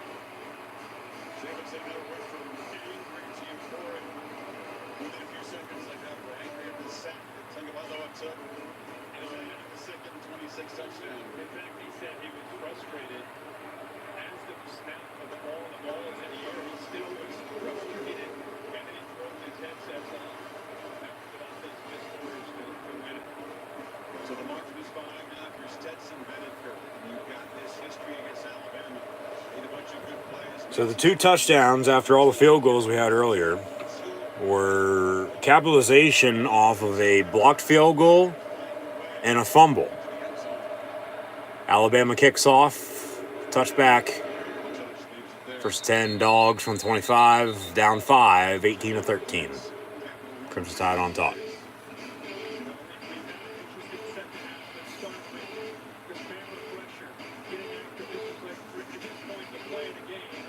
At least they reviewed it, And, I mean, you can't complain after that. I mean, you still can to a point, to an extent, but when it comes from up above, somebody else is looking at it, new set of eyes, different set of eyes. Whether that's standing with the call or fixing your mistake, at least they looked at it and to them, they got it right. They stand as called. It's Alabama scores. Nice pass there by Bennett. 1st and 10, Georgia.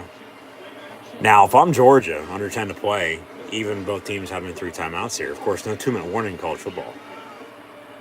I'm going to, because I can run the football more so than not compared to Alabama, run the damn ball and work some clock here. You're only down 5. Touchdown for you wins it. So, I mean, I don't know if you can take up 9.5 minutes of time, but they're going to go deep. Stetson Bennett, near side. They got a couple penalties flying. Yeah, they're going to get Alabama with a defensive hold, defensive pass interference. We'll see if it's a spot foul. It's going to be an automatic first down there for Georgia. Yeah. The deep ball. They do take a shot. Yeah. Clear penalty. You can't tackle him like that. Yeah. Well, if he doesn't, he's catching it and he's walking to the end zone for 6. So at least you give yourself another chance. So that's a good penalty. That's a good penalty to be a part of. You never want to get a penalty, though, but still, it's a good penalty.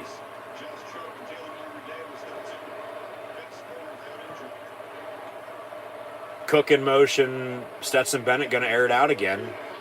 And bobbled on the catch and then still caught first down marker. And it'll be another 1st and 10 for Georgia. At least this national championship game here tonight is better than the one last year. And hell, even to an extent, the year before that, and even the year before that. You got to go back to when Alabama and Georgia met, probably for the last good national title game. And now here we are again tonight with both of them again. Because last year it was Alabama over Ohio State. The year before that it was LSU over Clemson. Clemson over Alabama. But then Alabama in overtime beating Georgia. That was a 3-point win in overtime. They got a 5-point lead right now. It's been 3, 4, 5, 6, 9-point lead. It's one possession. It's been one score. From the 40. 2nd down and long. It going deep again in the end zone. It's caught. Touchdown, Georgia. Penalty is going to be declined. It's going to be an offside on Alabama. And they take a deep shot and they connect on it. 40-yard touchdown. Offside. Penalties declined. Touchdown, Dogs. And Mitchell gives the Dogs the lead. If I'm Georgia now, up, well, as it was 18 to 13, so 19-18, I go for 2 myself. Make it a 3-point game. Make them kick a field goal to tie it. And remember that blocked field goal.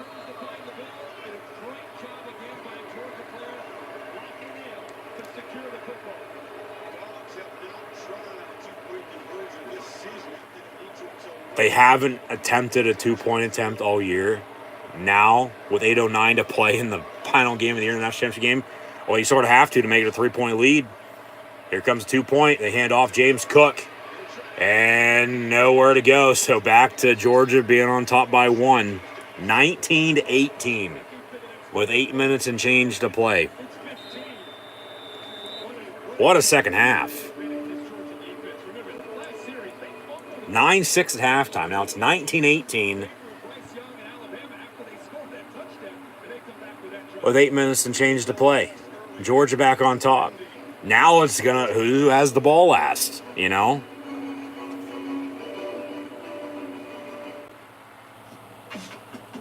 It's been 41 years since Georgia won the national championship.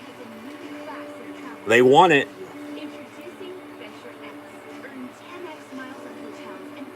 Alabama's sort of giving it to them. But back to what defense bending but not breaking. We'll see what the Tide offense can do when we return. Because a field goal, once again, is going to retake the lead. You're going to want to score, though. And remember what I said. The first team to 20 points is going to win this game. Here we are, 8 minutes and change to play. Georgia leads by 1. It's 19-18. So nobody's hit 20 just yet. But, yeah, this is coming down to the wire. If I'm Bama and I score, 18-6 is 24. You're up by 5 again. You go for 2. You got to make it a 7-point lead at 26-19. If Georgia scores again, touchdown-wise, game's probably over. Field goal, of course, Alabama still has a chance. They're going to have to score, though, touchdown rather than kick a field goal. Because, 22 is larger than 21. We'll see what Bama does. But the shots, the home runs have hit and connected here tonight for Georgia. They're not necessarily going for the dagger, but they once again have Alabama right where they want them at. They do, and you got to respect that. You sort of got to root for Georgia. As like I said at the start, I picked Bama because it's hard to pick against Saban, but the big dog said go Dogs. So you sort of got to say also go Dogs. Just hoping for a good game. Here we are. It's turned into a good game. And Georgia's had to wait 41 years. Myself as a Penn State fan, of course, never witnessing one of the 2 national championships in 82 or 86 by any means. It's getting there, close to it at least as well. Cincinnati Lions have also won a national championship in college football. So I sort of not necessarily feel the pain, but I hear where you're coming from. But, of course, you're either rooting for Bama or you're not because you don't want them to win because of how good they are. You want them to lose. They're the Patriots of college football. Nothing with the connection, of course, either with Belichick and Saban by any means, but, when you're good and you have success, you're going to have haters. It's just how it is. We'll see what Georgia on defense can do now. If they can hold on to another 1-point lead, or Bryce Young going to once again put the team on his back and lead them downfield to retake it, essentially win it. 1st and 10 from the 25. They'll hand off Brian Robinson. He'll lose 2 yards. 2nd and 12.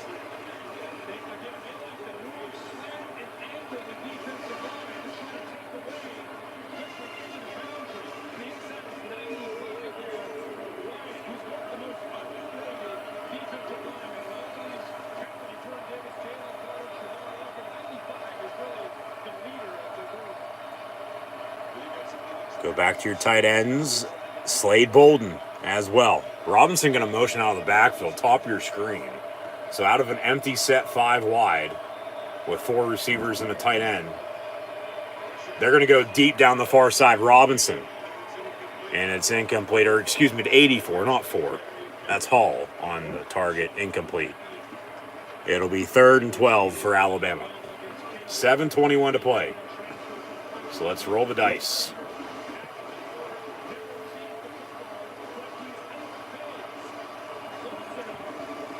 See if Alabama can get lucky and convert, or if Georgia can get the hell off the field and get the ball back and with a lead continue to run the football as they have and work some clock and potentially win the game and win their first national championship in 41 years. From the 23, 3rd down and 12 for Alabama. Young, down the middle, deflected, intended for Slade Bolden, incomplete. They'll punt. Alabama going to have to make a defense stop now. If I'm Georgia, I play it safe. I'm going to try to be balanced. I'm going to run the ball. Why not? I mean, you've hit on the home run a few times already. Why not once more? Why not hit the dagger and, put them away for good? Go for the thunder, if you will.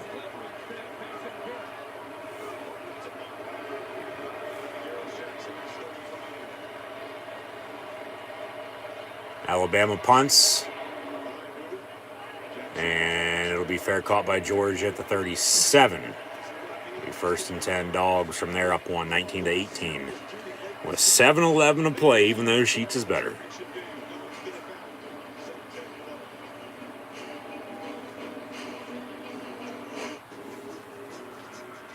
On the latest hashtag challenge, everyone on social media is trying. I'm trending so hard. Hashtag common sense. Can't keep up. Stetson Bennett, 16-25 for 209 yards passing and touchdown. James Cook has 4 carries, 71 yards rushing. Zamir White, 9 of 58 and score. Bryce Young, 27 of 46, 293 yards passing, a touchdown and interception. Robinson, 21 carries, 68 yards rushing. The difference really is, I mean, that 2 running back system as mentioned earlier, Look at Georgia, they got 2 running backs almost near the century mark, whereas Alabama only has 1, and I don't know how much of an effect, the injury to Jamison Williams is hurting Alabama right now because, they're still right there. This game is, even as even can get right now. It's even Steven. I mean, it's a 1-point lead at 19-18, but really it's just that because, you go back to both last recent touchdowns there. Alabama scored 1 for 2, didn't get it. If they would have got that and Georgia scores as they did, they kicked the extra point comparing, rather than going for 2, and we're tied at 20 with, 8 minutes to play. Hell, Alabama can't even take a minute off the clock there on that drive. They go 3 and out and they punt, so Georgia's getting the ball back. And at least they're not tied. Their point of view, I guess you could say, because they made a stop. But then they didn't get the 2 points themselves, but they still have the lead at 19-18. So, especially late, when you have a better running game than your opponent, now we'll see if they can run the ball when they need to. Because if they can and work some clock, touchdown seals it right now, I think, for Georgia. Field goal, Alabama's still going to have a chance. And it's back to that 13-9 point, down 4. It'd be 22-18. But we'll see what gives. So, yeah. That's where we are. Been a good game. Better second half, no doubt about it. What? 4 touchdowns this quarter and a half. Yeah, because it was 9-6 at halftime, 13-9. There's 1 touchdown. 13-12. So what? 6 field goals and 3 touchdowns because Alabama scored. And then Georgia just scored. Yeah, that's where we are, 19-18. World War II started a good 20 years later, but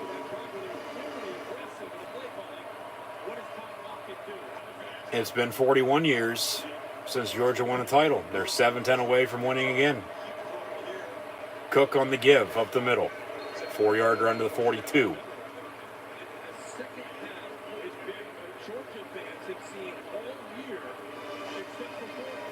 Run the damn ball, work some clock. And if you score, 6-7 points, it's back to what? 2 possessions because you'd be up 9, right? If I can do math correct.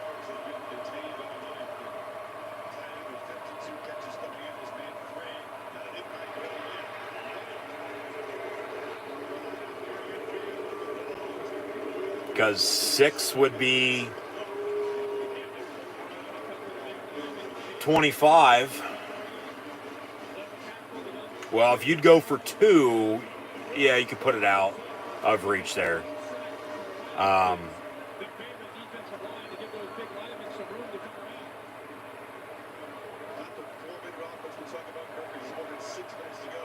But you score, go up 7. Yeah, they're going to have a chance to tie it.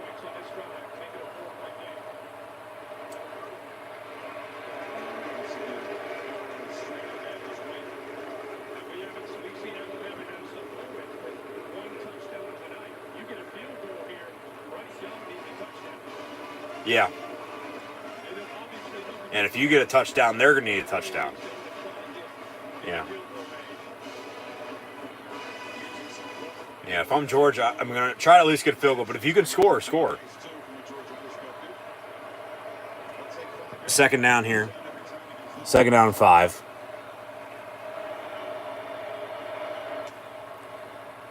Bennett going to hand off. Zamir White, they get a first down at the 38. Another new set of downs. 5:15 and counting. Now you want to work the clock. Run the damn ball and work the clock.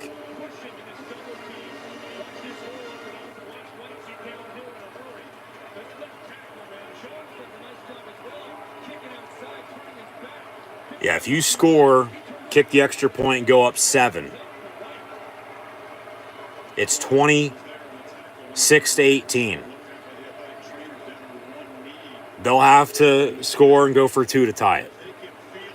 But if you'd go for 2 yourself, which I don't know why you would, because you already know they, of course, did not convert on a 2-point attempt, as you didn't either, but you have a 1-point lead still. You go for 2, they're going to need more than that with little to no time left. So you could really put the dagger in then at that point, but I don't know why you would. When you could just play it safe, and then if they, you give up a, drive and a touchdown on 2-point, they tie it up, you go to overtime again, well, you might look back on it, especially if you lose, well, we probably should have went for 2 here, but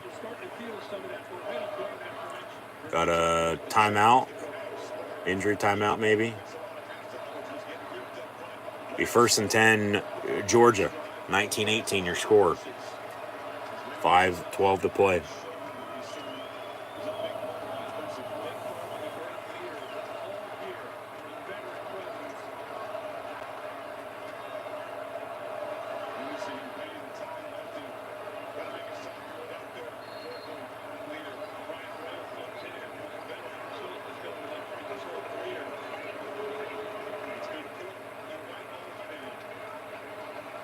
From the 39, 1st and 10, run the ball, work the clock. Hell, you got 30 seconds on the play clock. Don't snap it until you have to. Jesus Christ. Bennett going to go deep. And that's pass interference. Where's the flag? There it is. That'll be an automatic first down. Work the damn clock. Don't snap it until you have to. And Saban's pissed. Of course, he's a defensive-minded coach, let alone he's a defensive backs coach. And then that's a pass interference on his corner. That's a good call. You can't hold him like that. He looked back, but you still can't hold him like that. Yeah, that's a good call by the refs.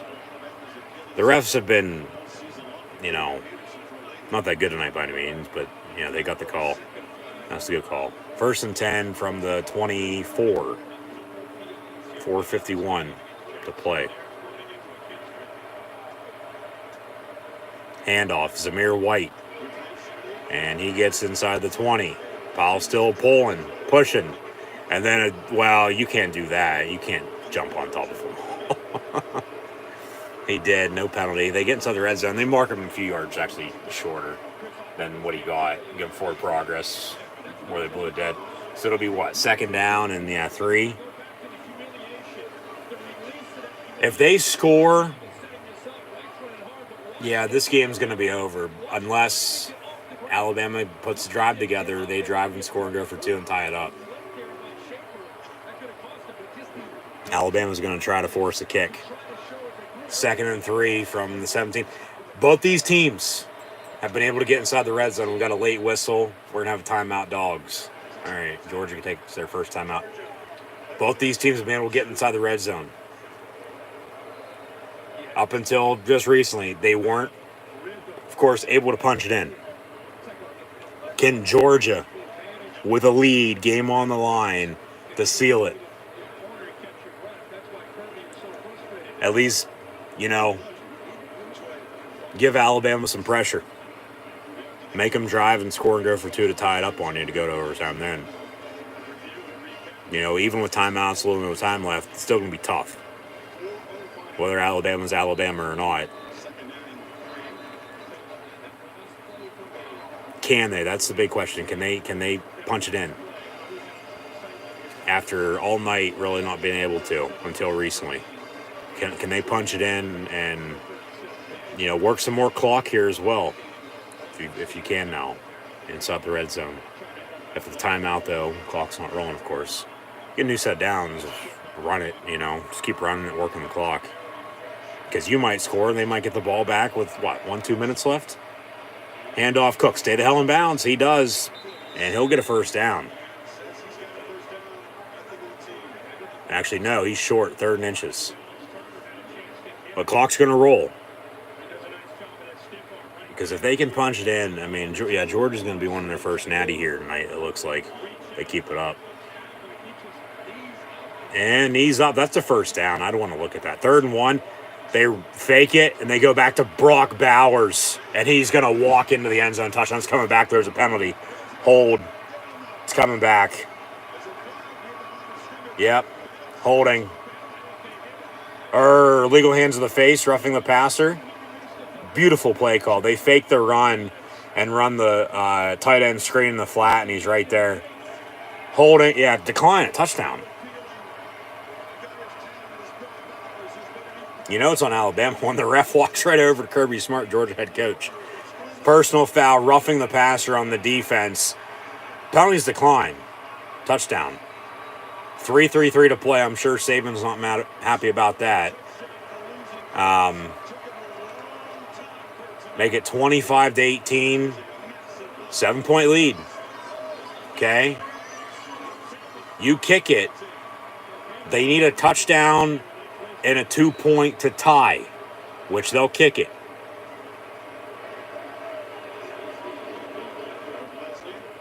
You 2, you game out of reach. They'll kick it. Kicks up and good. 26-18. Where if you would have went for it, not got it, they drive and score, extra point ties, you get overtime still too. Alabama needs a touchdown and a 2-point now to tie it. It is 26-18 Georgia with 3 minutes and 33 seconds to play. Probably a good penalty. These officials, though, might have been trash. Of course, you can say at the end there's a little bit of a hold. Normally when there's a foul back of the line of scrimmage, it's a hold.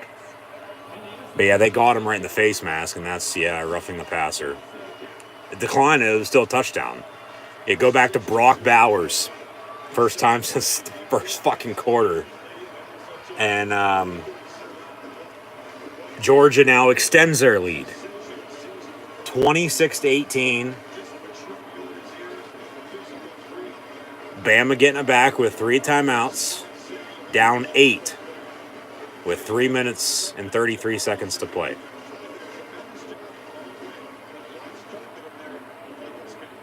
Need a touchdown and 2 points to tie it. We'll see what Bryce Young and the Tide offense got. 15 yards on the kickoff. Still going to be a touchback unless they squib it. So it's going to be 1st and 10, Bama 25 here, it looks like. Yeah, because they'll sky kick it as best they can, but it's up and good through the upright, even though it doesn't count. Touchback, 1st and 10, Bama at the 25-yard line. And thanks for tuning in and listening. Be sure to like, follow, and subscribe on social media. Links in the description below.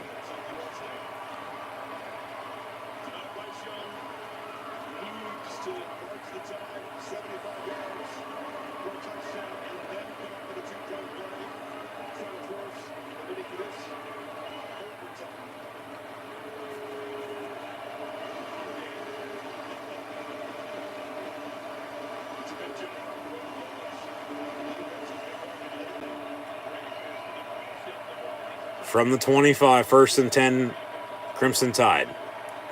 Bryce Young complete for 4. Be 2nd down and 6. He's at about 300 yards passing now here tonight. Stetson Bennett, 224 and 2 touchdowns.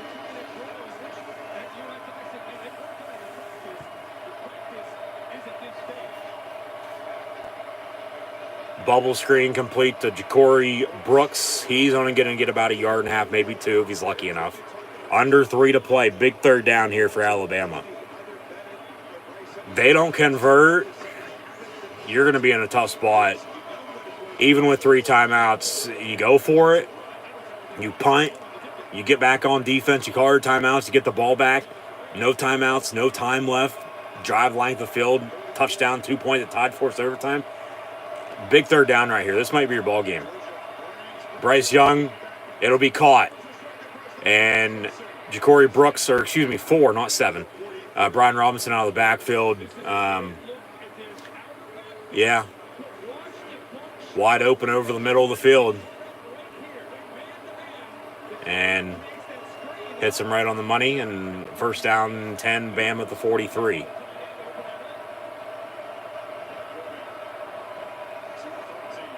They'll run it. B-Rob, nowhere for him to go. He's 2nd and 10. Clock's rolling, 2:05 and counting to play. Alabama doesn't hurry the hell up here now, under 2 to play. They still got a good distance to go here. He's 2nd and 9 officially, right around midfield, but still got to go for 2 if you score. And remember, there was a blocked field goal by Georgia. You know, because a touchdown, if they'd have that here, would win it for Alabama.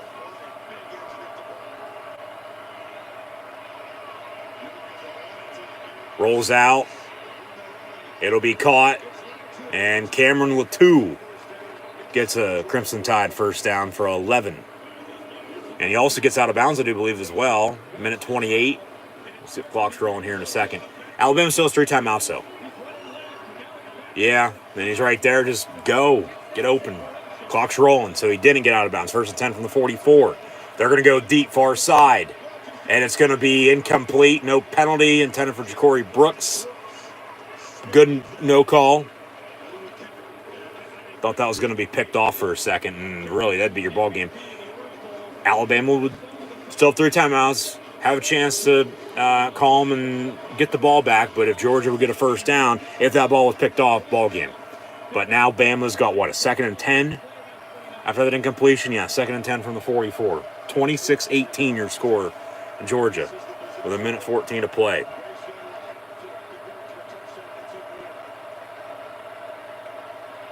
Georgia might have jumped off sides.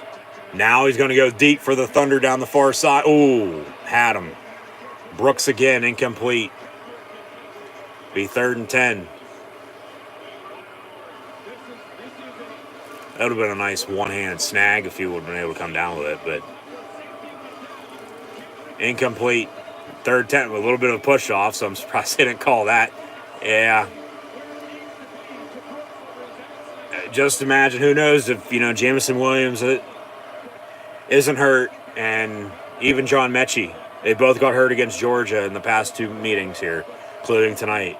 If they're making plays tonight, and if it's a different story for Alabama. But you still play with who you have. You move on. You play through it. 3rd and 10. Nobody's really stepped up. He's going to go deep near side. That's picked off. Georgia on the return, 30, 35, 40. Midfield. Interception return for the win. Yes. And there's your dagger. Georgia's going to win the national championship. First natty in 41 years. What a turnovers. What I fucking say at the start. Turnovers. A pick 6 from what? 75, 80 yards deep? Wow. I mean, if you at least would have made the tackle, you could have called your timeouts and potentially got the ball back. But no, you don't want to tackle them. And just a good return on the interception and a big pick six. There's your dagger in the back of Nick Saban from Kirby Smart. And nemesis no more. Monkeys off the back of the dogs. And Georgia's going to win the national championship. 32-18, extra point to come.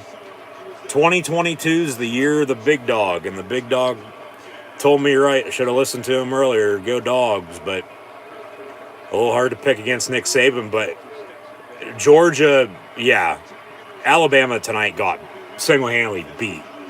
60-minute game. They led 9-6 at halftime, but Georgia found a running game in this second half. They went for a few home runs as Alabama was trying to here. 3 deep shots in a row? Yeah, eventually one of them was going to get picked off, especially after that middle one almost did. This one does, and then it's returned for a touchdown. Never stepped out. That's a house call. It's a pick six, and yeah, Georgia is going to be your 2022 national champions in the sport of college football. So go Dogs. Congrats to the Dogs.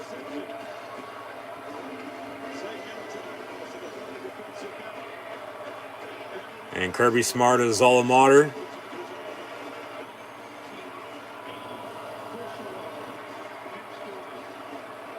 Yeah, it's been a long damn time for Georgia.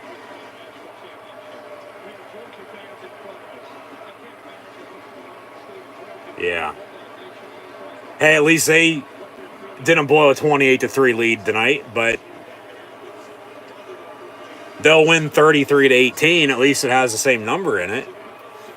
But, yeah. Watch out for Bama, though, next year. Georgia's still going to be here. But Alabama is going to come back. You know damn well they will. Force to be reckoned with. Bryce Young's final year before he goes to the NFL. The walk-on, Stetson Bennett gets the better of the Heisman Trophy winner in Bryce Young. It doesn't matter really what you have or what you've done in the past. It's what you're doing now and really what they did to win tonight, And, I mean, defense wins championships, and their defense just won in the Natty. And their defense coordinator, Dan Lanning's going to Oregon to become the head coach.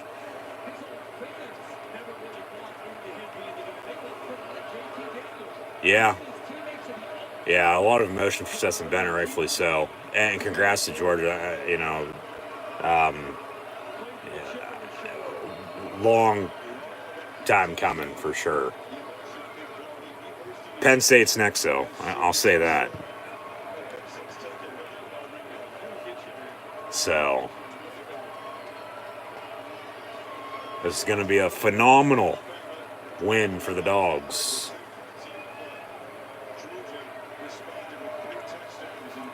Alabama getting it back first and 10 to 25. 3 timeouts, need 2 scores, under a minute to play. You got to hurry the hell up. Screen, Robinson nowhere to go. Saban knows it's over, so they're not even going to call a timeout. Maybe they do there. Timeout, 46 seconds, second down, 12. Yeah, they call a timeout.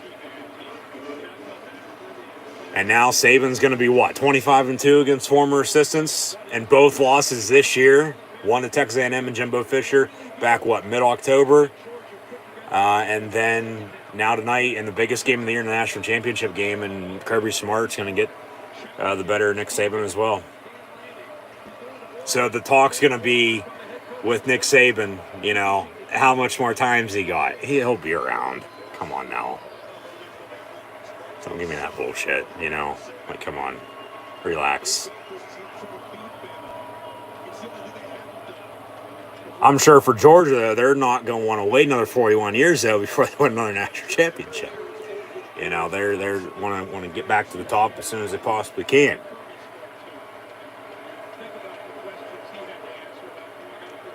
Hell, they were in the national championship just 4 years ago against Bama, and they lost in overtime. They had them right where they wanted them at. Game went to overtime, and one play in, they lose. Tonight, they had them right where they wanted them at, and one play late determined the game. It was a pick six, but back to even with all the field goals and then those touchdowns. I go back to the blocked field goal. That's when it all started, I feel, for Georgia tonight. That's when they started to capitalize with the momentum. And that's when they took over and took control of this game, and they haven't looked back since. And they're not going to have to, think back to 1980 anymore. They can think about the 2021-2022 season as the 2022 national champions of the college football world and the college football playoff, defeating the defending national champions in the Alabama Crimson Tide. 1st and 10 from the 46. I mean, still a chance, but slim chance. Bryce Young looking to throw. Gets drilled as he gets rid of it. Nobody there, incomplete. 2nd and 10, 34 seconds to play. Yeah, this game's over.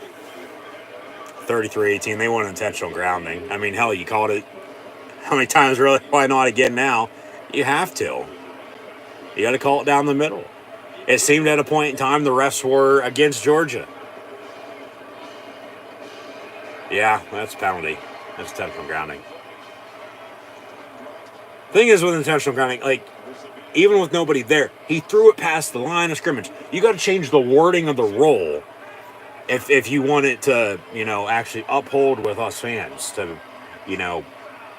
not necessarily make sense of the penalty, but be a penalty in general.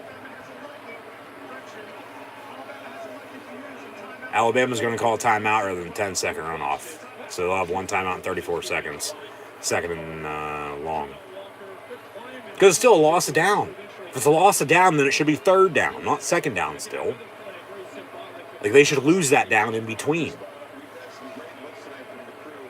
No, but I go back to the blocked field goal for Georgia. I do. That's when this game changed. Yeah. Because it was 9-6 still, and they blocked the field goal when it could have been 12-6 if that was up and good. They drive and score. 13-9. Alabama kicks another one, 13-12. And then Alabama goes up 18-13, and then Georgia scores 20 unanswered to win the game. And remember what I said, too, with turnovers. The first team to 20 was going to win this game tonight. That was Georgia. And then the pick six to seal it. 33-18. Going to be your final score unless something crazy happens here. Be 2nd and 22 with 34 seconds to play. It is a big deal. Clemson, as Bryce Young goes down in the sack there, when they won the national championship a few years ago against Alabama, it had been a good 35 years, So, as Alabama calls their final timeout, they'll have a 3rd and long with 28 seconds. So, here's your ball game coming up, even though the ball game's already over. The blue bloods of old they're still there. They're starting to not necessarily come back because they're still there, but now they're for sure, back on top, literally. And if they're not, hopefully they will be there soon. Taking down a team such as Alabama here tonight. So,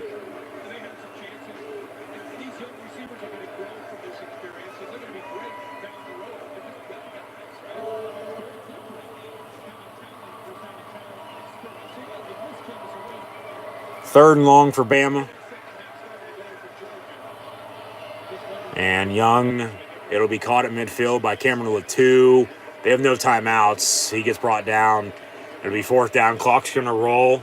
You got to go. Got to go. Here's your final play of the game. Why not sack him on 4th and 11? Why not pick him off? Under 10. Clock's rolling. 5, 4, 3, 2, 1. Georgia's your national champion as they do sack Bryce Young and say night-night. The Georgia Bulldogs win their first national championship in 41 years and dethrone the reigning defending national Alabama Crimson Tide 33-18 here tonight to win the 2022 College Football Playoff National Championship game from the Heartland in Lucas Oil Stadium in Indianapolis, Indiana. His post-game handshake with Kirby Smart and Nick Saban. He says, congrats, 4-quarter game. They're best friends. He might have an ACL. He asked how Jamison Williams was. Yeah, he might have an ACL. That's what Saban said. You could that picked up on the audio. It was a 4-quarter game, a 4-quarter fight. They played a better second half than Alabama did, even though the Tide led 9-6 at halftime. You know, it was field goals, and then, of course, you know, punch it in. They finally did. It all started with the blocked punt, or the blocked field goal, excuse me. That's when they started to capitalize off the momentum. Georgia's your national champion. And Kirby Smart, post-game interview, celebrating with his team. Stuck with Stetson Bennett at quarterback.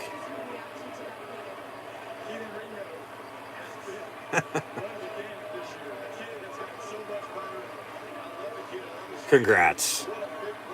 Good game. They wanted it more than Bama did. They did. Special moment. Special moment for this team. Georgia's back. Georgia's back.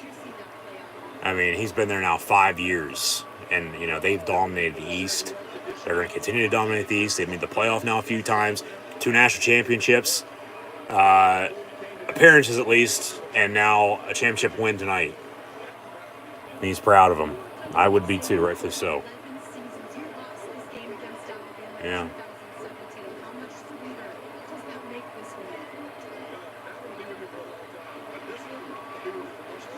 This one gonna live with them much longer. This one gonna make up for the one before, I would think, too. Yeah, they kept fighting for sure. They wanted it more than Alabama did. Georgia's national champs. Go Dogs.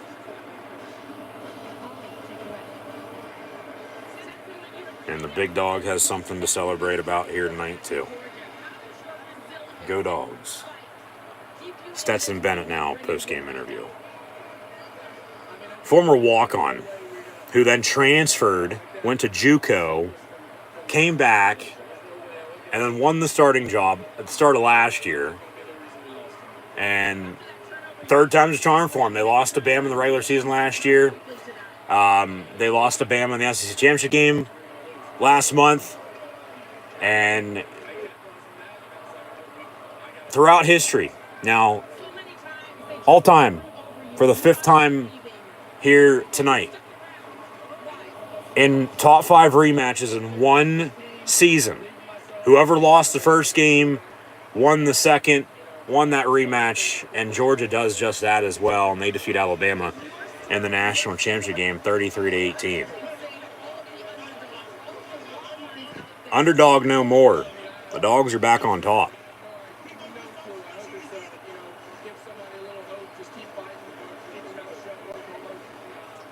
Keep fighting. Yeah, do your job. Keep your head up.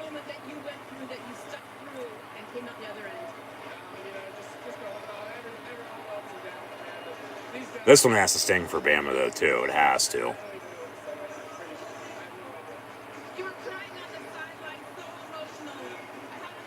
Alabama's Alabama. You know damn well they'll be back. As long as Nick Saban is the head coach at Alabama, Alabama's going to be there. Plain and simple. End of story. I'm not going to say anymore. Just wow. Georgia is a national champion.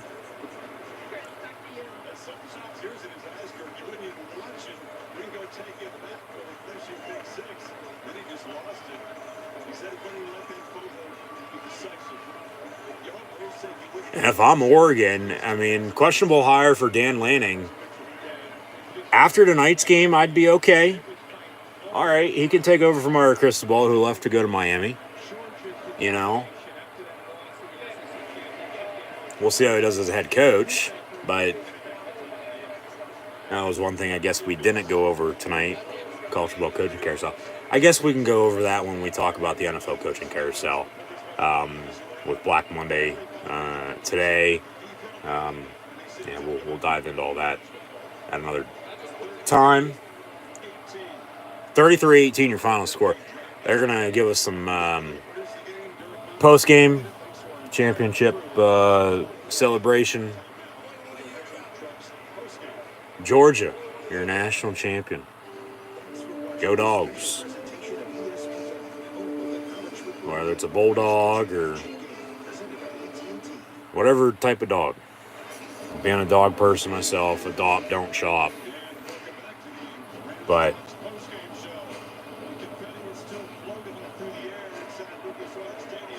Georgia, your national champion.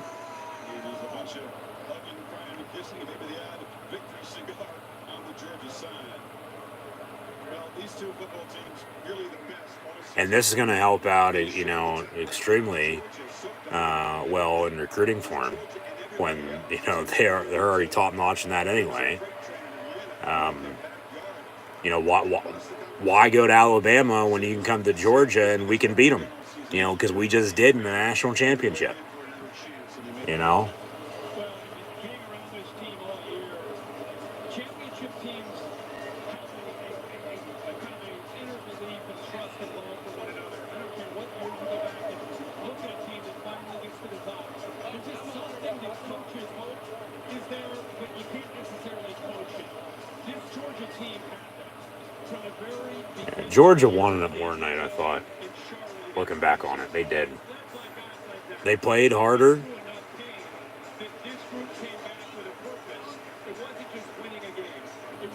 As they're going to light up some stogies and celebrate.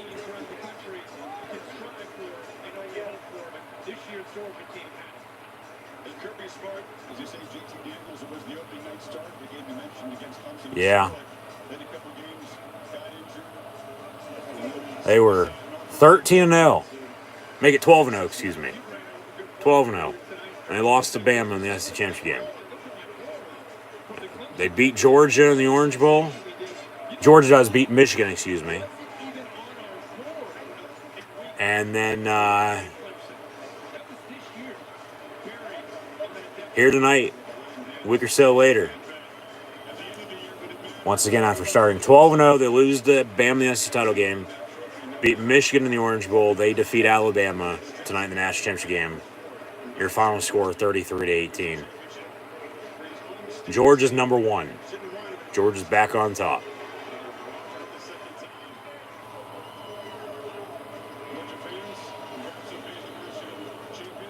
If only Penn State, where you at? Come on now, we are.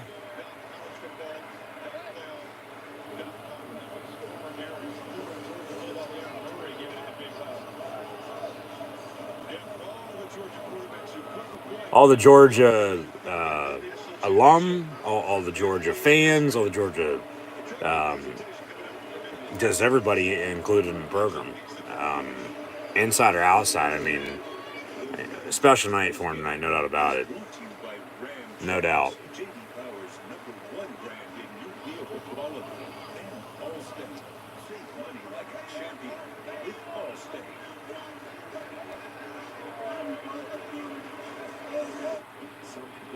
So they'll take a commercial break here real quick before we wrap up.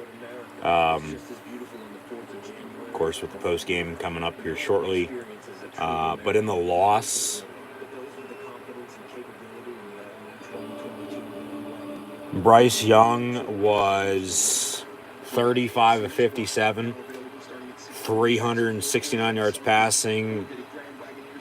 Touchdown, the first interception they didn't capitalize on, so nothing there, but 2 picks. The last one, of course, was returned for a touchdown to seal it, 33-18, your final score. Compared to Georgia, They didn't have a running game. They did. Brian Robinson, 22 carries, 68 yards rushing.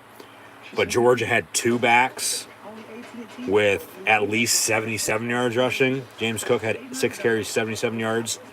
And Zamir White had 13 carries, 84 yards rushing and a touchdown. Stetson Bennett was 17 and 26, 224 yards passing and 2 touchdowns. Georgia going to ring the bell. For whom the bell tolls. Well, the Dogs are on top. And the Tide, they're going to have to use some Tide now to wipe away all those tears when they do close tomorrow. Yeah, Kirby's really celebrating. Big Georgia crowd. SEC crowd in general. I mean, it was Alabama and Georgia, for God's sakes. Kirby Smart highlights. Played in the mid to late 90s. Head coaches win national championships at their alma mater. Ralph Jordan at Auburn, Paul Bear Bryant at Bama, Steve Spurrier at Florida, and then Kirby Smart, the first since Philip Fulmer at Tennessee in 98, the year after Peyton, with T. Martin. Holy shit.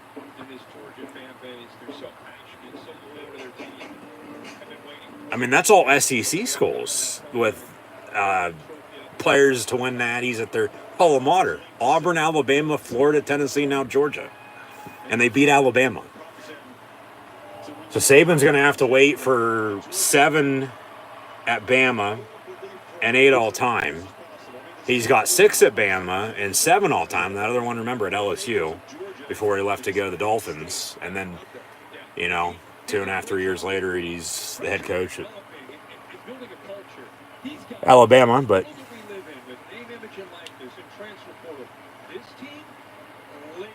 yes, do your job. Let's worry about us. Let's worry about what we do, not what everybody else is doing or, noise from the outside. And there is a culture at Georgia. There's a culture a few other places, too. Wisconsin comes to mind, of course, Alabama as well. But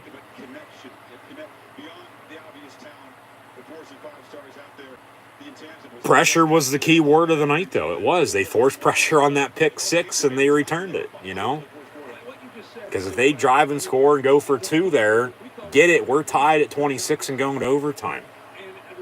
But back to turnovers, Absolutely kill you. I wonder if Bill O'Brien's going to be the Alabama offense coordinator next year.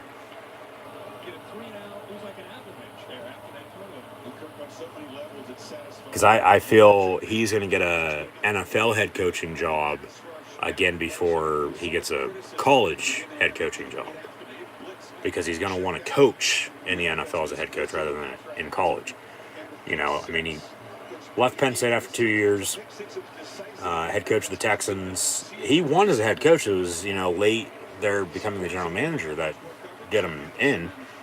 And, they fired him early last year. And comes to Alabama to replace Steve Sarkisian as the offense coordinator. And unlike him, no national championship by any means, but Alabama assistants under Saban, whether they've been a head coach prior or never before, eventually they leave the nest and they'll move on. So the question is there, with all these NFL openings now, does he leave Alabama? Is Saban, his coaching clinic looking for somebody else to add? We'll see. But Georgia is your national champion. They're going to present the national championship trophy.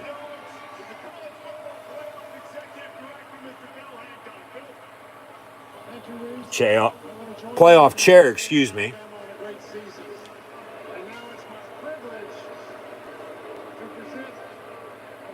Great season to Bama, a lot of boos, but college football playoff national championship trophy to the Georgia Bulldogs.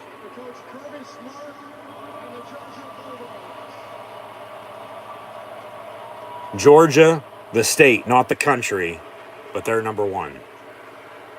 Whoo. He kisses it.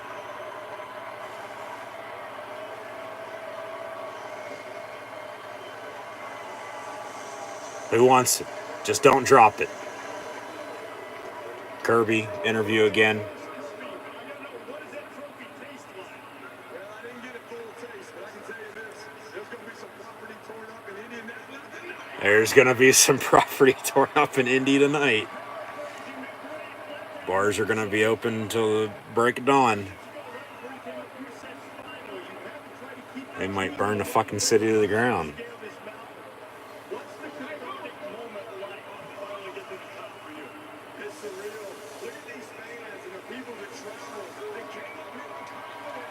Come to Big Ten country to win a national championship, I see.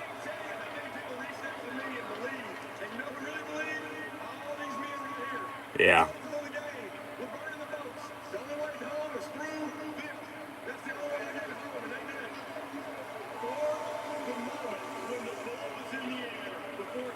You gotta respect Kirby Smart. You do. He seems like a cool guy. Actually, I saw about 1,000 drills we did during the year playing the ball with Keely, and I knew he was going to catch it. I didn't know he was going to run it back. He knew he was going to catch it, but he didn't know he was going to run it back. Yeah, that was the dagger, no doubt about it.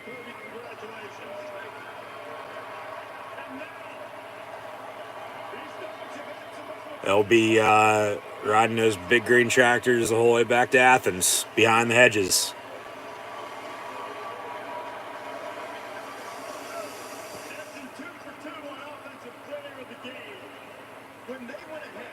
Maybe even taking a little fishing trip to Muckalete Creek, but yeah, congrats to Georgia.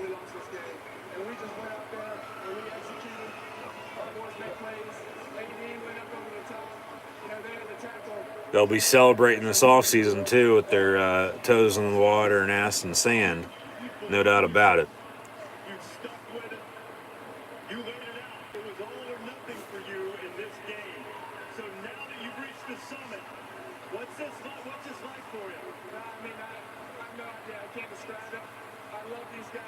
It's hard to get on top. It's even harder to stay on top.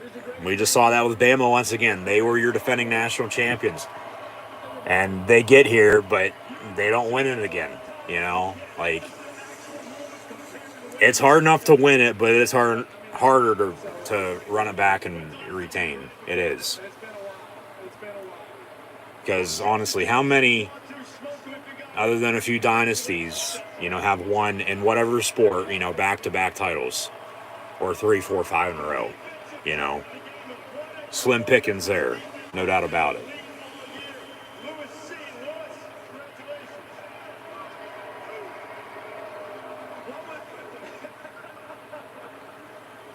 What was the significance of being able to stop them in the red zone, keep them out of the end zone for his offensive day?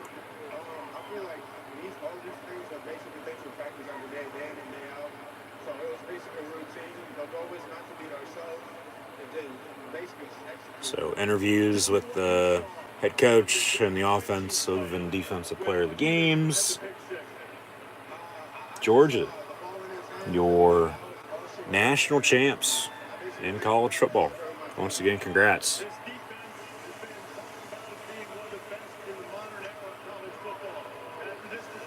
Yeah, their defense won them 14 games this year, as did their offense. Their offense, you know, at times were able to put up points, but defense wins you championships, and this shows you that right here. It does. So,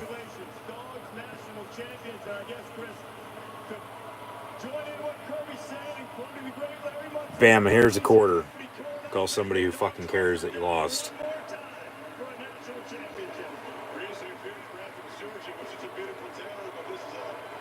They're going to be taking that trophy behind the hedges. Maybe even take a trailer of Coors on the way home. But hell, ain't that bootlegging? Maybe the last time they won a national championship was. but not now.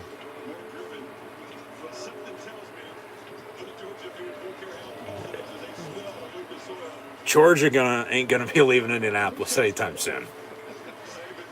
They're gonna be staying in Lucas Oil Stadium as long as they possibly can tonight.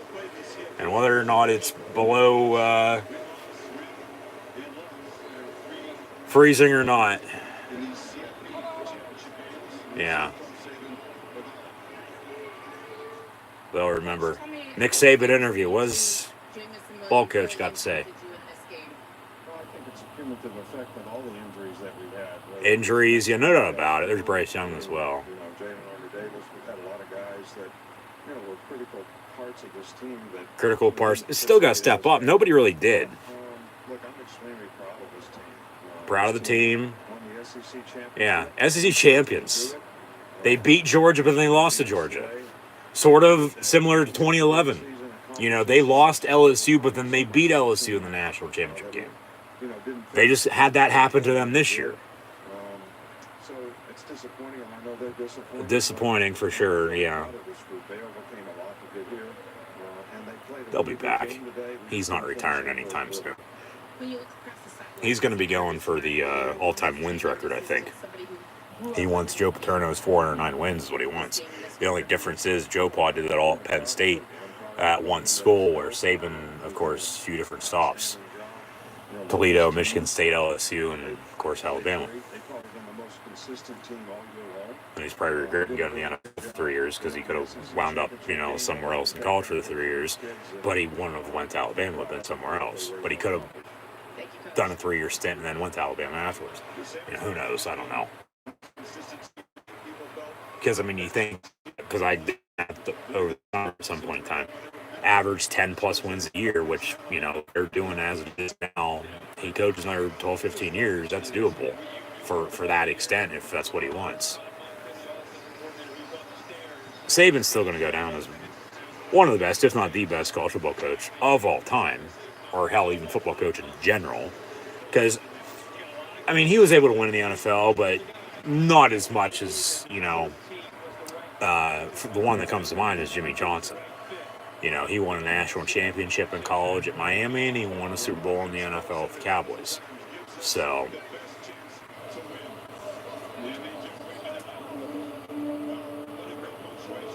Georgia's your national champion. They're going to sign off, and unfortunately, college football season is going to be over with. We'll have a few all-star games over the next month for prospects, of course, getting ready for the NFL. And then the NFL draft will be at the end of April, but they say so long. So, see you down the road, Chris Fowler and Kirk Street in 2022 next year. We'll get Sports Center coming up next, it looks like. Yeah, Georgia's your national champion. First time in 41 years. It's 1980. And what a turnaround for Stetson Bennett. Kirby Smart grew up in Georgia, played there, and now he is a national championship coach after his squad. 33-18, your final score. 33 Yeah. 18. Thank you for hanging out with us here on this special CFP postgame edition of Sports Center. That's John Anderson. I'm Mike Lewis. And what a national title game it was. Okay, so CFB College Football Playoff. Special edition of Sports Center now. We'll get some highlights here. It looks like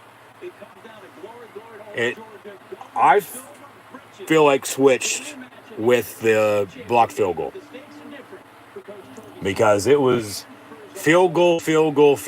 We had 5 field goals in the first, 9-6 Alabama time. Field goals blocked early third quarter. Georgia capitalizes. They score a touchdown. They go up 13-9. Alabama kicks another field goal. It's 13-12. Alabama scores again. They go for 2, don't get it. It's 18-13. And then Georgia scored 20 unanswered. They scored 1 for 2, didn't get it. It was 19-18. They scored kick it 26-18, and then the pick 6 from however long it was good 70-plus yards to the house. Alabama still 3 timeouts at that point in time. They tackle them. They still might get the ball back if they, force a quick 3 and out.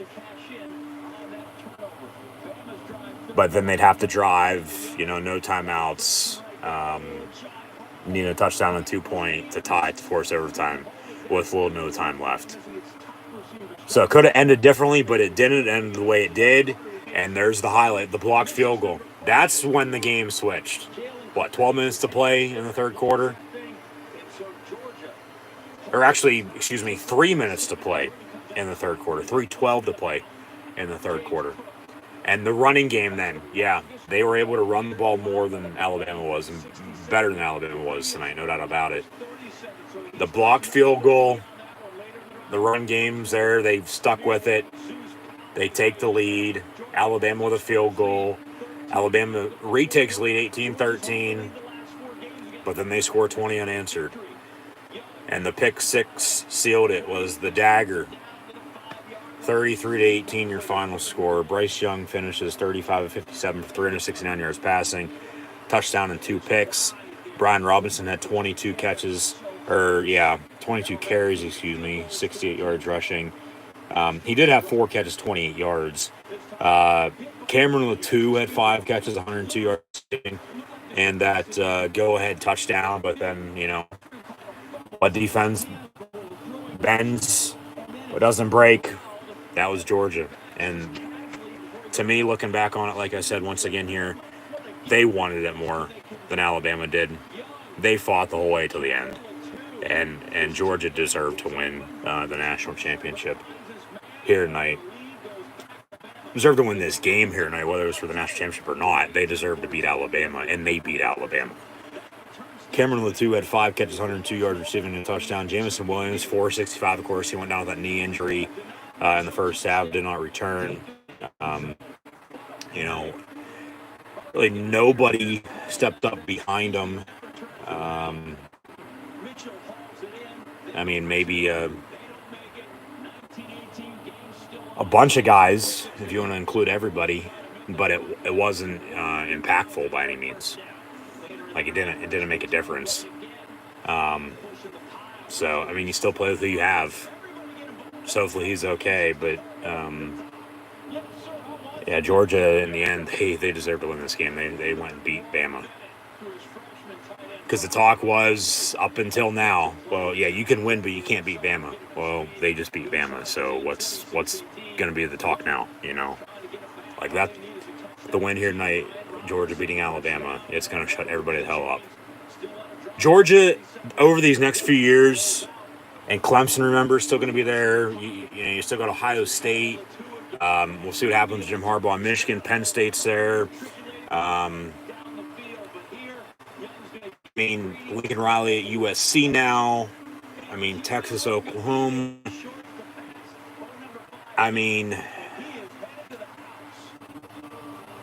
College football landscape with potential playoff expansion, of course, with NIL now, could be wide open for all we know. No, but I feel they'll be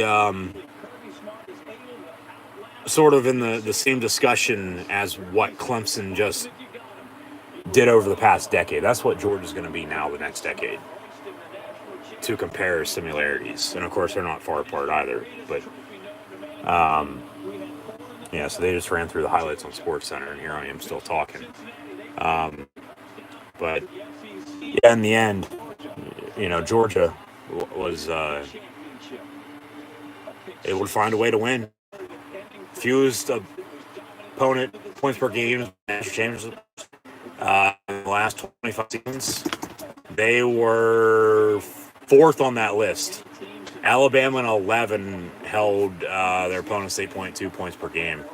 97 Michigan 8.9, and the 0-1 Miami Hurricanes 9.4. Georgia only allowed 10.2 points a game this year. Fewest opponent points per game by national champion past 25 years. Here's Nick Saban post-game press conference.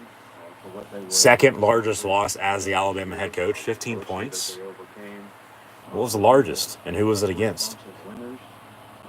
They won going away this year. They came from behind and won. They won close games to have the If anybody knows, let me know in the comments below. And I just feel really poorly that we didn't finish the game better than we did. Yeah, they didn't finish. They didn't play a full 60. Georgia did. They had them right where they wanted them at, and they found a way to win late.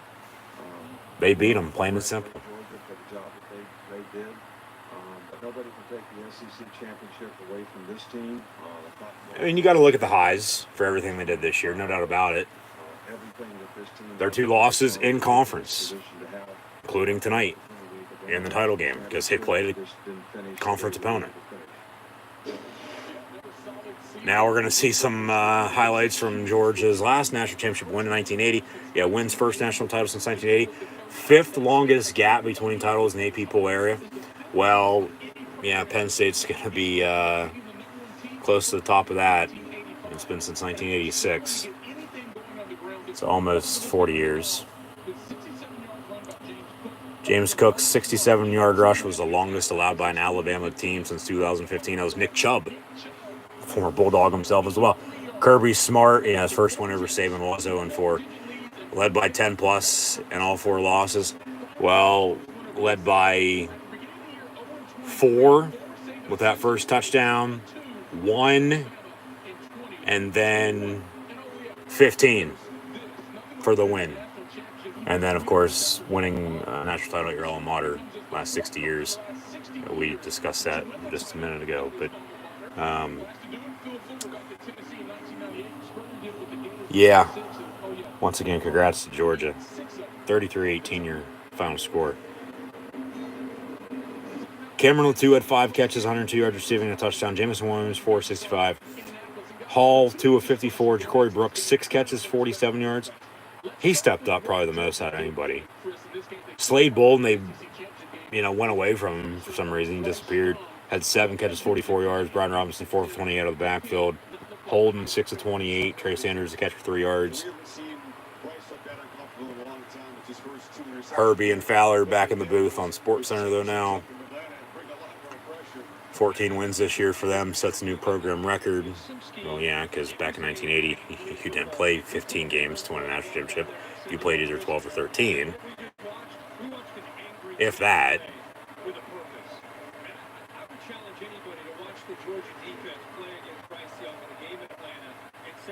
Yeah, defense. Defense wins the championships, folks. It was the return of the defense this year in 2021, it was. And the run game. And the run game for all football can be better, along with playing better defense as well. But it's coming back. History repeats itself, and old school with all this new school still reigns supreme.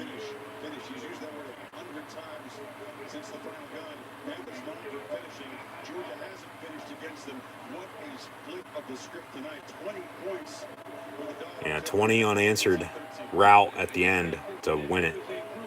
Kirby now celebrating with some fans.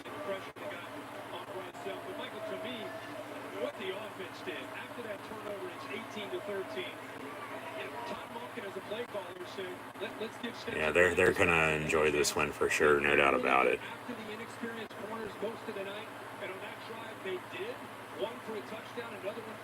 Once again, congrats to Georgia. They deserved it. They wanted it more. They fought harder than Bama did. They did.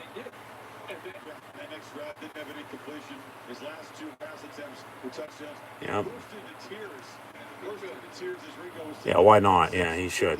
Yeah, a lot of emotion. You want to cry, cry.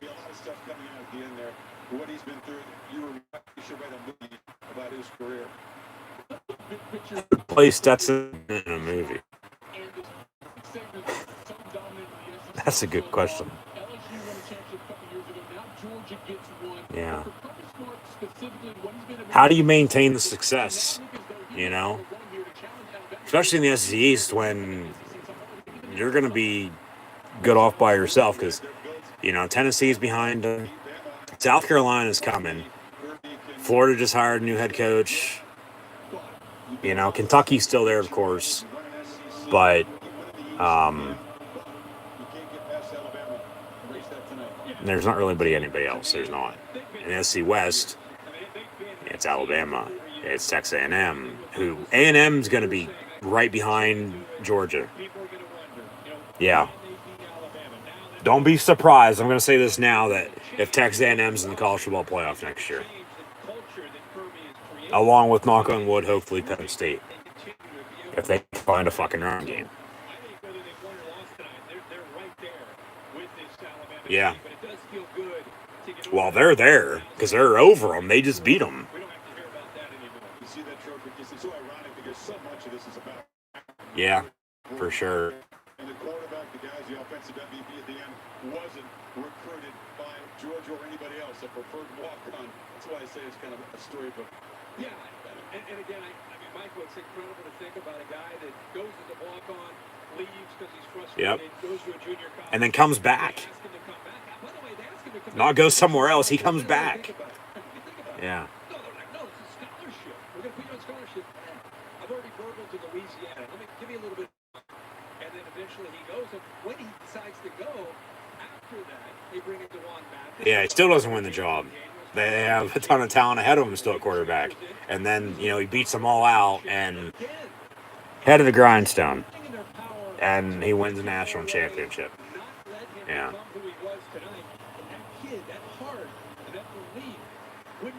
Stetson Bennett could be a lot like Colt McCoy in the NFL.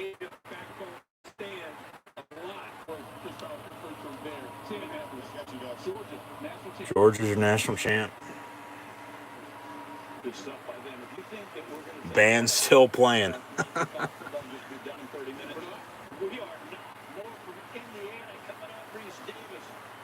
Indiana. Basketball state. Well, we just crowned the national champion of football. And it's Georgia. And Tom Crean, the former Indiana head basketball coach, is head basketball coach of Georgia now. And the Dogs in football just won the national title 33-18 over the Alabama Crimson Tide once again here tonight in the College Football Playoff National Championship game. Georgia going to finish 14-1, Alabama 13-2. Both losses to SC opponents and to former Nick Saban assistants. He's now 25-2 in that category. But yeah, and the win. Yeah, 3 minutes to go in the third quarter. So 18 officially overall left in the game. It was still 9-6. That's how not necessarily slow it was, but just, of course, a low-scoring defensive showdown. What defense was going to bend wasn't breaking. It was Georgia. They deserved to win this game. They fought until the end. They made more plays than Alabama did late. And it all started with a blocked field goal once again. They ended up scoring on that drive. They capitalized with touchdown. Went up 13-9. Alabama, with 9 unanswered, went up 18-13.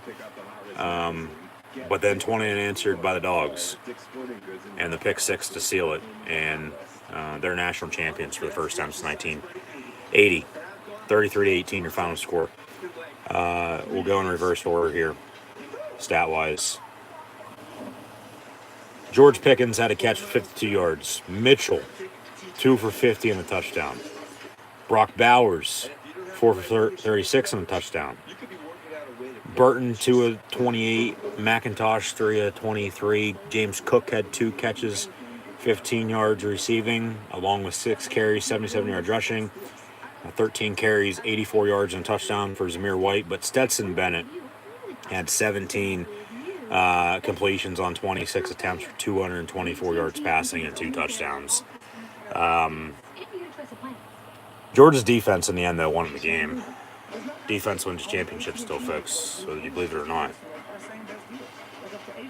Just watch, and hopefully you did watch, and thank you for tuning in and listening once again here tonight. But if this game with Georgia's defensive performance doesn't tell you that, I don't know what to say. I don't know what does at that point. So Yeah, Georgia, your national champion in college football. So, once again, thanks for tuning in and listening. Be sure to like, follow, and subscribe on social media. Links in the description below. Thumbs up button. And that'll do it for myself, your host, Encyclopedia Sports, Scoring Luke 96 here this evening.